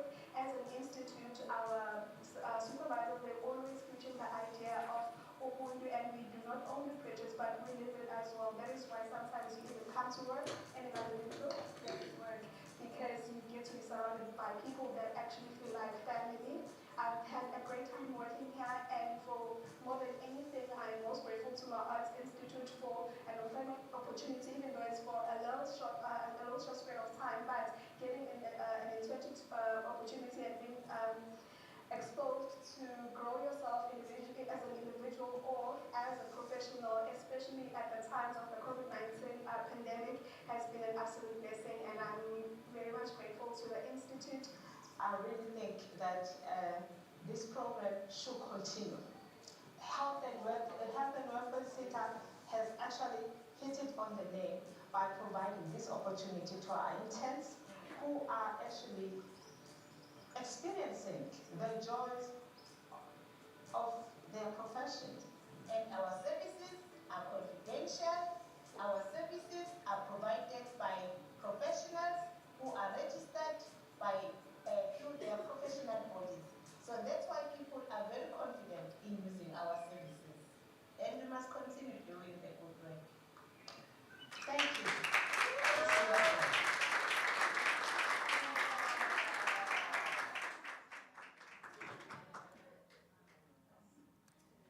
Now it must stop.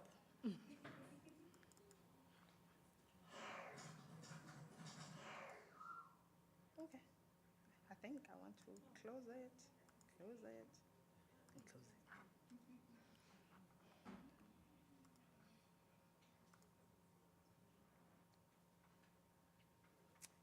Colleagues, I just want to share. Obviously, the video does provide a summary. Our colleagues who are part of this presentation, myself, Miss, please come closer, Zaman Tsele, Nokanya Zondi, and okay, Stembi Soposa, and Dr. Zondi is not here. Dr. Ziban is not here with us, but she is also part of this presentation. You can see that this is the Ma'at Institute. What the Ma'at Institute actually represents is the philosophy of Ubuntu. It's a way of life and being.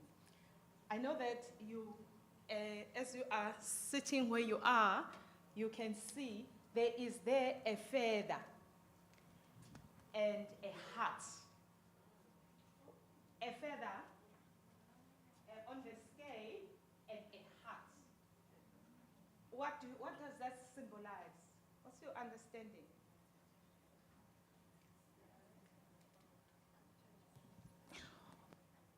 Yes.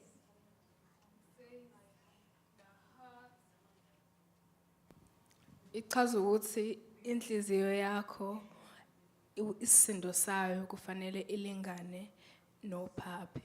So your heart must be light like the feather.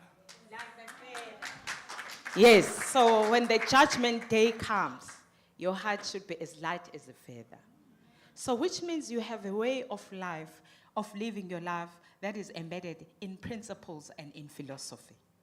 It is not just living, but living in a particular way. And I think Prof. Mkize in that video did highlight some of the things.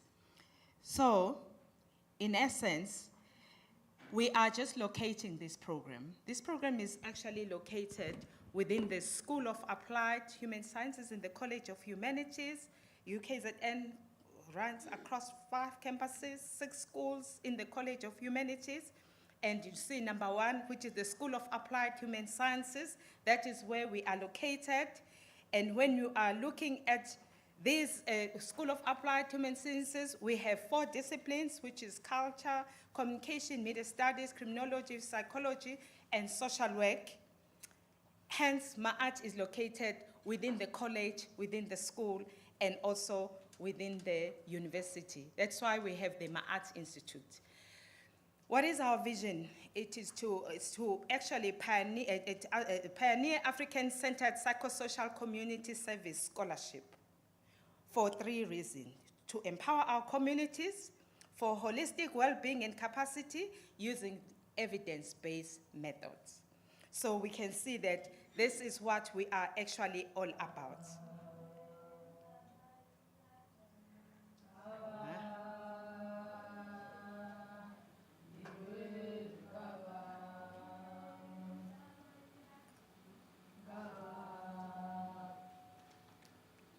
We are calling upon our ancestors to help us shape the direction and the way forward. Coronavirus was quite a pandemic, a big one for us and for the country and for many other people who were affected by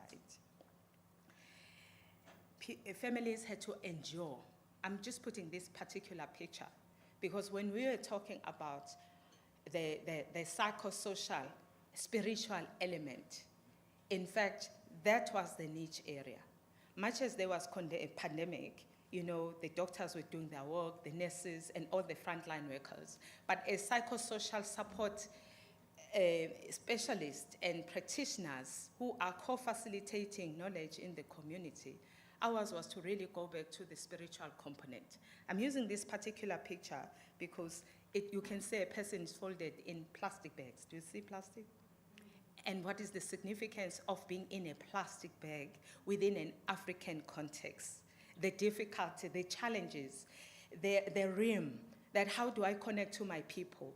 Some people were not able to see people that they love on the last day, they couldn't. So that meant we had to transform our way of thinking and looking at things to say, in actual fact, that which we call pre-colonial, post-colonial, is it post-colonial? Is it really reflecting our culture, our history, and the things that we know of us, about ourselves and how we understand our communities?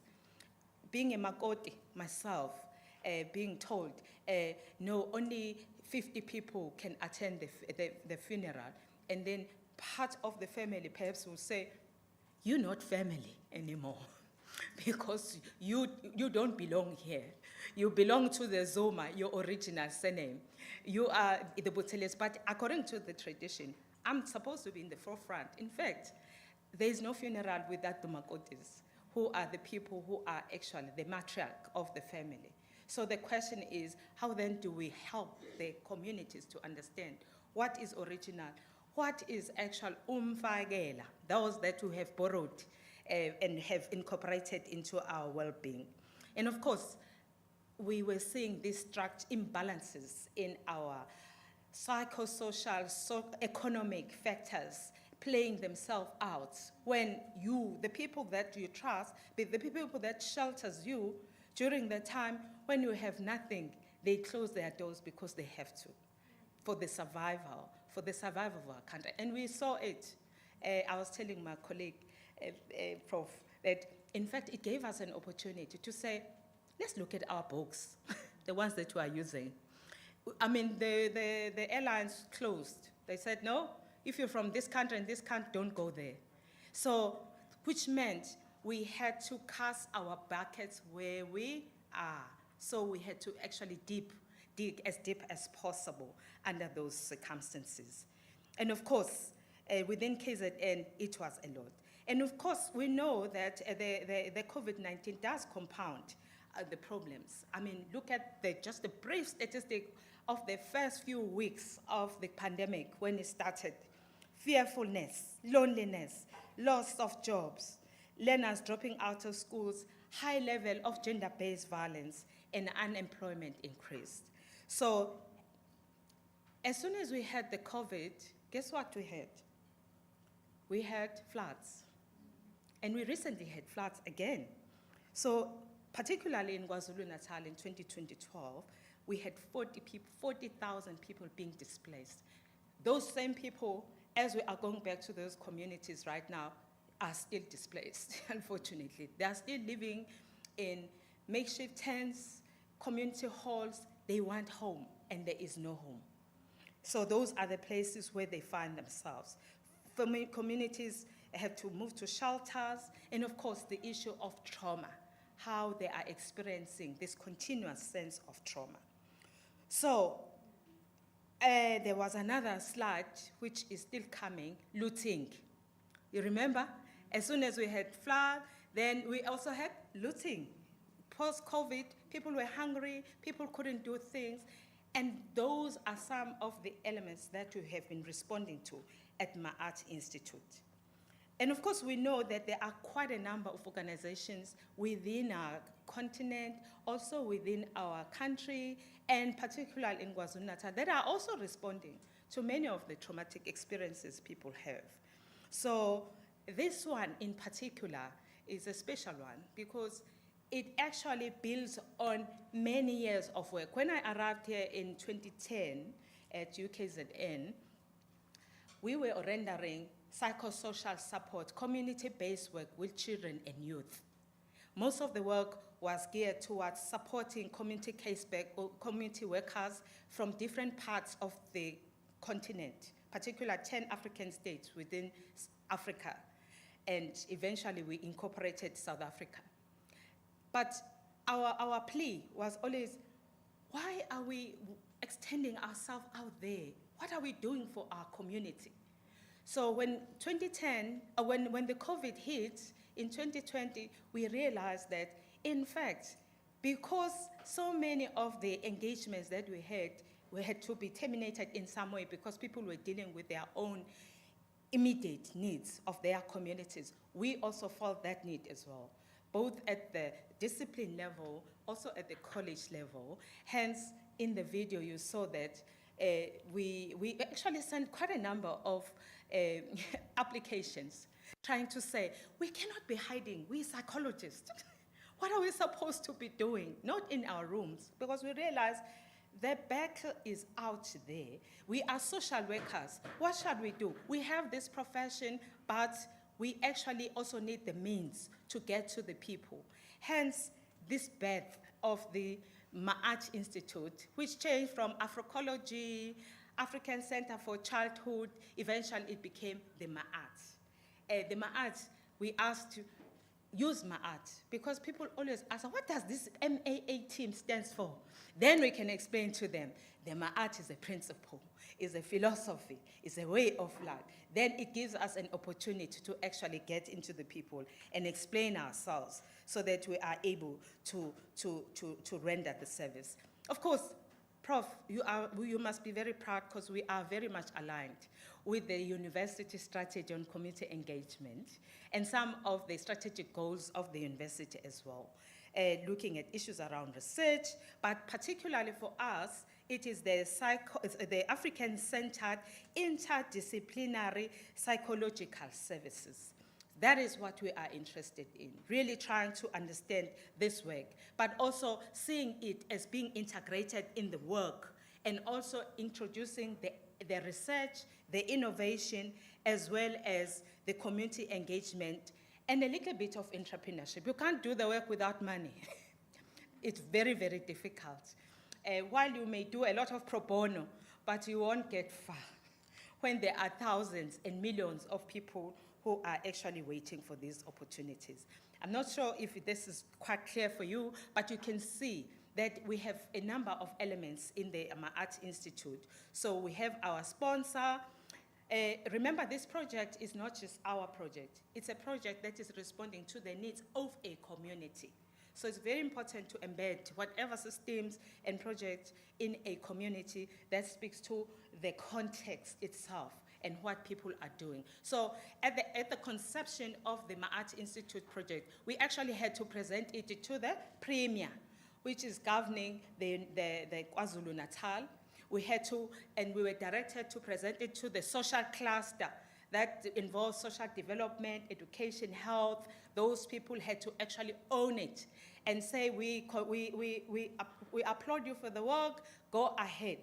And fortunately for us, we were able to get the funding from the different stakeholders, which is the Health and Welfare Center, which is a government-driven initiative that actually assisted us to put it into fruition. But I must say, in the initial phase, when we sent to some of the very prestigious organizations in our country to say, this is what we want to do for people during COVID in particular, we were told, no, mental health is not a priority. So that was the biggest challenge, to say, no, we are here dealing with food, water, clothes, no mental health issues. Fortunately, we have seen the turnaround in many of those institutions, realizing that, in fact, how do you deal with a person who's experiencing triple threats, COVID, looting, floods, all at the same time? How are you going to actually fight back? You need the tools to be able to fight back. So looking at our project, we actually had quite a number of things, looking at the operations and also the specialist role. There we are training, we have a project team, and looking at the different elements, which is teletherapy, school community, wellness, also testing site support, testing site support, patient reintegration, and health communication. Unfortunately, when we are going out, sometimes we were told to close. When it was quite challenging at the beginning, but because we had a very clear vision to say, this is what we want to do. And the question was, how then can it be done? What are the strategies? And that led us to the teletherapy. That led us to, say, community outreach work. That led us to say, how do we exploit the existing technologies so that we can be able to reach out to more people? And of course, the research, and then we couldn't do it at all without the interns. Later on, who became the mentors? We also had the mentors. Those are the people. I always say to them, Prof, maybe I would have been expelled a long time ago from work if any of them had passed on during that time, because we're going to be asked, what indemnities did you sign? But they were brave. And the only thing we're asking them, please stay alive. And the interns are here. And we must really applaud them, and those who are not here with us, to say bravery is all about that. You see, when you were asking earlier, what are we doing as youth? For me, that was it. Not only was it about getting an opportunity to be retrained, because these were people who were not employed, but they've completed their degrees, whether it's social work, psychology, registered counselor. Some of them had community development studies, media studies, so they were coming here to actually say, I am humbling myself to relearn, to be retooled, to be reused, to be repurposed, so that I can be able to reach out to people who are like me, but who are not able to reach out to the opportunities that are offered in the different spheres. So hence, when you look at the Ma'at Institute, as I said, it refers to the Egyptian concept of truth. So those are the principles we live by: the truth, balance, order, harmony, law, morality, and justice. So here, really, it's about the philosophy of Ubuntu and trying. So these are the three major legs that we are looking at: the psychosocial support, the issues of skills transfer. And the question is, what skills? The answer is the skills and the knowledge resides everywhere. Whether it is from us to the community or from the community to us, from the interns to the lecturers and everyone. And I must indicate the people who really made it worthwhile are the people who are, some are sitting here. I see Dr. Stoll, Dr. Mtembu is not here, Dr. Ziba. There are so many. Dr. Ngobo, so many people who actually took the time to say, we are going there. In some instances, one of the, on the clip, we were going to do a presentation at, for Amakos, the traditional leaders. And because myself and Dr. Ziban are females, so we asked Dr. Stoll, please, can you move and open the doors for us so that we can come in? And then he presented on our behalf. He had to wear his coat, of course, so that he looks presentable. And once they said, yes, now the ladies can come in, we came in to present. Those are some of the methods that we had to be genuinely and be authentic in our community, because these are the gatekeepers.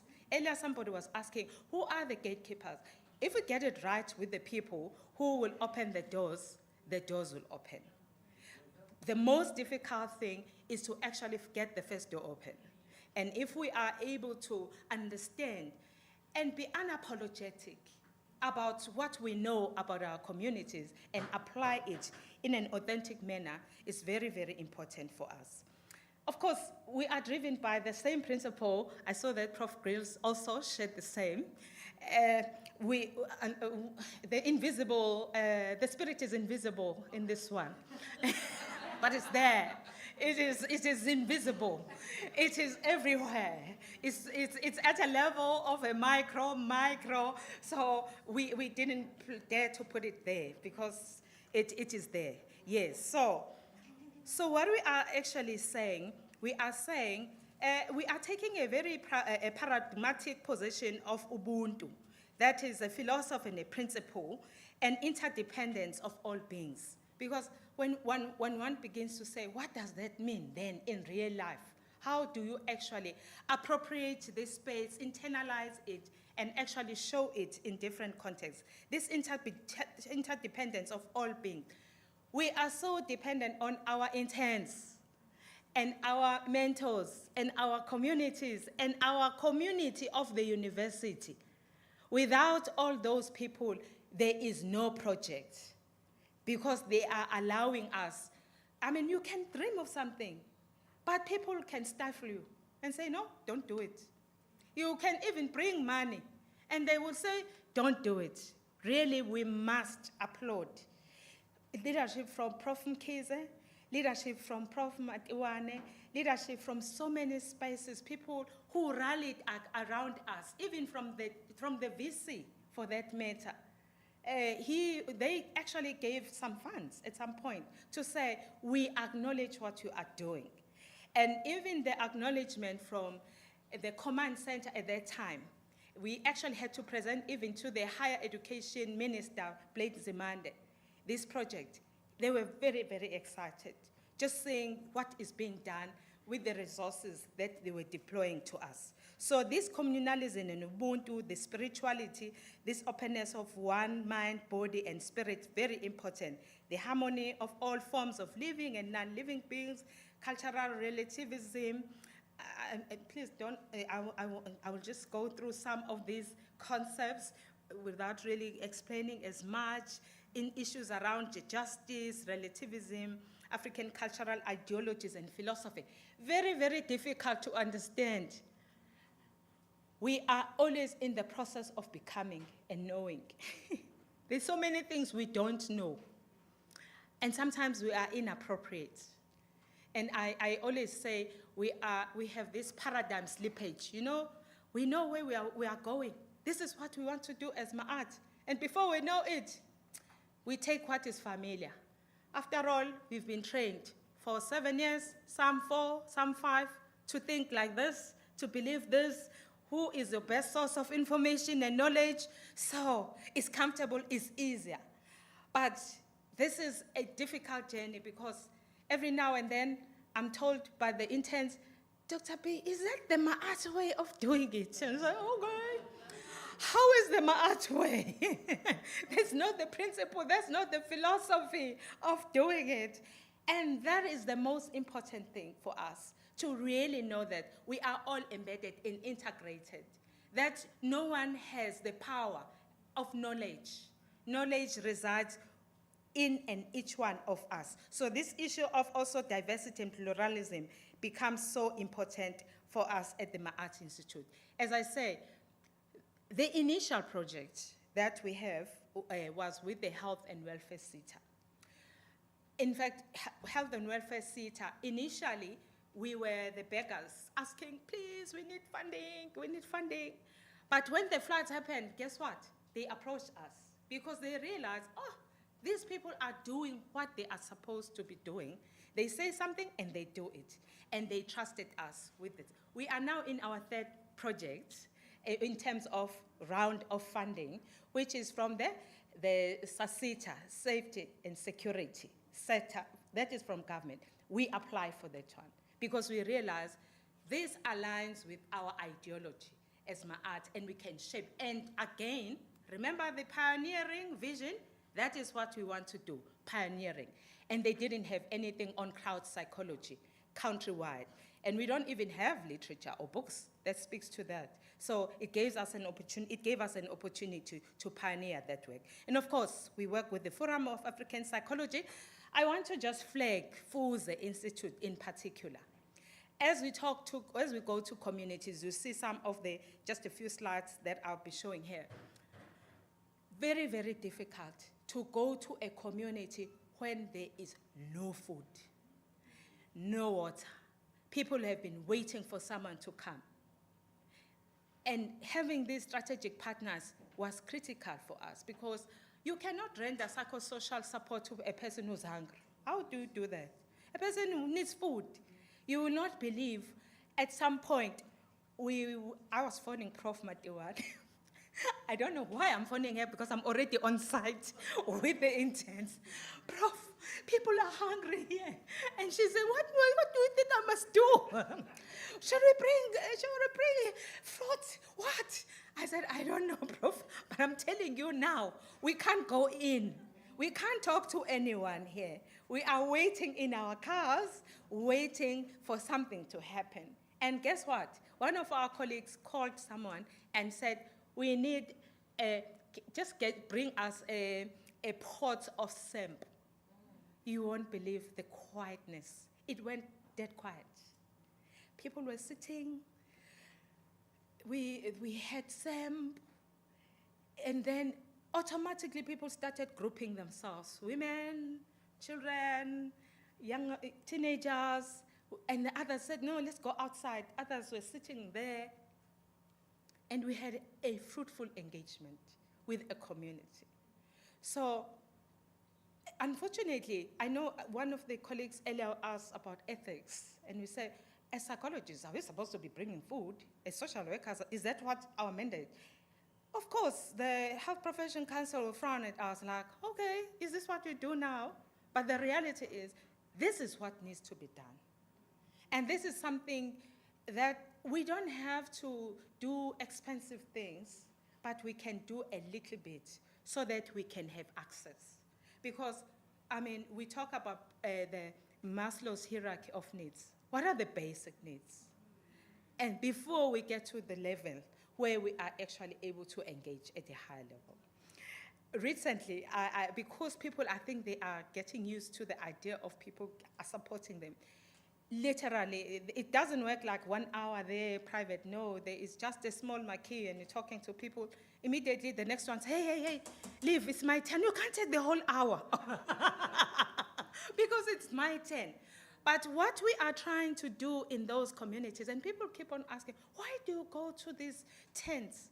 I mean, here you have hundreds of people who don't know each other. They live in the neighborhood.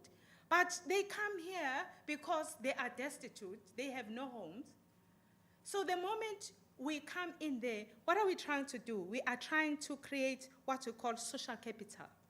We are creating spaces for them to find each other, to talk to each other, so that by the time we leave, at least I know this one, and I know their story, and I can relate to it, and I support what they are actually saying.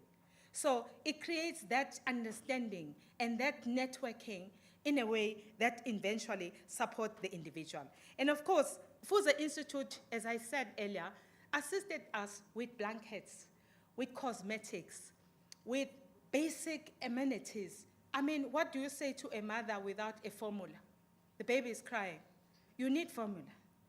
And we must indicate the university also responded. They supported us by actually having these drives to say, how do I bring in the food?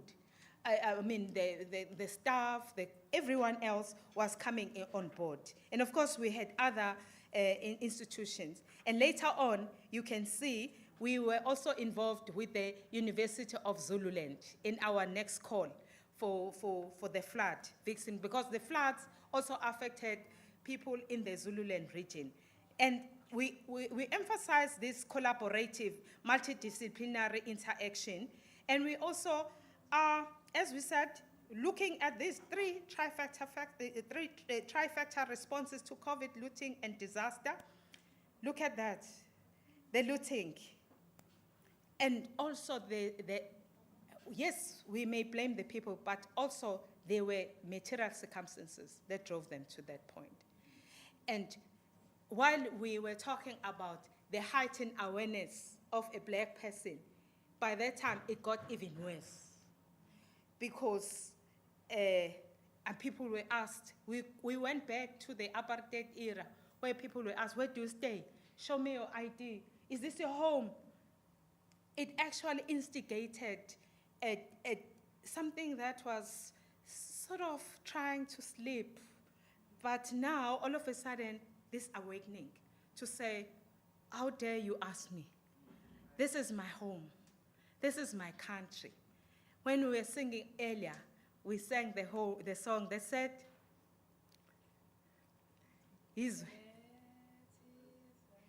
Eletizwe, Oalombango, Eletizwe, Oalombango. This is our country. Why are we fighting? But the reality is we are fighting. We're fighting for space, we're fighting for recognition, we're fighting for survival. And most importantly, we're fighting for survival. The next generation needs to come through. And that next generation, we need to reduce the level of scarring, particularly at an emotional level, so that we can become more. We can become better. Look at the floods, the effect it had. But not only are we really providing this intervention, but also looking at our force, our police services, where they are rendering services for our people.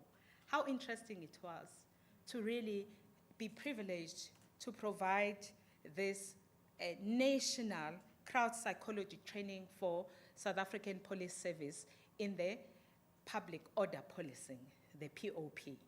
Our colleagues, our interns, so many people got involved.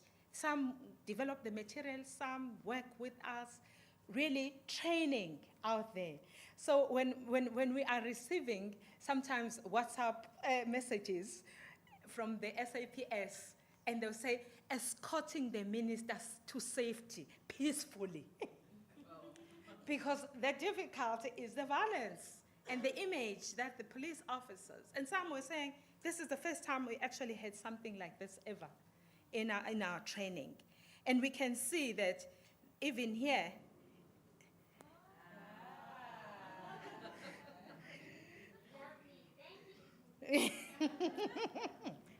yes, and so they actually learned the Ma'at way. I want to, while I am putting this, I just want to just show you. This is our visit to the University of Zululand, where we were actually engaging on their interventions. Remember, when they have a big project, the other interns will go there from Durban and actually support them. And when there are people from the government who are dealing with a crisis like the DSD, social development, they would invite the Art Institute. In fact, we are getting more invites. In our recent, even though we don't have a fund right now, as we are rolling out, but the school is quite supportive, I must say. That is what we are doing next. Because recently there was a flood, and it had actually affected a lot of people. And you can see some of our interns and also students, psychologists, social work, they participated in the Art Institute. And we made it a point that we don't really do the things in a manner that embarrasses, that makes people feel inferior and dehumanized. So we really try to create a space. But I want to just pause on this one in particular, and I'll show it perhaps in the video. It will also indicate. Here we were at Nazareth, Pine Town, around that area, and people there, they were so unhappy. Not only were they displaced from their homes, when they got into this site, they were also discriminated. They felt that some of the colored people and Indian and black people were not treated in the same way. And even those who were taking care of them in those halls, what were they doing?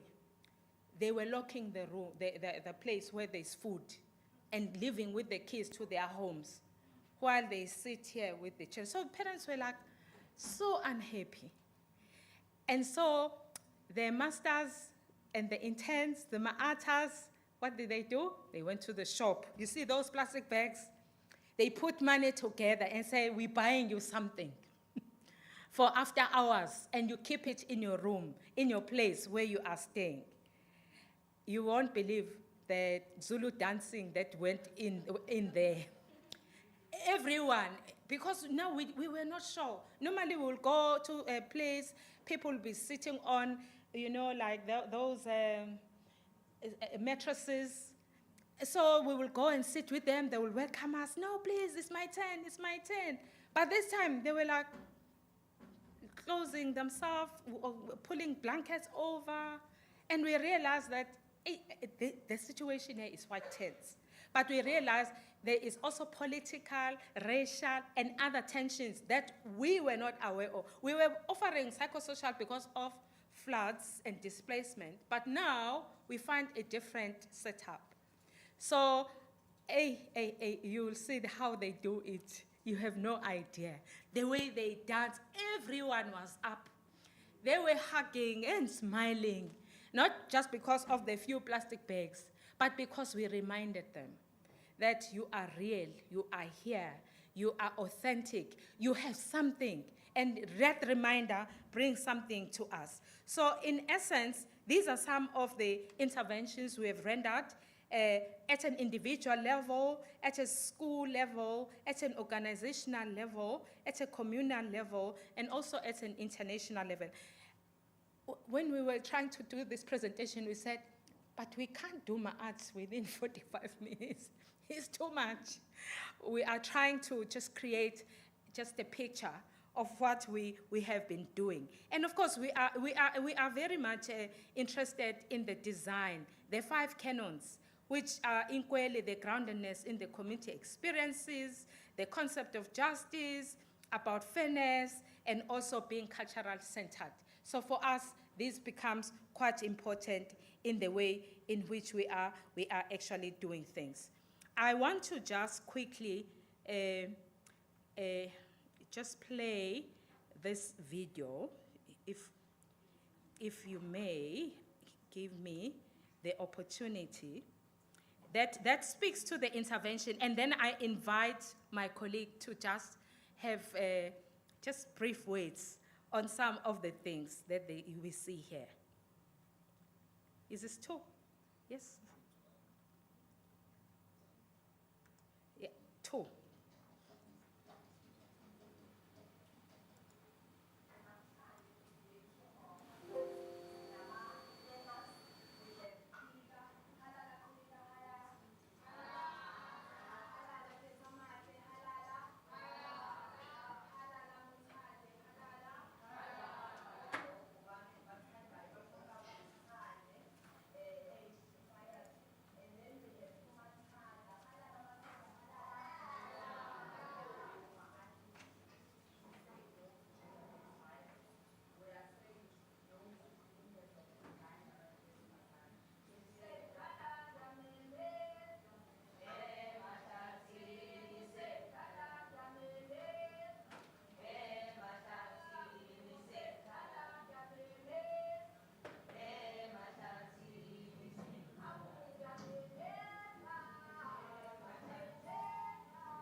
They can tell us what they were busy doing.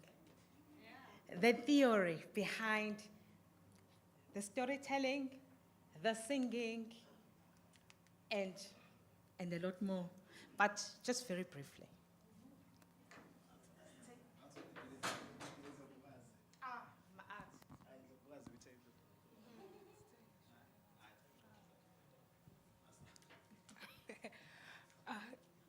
Lukhuleka kumakhosazana, inkosana, amakhosi kanye namakhosikazi.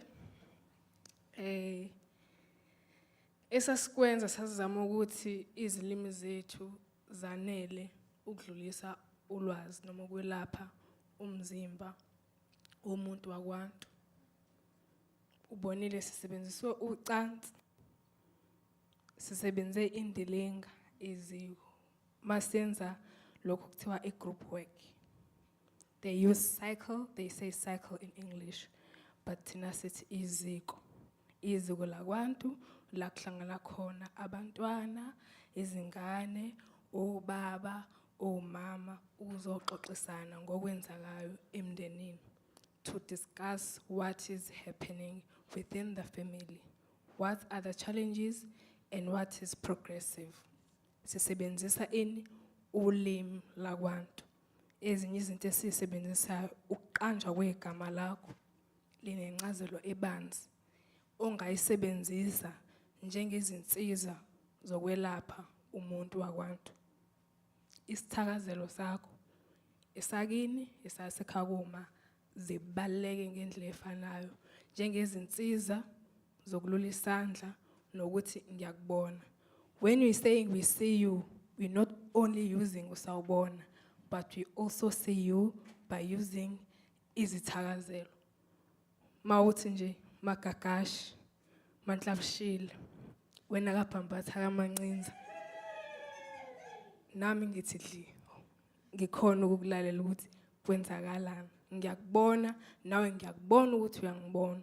Okusho ukuthi nganyamazi, we have our own methodologies, we have our own methods, we have our own epistemology of discussing, interpreting, and receiving what you want to receive. We have our own ways of being are embedded in the nature.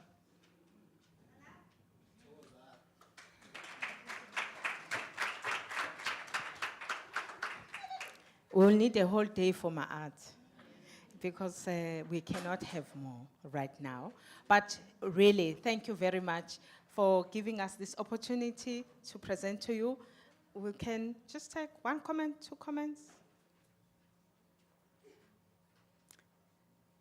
I think we are from the floor. Yes, floor? No, no floor? Okay, great. Honestly, last, we have seen in the first cycle 43 interns graduating from my art. More than half of them have permanent, some have contract employment, just from this. You see them doing Zulu dance. They are our PhD scholars. So the PhD scholars who are very much embedded and in the knowledge of who they are sitting right here. They know themselves, they embrace their reality, they embrace their identity. And that for us, we say, once in my art, always in my art. There is no way you can leave the home because the home is warm. And it reminds you of who you are. It affirms you. It says there are multiple identities, and these identities are acceptable, and they can be refined, and they can be made better. So siyabonga kakhulu. Thank you. I shall now hand over to Prof. Matiwane to tell us if was this successful and what's the way forward. I heard about student exchange, and I'm also giving both Prof. Matiwane and Prof. Cook a chance to tell us where to from here. And then we're gonna ask our colleague, I think she is not here anymore, Dr. Maweni, but I think, Prof, you will just close on our behalf. Thank you. Yes.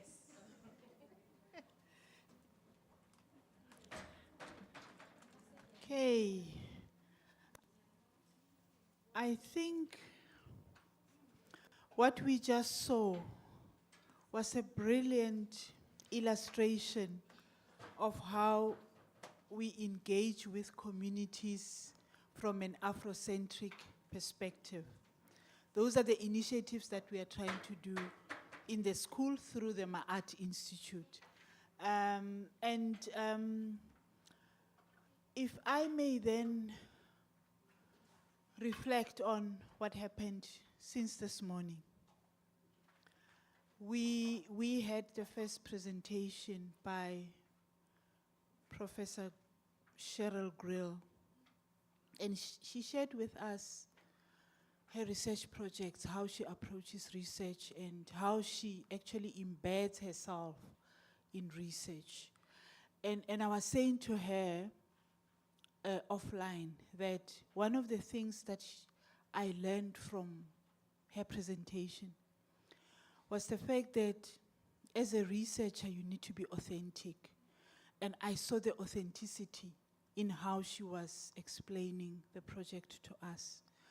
One of the other things that I picked up from the ethos that she goes into communities with is being an advocate for the community. She mentioned the issue of challenging set agendas of the funders and saying, yes, we know this is what you want, but what do you want as a community? And that was my takeaway from that first session. Professor Diana Cook's presentation, for me, the key was how do we engage our students in community work? What are the principles? And I think from both their presentations, what I got also was the fact that gaining entry into communities is very critical. And it's not an easy process. It's not an event. It is a long-term process. You need to gain legitimacy in the community. And we also heard from the Ma'at project that we respect structures in the community. We go in by knowing who are the gatekeepers. We don't disrespect them. Because for us to be able to gain entry in the communities, we need them.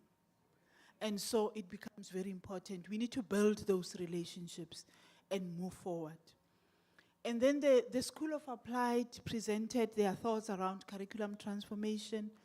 And there I'm also seeing them reflecting on how relevant are we in what we teach.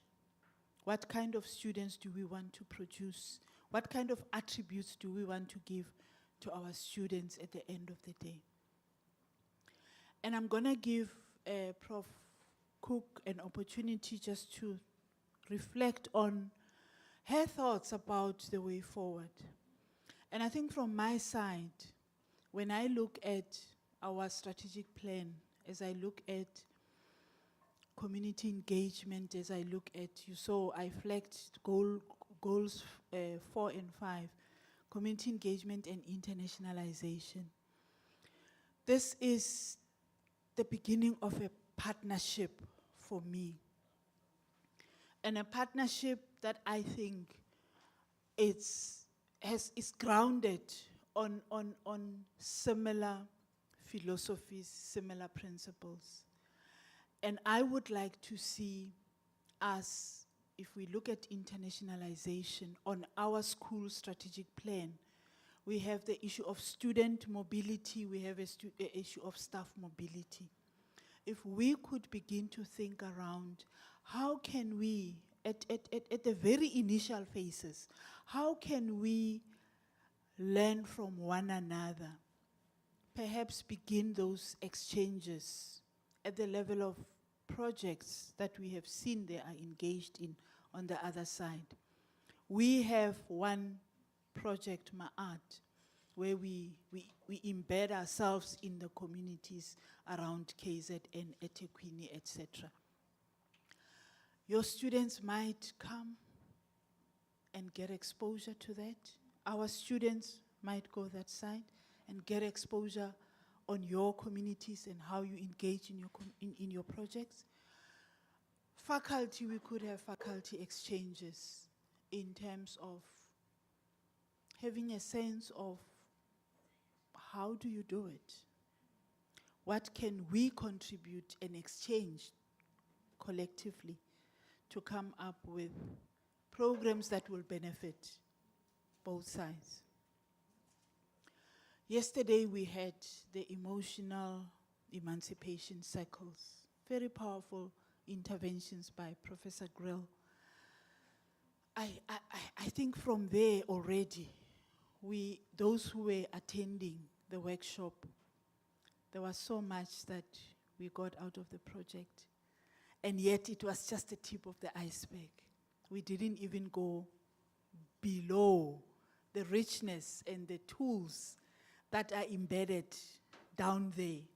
And so we would want to explore that a little bit more and see whether we cannot begin those circles in South Africa, because we believe they will be needed. They will be a powerful, rich resource that we can utilize. And so I think on the immediate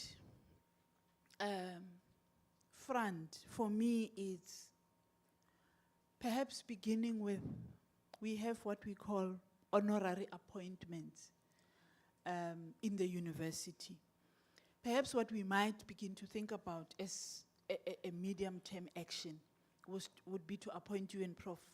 Grill as honorary research fellows, honorary professors in the school, so that we can then begin to see how we can work collaboratively, even in terms of capacity development of staff, around supervision, around research, around publication. Those are key on my priority, building capacity of staff, because we have a large cohort of emerging scholars, so that would be one of the areas. We could also think around, that's the immediate, then the other medium to long term are the issues on a student and staff mobility. We could even be as ambitious as having a joint program that we could offer together and see how we could make that happen, because of the intersection in thinking around community engagement, around community work. And so for me, those are the thoughts that I'm thinking we might perhaps begin to think around as we map a way forward. So I'm gonna hand over to you and hear your thoughts on what you think might be a much more practical way of engaging in partnership. Well, first of all, I just want to say thank you. Thank you for letting me come, letting me hear, letting me share. What an amazing opportunity to hear what you all are doing. Prompt some conversation about what community engagement looks like on both continents, specifically at Loyola and then specifically here. You know, I think one of the ways forward is we were talking at lunch is always listening to our students, right? Always having an opportunity to get feedback and engage in these transformative processes. So I look forward to hearing more. In terms of way forwards that are in addition, because I'm not gonna repeat because it's the end of the day. So I'm gonna say yes and yes. And yes, and I think there was probably a yes and a yes. So I do think we want to have exchanges, we want to have opportunities to reflect. I would love an appointment, thank you. I will see what's possible at LMU. We have interesting prospects and not necessarily as supportive of leadership as we would like. I also think we could do some things that are very specific around, in addition to the EECs, some virtual work together with our students. It would be nice to try to find a time frame where we can get our classes together and think together online. COVID, for us, taught us that we can do this and that we can make this happen. I'm looking forward, I'm gonna throw out there, I think I said to you both, Dr. Grills and I co-teach a course in African psychology between January and April of next year. A phenomenal connection for some of your classes, with my aunt specifically. We are a very undergraduate level university, and so most of our students will be at that level, and so y'all might kind of supersede them a lot, but we will prepare them. We will have folks ready. But I just want to thank you all for allowing me to be here, and I think those are my thoughts in addition. I didn't want to duplicate too much. Thank you. Just a response from one of the psychologists in the room. Thank you so much, Program Director. I would like to thank Professor all the way from the US. Thank you, Prof. Matuane, for allowing us to be exposed to these opportunities. It was a moment of remembering. I don't know about the rest of the people. I felt like I'm remembering who I am, self-remembering. It was powerful. Thank you so much. Students have really made us also see differently. I loved the inputs from the participating students. Your thoughts really are out of this world, to show the potential that is underneath. And the work can go further than this. It can be a beautiful work that comes from this engagement. And really, I'd like to thank you. I'd like to thank our professors. I'd like to thank the DVC for making all this possible. Thank you, everyone, for being here. And thank you so much, Program Director. Thanks. And we also want to invite our acting community engagement academic leader, Dr. Maweni. Thank you.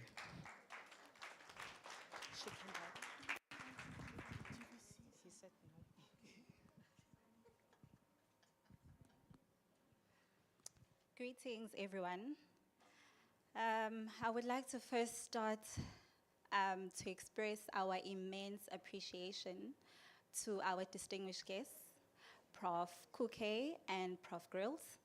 We learned quite a lot today, and we certainly have been revived, and we have picked up a few points on how we can actually incorporate and decolonize our curriculum in the various departments that we're in. Thank you so very much to our leadership, Professor Mkize, Professor Matowane. Thank you very much to the Ma'at Institute. They are leading this wonderful initiative and this wonderful workshop that we were able to engage in today. Thank you to all our academics that attended from the various schools. Thank you to the academics in the School of Applied Human Sciences. We have been seeing the significance of collaboration, and I think we were able to also learn how we can incorporate collaboration in the various disciplines that we're in. Thank you to the students. Thank you for your inputs. Thank you for your insights. Thank you all for attending ICS. Thank you very much for your contribution today. And may everybody travel safely until we meet again. Thank you.